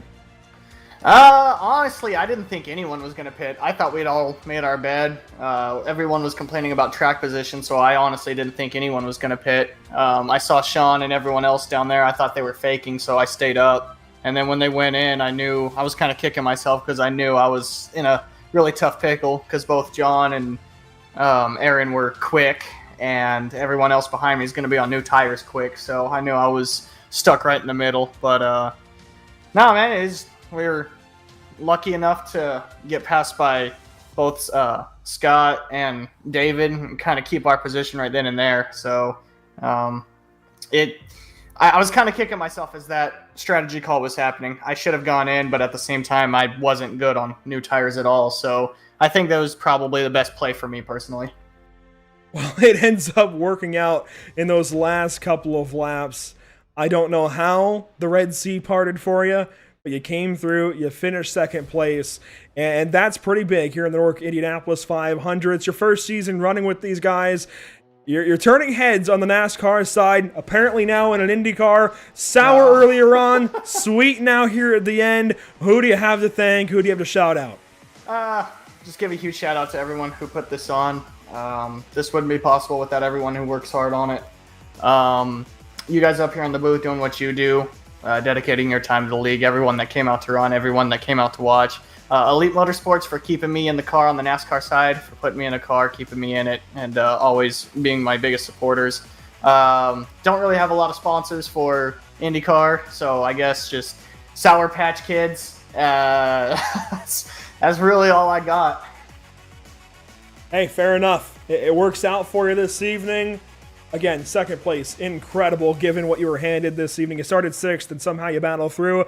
Congratulations on one heck of a podium finish and doing so in style. We'll see you next week at the iRacing Super Speedway. Until then, live this one up. All right, buddy, I will. Thank you. Zach Lindgren, second place in the NORC Indianapolis 500. I can't believe that. I don't know what to make of that, but we're going to hand things down to third place finisher. You see him there in the background, Sean Williams. He's standing by with Eric Brennan. Thanks a lot, Andrew. And Sean Williams, I know we talked a little bit earlier tonight, and we weren't quite sure about the handle, the ability to pass with that car. We knew the last few laps were going to be crazy. Did you envision that it was going to be that crazy? Oh, yeah, we went full NORC right there at the end. I mean, these races tend to, suit your style for the most part. I mean, we mentioned that you kicked the season off with a pole at Daytona. Your NORC campaign has been going quite well. You're 10th in the championship standings, but this is a non-points race. Hopefully that nothing that happens here tonight carries consequence to when we get back to regular season competition next week. Does that allow you a chance to experiment a little bit or be a little bit more rough and rumble than you would be on a points-paying event? I don't know. I just try to every week to show up, run my own race, see what I got at the end, and just go from there. You know what I mean? Now, late in the going, we saw the pit strategy kind of get split. When that caution came out just a few laps to go after Scott List Rambler's spin, did you have any tires left? And was that the only option that people had? If you had tires left in, you had to come and take them? Or what was your thoughts there as far as if the yellow came out, which it eventually did, of what you were going to do? Yeah, it came in. I had one set left. The tires, I don't know. The fall off didn't seem that bad. We were setting much faster laps after having some laps on the tires, but I figured I wasn't in the lead anyway. I hadn't really had anything for them, so I might as well just put some fuel in it, put some tires on, and see what I could do. We had a quick glimpse here to take a look back at that last lap crash that's happened off turn 4, and it looked as though that John Berry's car was either in your lap and that you were either going to come home with a top 5 finish or you were going to come home out in the parking lot at the virtual Indianapolis Motor Speedway. Did you even see that car flash before your eyes? I'll or tell were you you just what, kind of... that thing what was that came like? out of nowhere. I saw like pieces and stuff flying everywhere, and I was like, you know what? We're not lifting, so I just hammered down, tried to find a hole. And I think I went through him. I don't know. That scared me right there. I need some new underwear. It is certainly fun to watch. Hopefully you have a chance to go back and look at it. Sean, you ran a very clean race tonight. I hope that you're very happy with the run that you were able to put together. A top 3 finish for you here tonight. Who do you have to thank for this incredible run by you and your team? Yeah, again, just like earlier, thanks for Revan for putting this on and everything he does. All the league races. It takes a lot to run these things, so I appreciate all that and him letting me be a part of this. And then, again, everyone who's watching, we had a lot of wrecks. It was kind of a mess, but hopefully it was entertaining and everybody enjoyed it. And then, again, thank you all for broadcasting these things. I like watching them. It was a long one, but it was a fun one. And thanks to guys like you for making it entertaining for us. Sean, great job tonight, man, with that third-place finish. Congrats. Yep, thank you. Again, that is Sean Williams, who came home our third-place finisher, I would say by less than virtual inches after John Berry's car came across the bow of his machine. And Andrew, I'll tell you what, that's not the last front runner that we're going to talk to tonight. We had a couple of other heavy hitters in the mix who we're going to have a chance to chat with before we go off air. Who's the next one we got in line? we're going to hand things down to JP Costa with Scott List Rambler. I think one of the biggest storylines of the afternoon, especially with the IORL Indianapolis 500 tomorrow. JP, take it away. So definitely Scott List. I mean, that was almost a race. It was essentially race gone and race back, and unfortunately at the last moment in time, you kind of lost. But before we talk about the big incident, talk us through essentially the first part of the race, the first 3/4 of a race. Talk us through how on earth were you handling that outside lane so well? I mean, you passed so many people out there. It was just unbelievable seeing you hook that outside lane.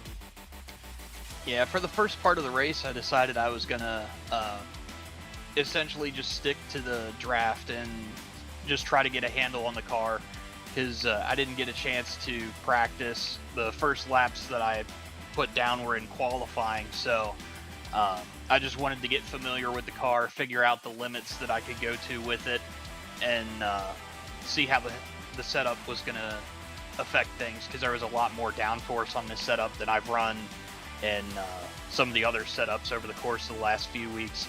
So I just started playing around. I knew the outside on the fixed setups tend to be a pretty good place to go as long as you can keep clean air on your nose.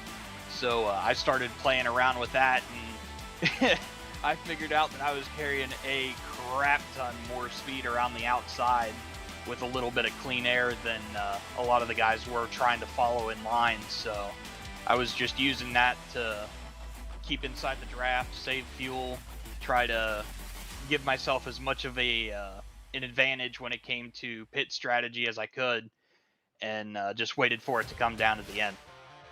Yeah, we saw you absolutely flying through people on the outside lane. We were in shock, we were in awe on those moves, and at one point in time, obviously, we came into a part of the race where everybody was kind of single filing. How difficult was it to try to get past, try and get close with all that air rush, with all that dirty air? Honestly, it was kind of odd, because if you're like mired back in the pack and there's not a lot of clean air anywhere, you could run like about half a lane to 3/4 of a lane to the outside of the car in front of you, and you could gain quite a bit of ground doing that, and then use that advantage coming out of 2 and 4 to pass them down the straightaway. So it wasn't horrible. Where it really started getting odd, though, was back in like 4th or 5th. If the top 3 were packed up pretty well, the amount of air that was being moved was just set in such a way that you really couldn't do anything. You had to wait until somebody got slightly out of line in 3rd or 2nd position to even have a chance of coming back at the guys in front of you. But once you get up into 3rd and 2nd, you didn't really have any issue, because there was still a lot of clean air. Well, that would explain why we saw so many battles for the lead. Now we're gonna get into the questions that I guess everybody that's watching the stream wants to know. We saw plenty of times during the beginning and the mid phase of the race, some drivers spinning out on their own, let it be on turn 1, 2, or in your case on turn 3. Now, what exactly happened that the car lost? It was older tires, was just, let's say, a gust of wind, too much input? What exactly happened that led your car to spinning out from the lead at that moment in time, and what was your reaction after that? Honestly, I'm not entirely sure. Once you get up into clean air, the car would loosen up quite a bit, and I had set my weight jacker back down into the negative. I think it was -5. I had 6 on my armbar in the front, so it should have been pushing slightly, and that was essentially what I had run during the pit cycles to kind of run in clean air once the other guys had peeled off toward pit road, so I didn't think it'd be much of an issue. And for a couple laps there leading up to the spin, it was perfectly fine. It's just I went to turn into turn 3, and the right rear felt like it just turned into a caster and pointed my nose straight at the inside wall. There was nothing I could do to control it. Yeah, at that moment at over 210 miles an hour, I'm pretty sure there's absolutely nothing you can do to catch those cars. And finally, we come to that final lap. At the end of turn 2 and the entry of turn 2, you made it 3 wide. That was one of the bravest moves, one of the craziest moves I've seen all throughout the race, and you made it stick. That was amazing. Then at that moment I thought, okay, he won the race. But coming out of turn 4, what was your view on that instant? Oh man. I can't be mad at John. John and I were having fun racing, and I expected a block. I didn't expect that big of a block. Yeah, coming through the short chute of 1 and 2, I just had a massive run on John and Aaron, and I didn't want to give it up, obviously, because I knew if I let out of the gas, I was going to have to build up that momentum again. So I went for the gap. John had dove down a bit further in turn 2 quite a few times on the restart, so when he moved, I went ahead and filled the gap. Had to jump on the brakes a little bit to make sure I didn't get into Aaron, and unfortunately he just washed up into the wall because it's like you said, for some reason I was the only one that was really able to get that outside lane working. So once you get past that certain point, if you haven't been running up there, then it's just going to go into the wall. But coming down into 3 and 4, I decided to run the high lane to try and get a little bit of a gap to myself and John so I could draft down the front straightaway. Built up a pretty good gap in the short chute, started getting behind him, and had the run there coming down the final straightaway, and he just turned dead right, clipped my left front, and sent me straight into the wall. Well, it's nice knowing that you took it so well. It's amazing to see. Obviously, this doesn't count for any points in the championship so far, but obviously we just keep on thinking what could have been if this had not happened. But since it happened, who do you have to thank for that also close win in this Indianapolis 500? Okay. I want to thank you guys for broadcasting. I want to thank John for putting everything on with NORC. This is the first time I've been back in a NORC sanctioned race in a very long time, so it was good to come back and put on a good show and have some fun, fight down for the lead to the very end. And thanks to everybody that came out and watched. Hopefully it was entertaining for you guys, because it sure was fun behind the wheel. And just before I let you go, obviously we're going to have you tomorrow as well for our race. How do you take this race as practice for tomorrow's race? Well, about that. So I started a new job recently, and unless the race gets bumped back to around the same starting time as the race was tonight, then chances are I won't be making the grid. So I went through all the trouble of putting the car on pole for tomorrow's race, and chances are I won't be there. Well, we definitely hope to catch you tomorrow, because you put on a show here tonight, and I'm pretty sure if you can make the race tomorrow, you're definitely gonna put on another show. So hopefully you can make it to tomorrow's race. And well, thank you for the amazing races you provided us here tonight, and best of luck for tomorrow. All right, thank you guys.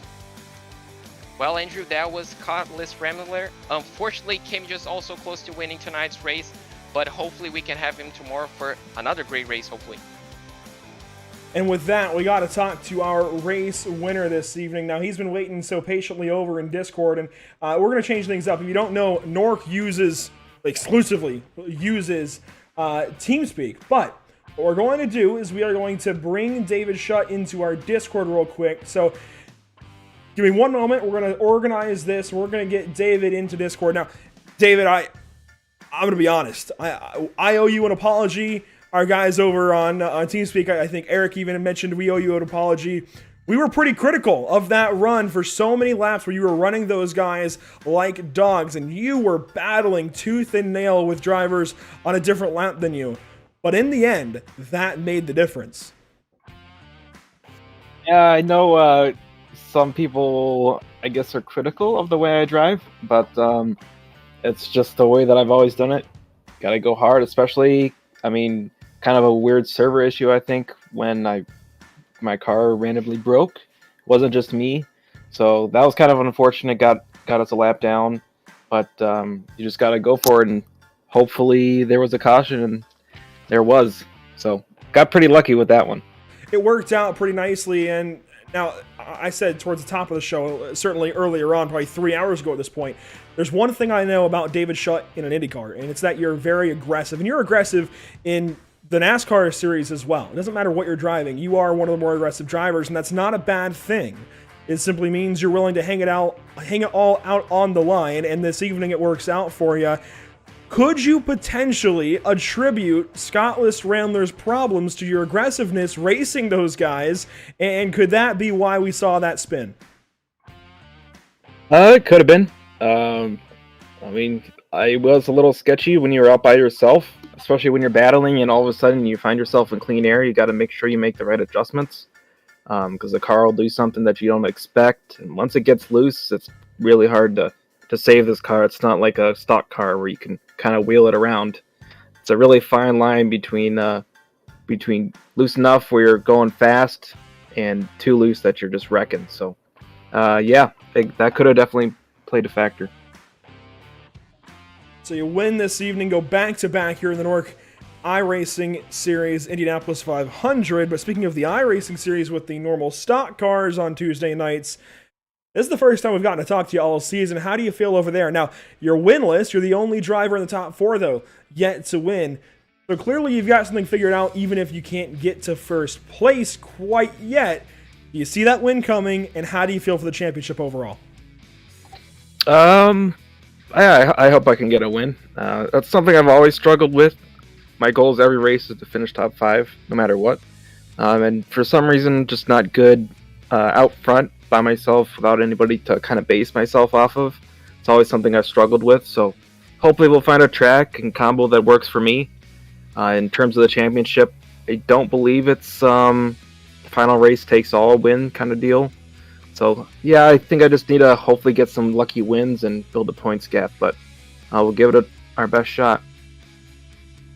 We'll see how you do next week at the iRacing Super Speedway, but for now, congratulations on going back-to-back in the NORC Indianapolis 500. Who do you have to thank? Who do you have to shout out? Well, I'd like to first shout out John Barry for taking himself and the other car out. I think this was like the second time he's done that, and I've won both times, I think. And I'd like to thank you guys for broadcasting, all the drivers for showing up. It was kind of worrying because there wasn't a ton of drivers, but I think we put on a great race. And in the car, it was definitely a blast. So excited for next year. Hopefully we'll get a new track, updated version, and we'll get even more drivers. It was certainly a wild one this evening. You come out on top, and I think that's fitting for your wild driving personality. Congratulations once more. We'll talk to you hopefully throughout the season some more. Hopefully that win is coming up for you. Best of luck. Have a good night. Thank you. David Shutt this evening after a fantastic, a big-time victory here, Eric. And I don't know what else to say about it other than a fantastic win. I think a big power move. Granted, out of turn 4, he's not looking at a checkered flag. He's looking at 2 cars in front of him. He was just in the right place at the right time when mistakes happened ahead. And I think that is about as impressive as being the driver to lead out of turn number 4. You've got to make sure you're in that right position when things go awry to take advantage of it. He did exactly that. You see Barney waving the checkered flag. And David Shutt is a back-to-back Indy 500 champion. Now, I appreciate you offering our apologies because we owed it to him. And with that, though, once we came down with that green-white checker and you posed the question, who did I think would be the car to beat? Shutt was the first one that came to mind, and it was because of how well he was able to push and how aggressive he was able to be and essentially force the competition into mistakes. And that's what ended up being the race-winning move.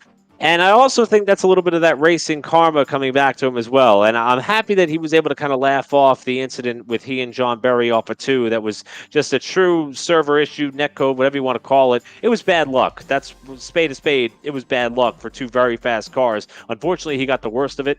But as always in the racing world, it came back to him. He's a back-to-back NORC Indy 500 winner.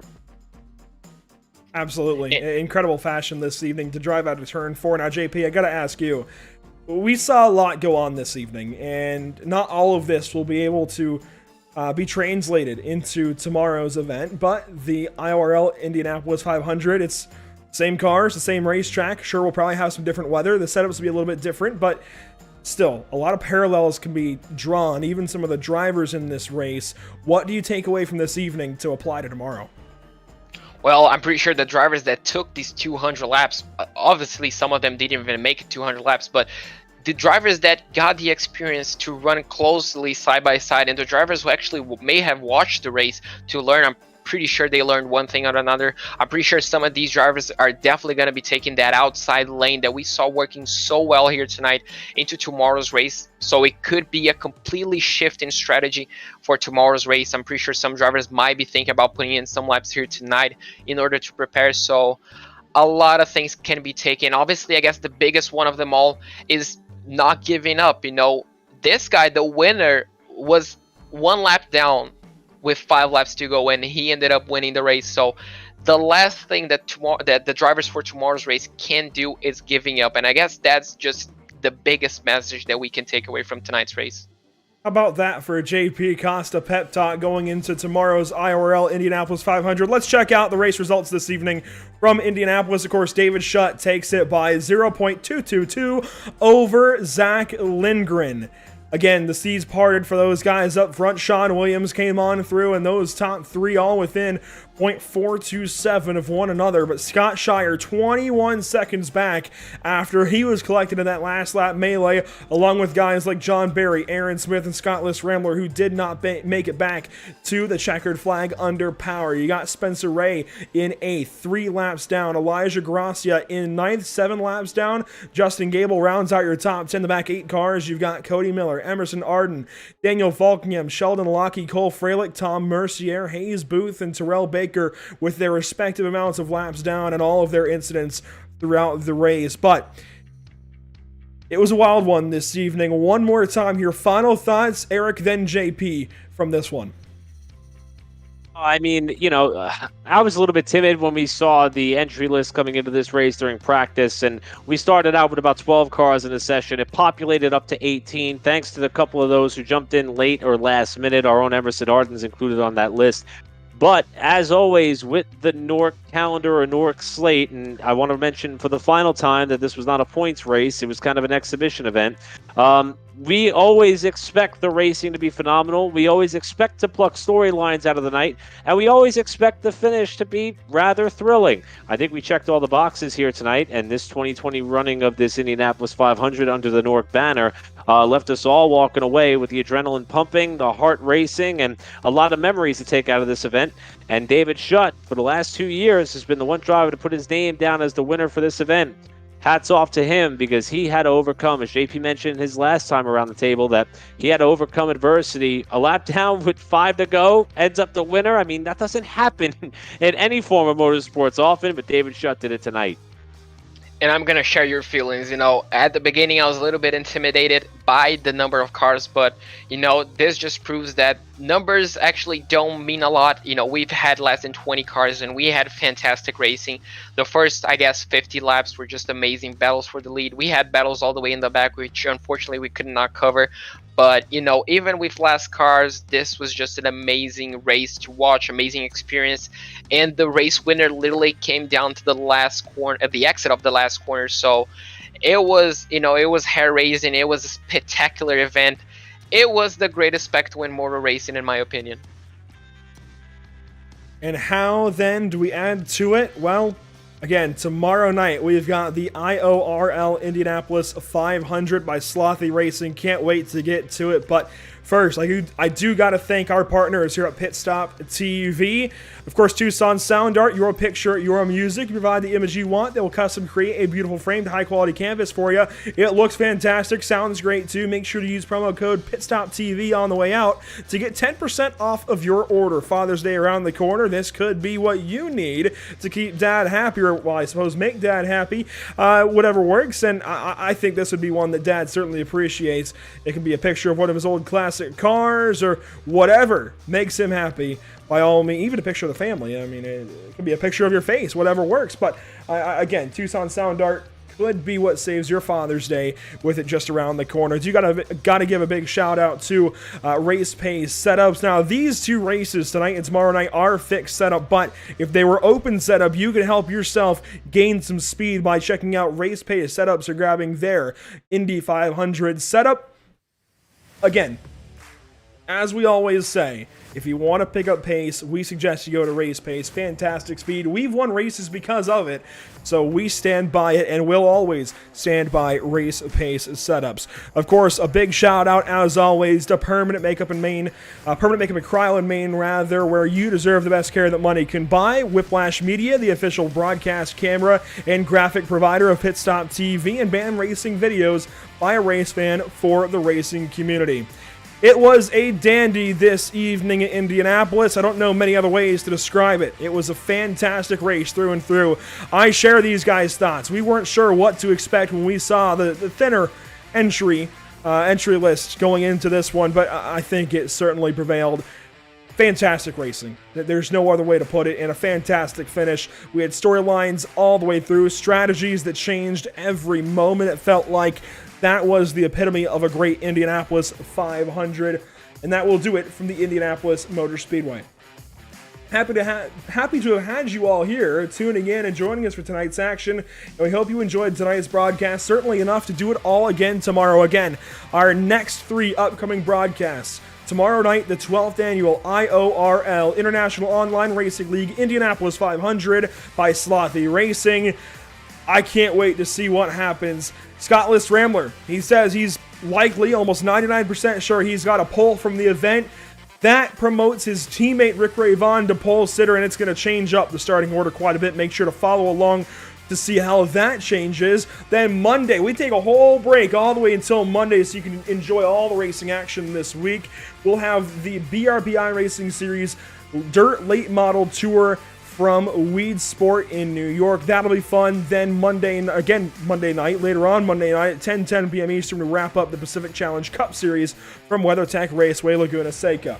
Before we go, make sure to follow us on Facebook at www.facebook.com/pitstoptv. In fact, you see all of the handles right there. On Twitter, it's pitstoptv_. Instagram, it's pit_stop_TV. Same for Twitch, it's pit_stop_TV.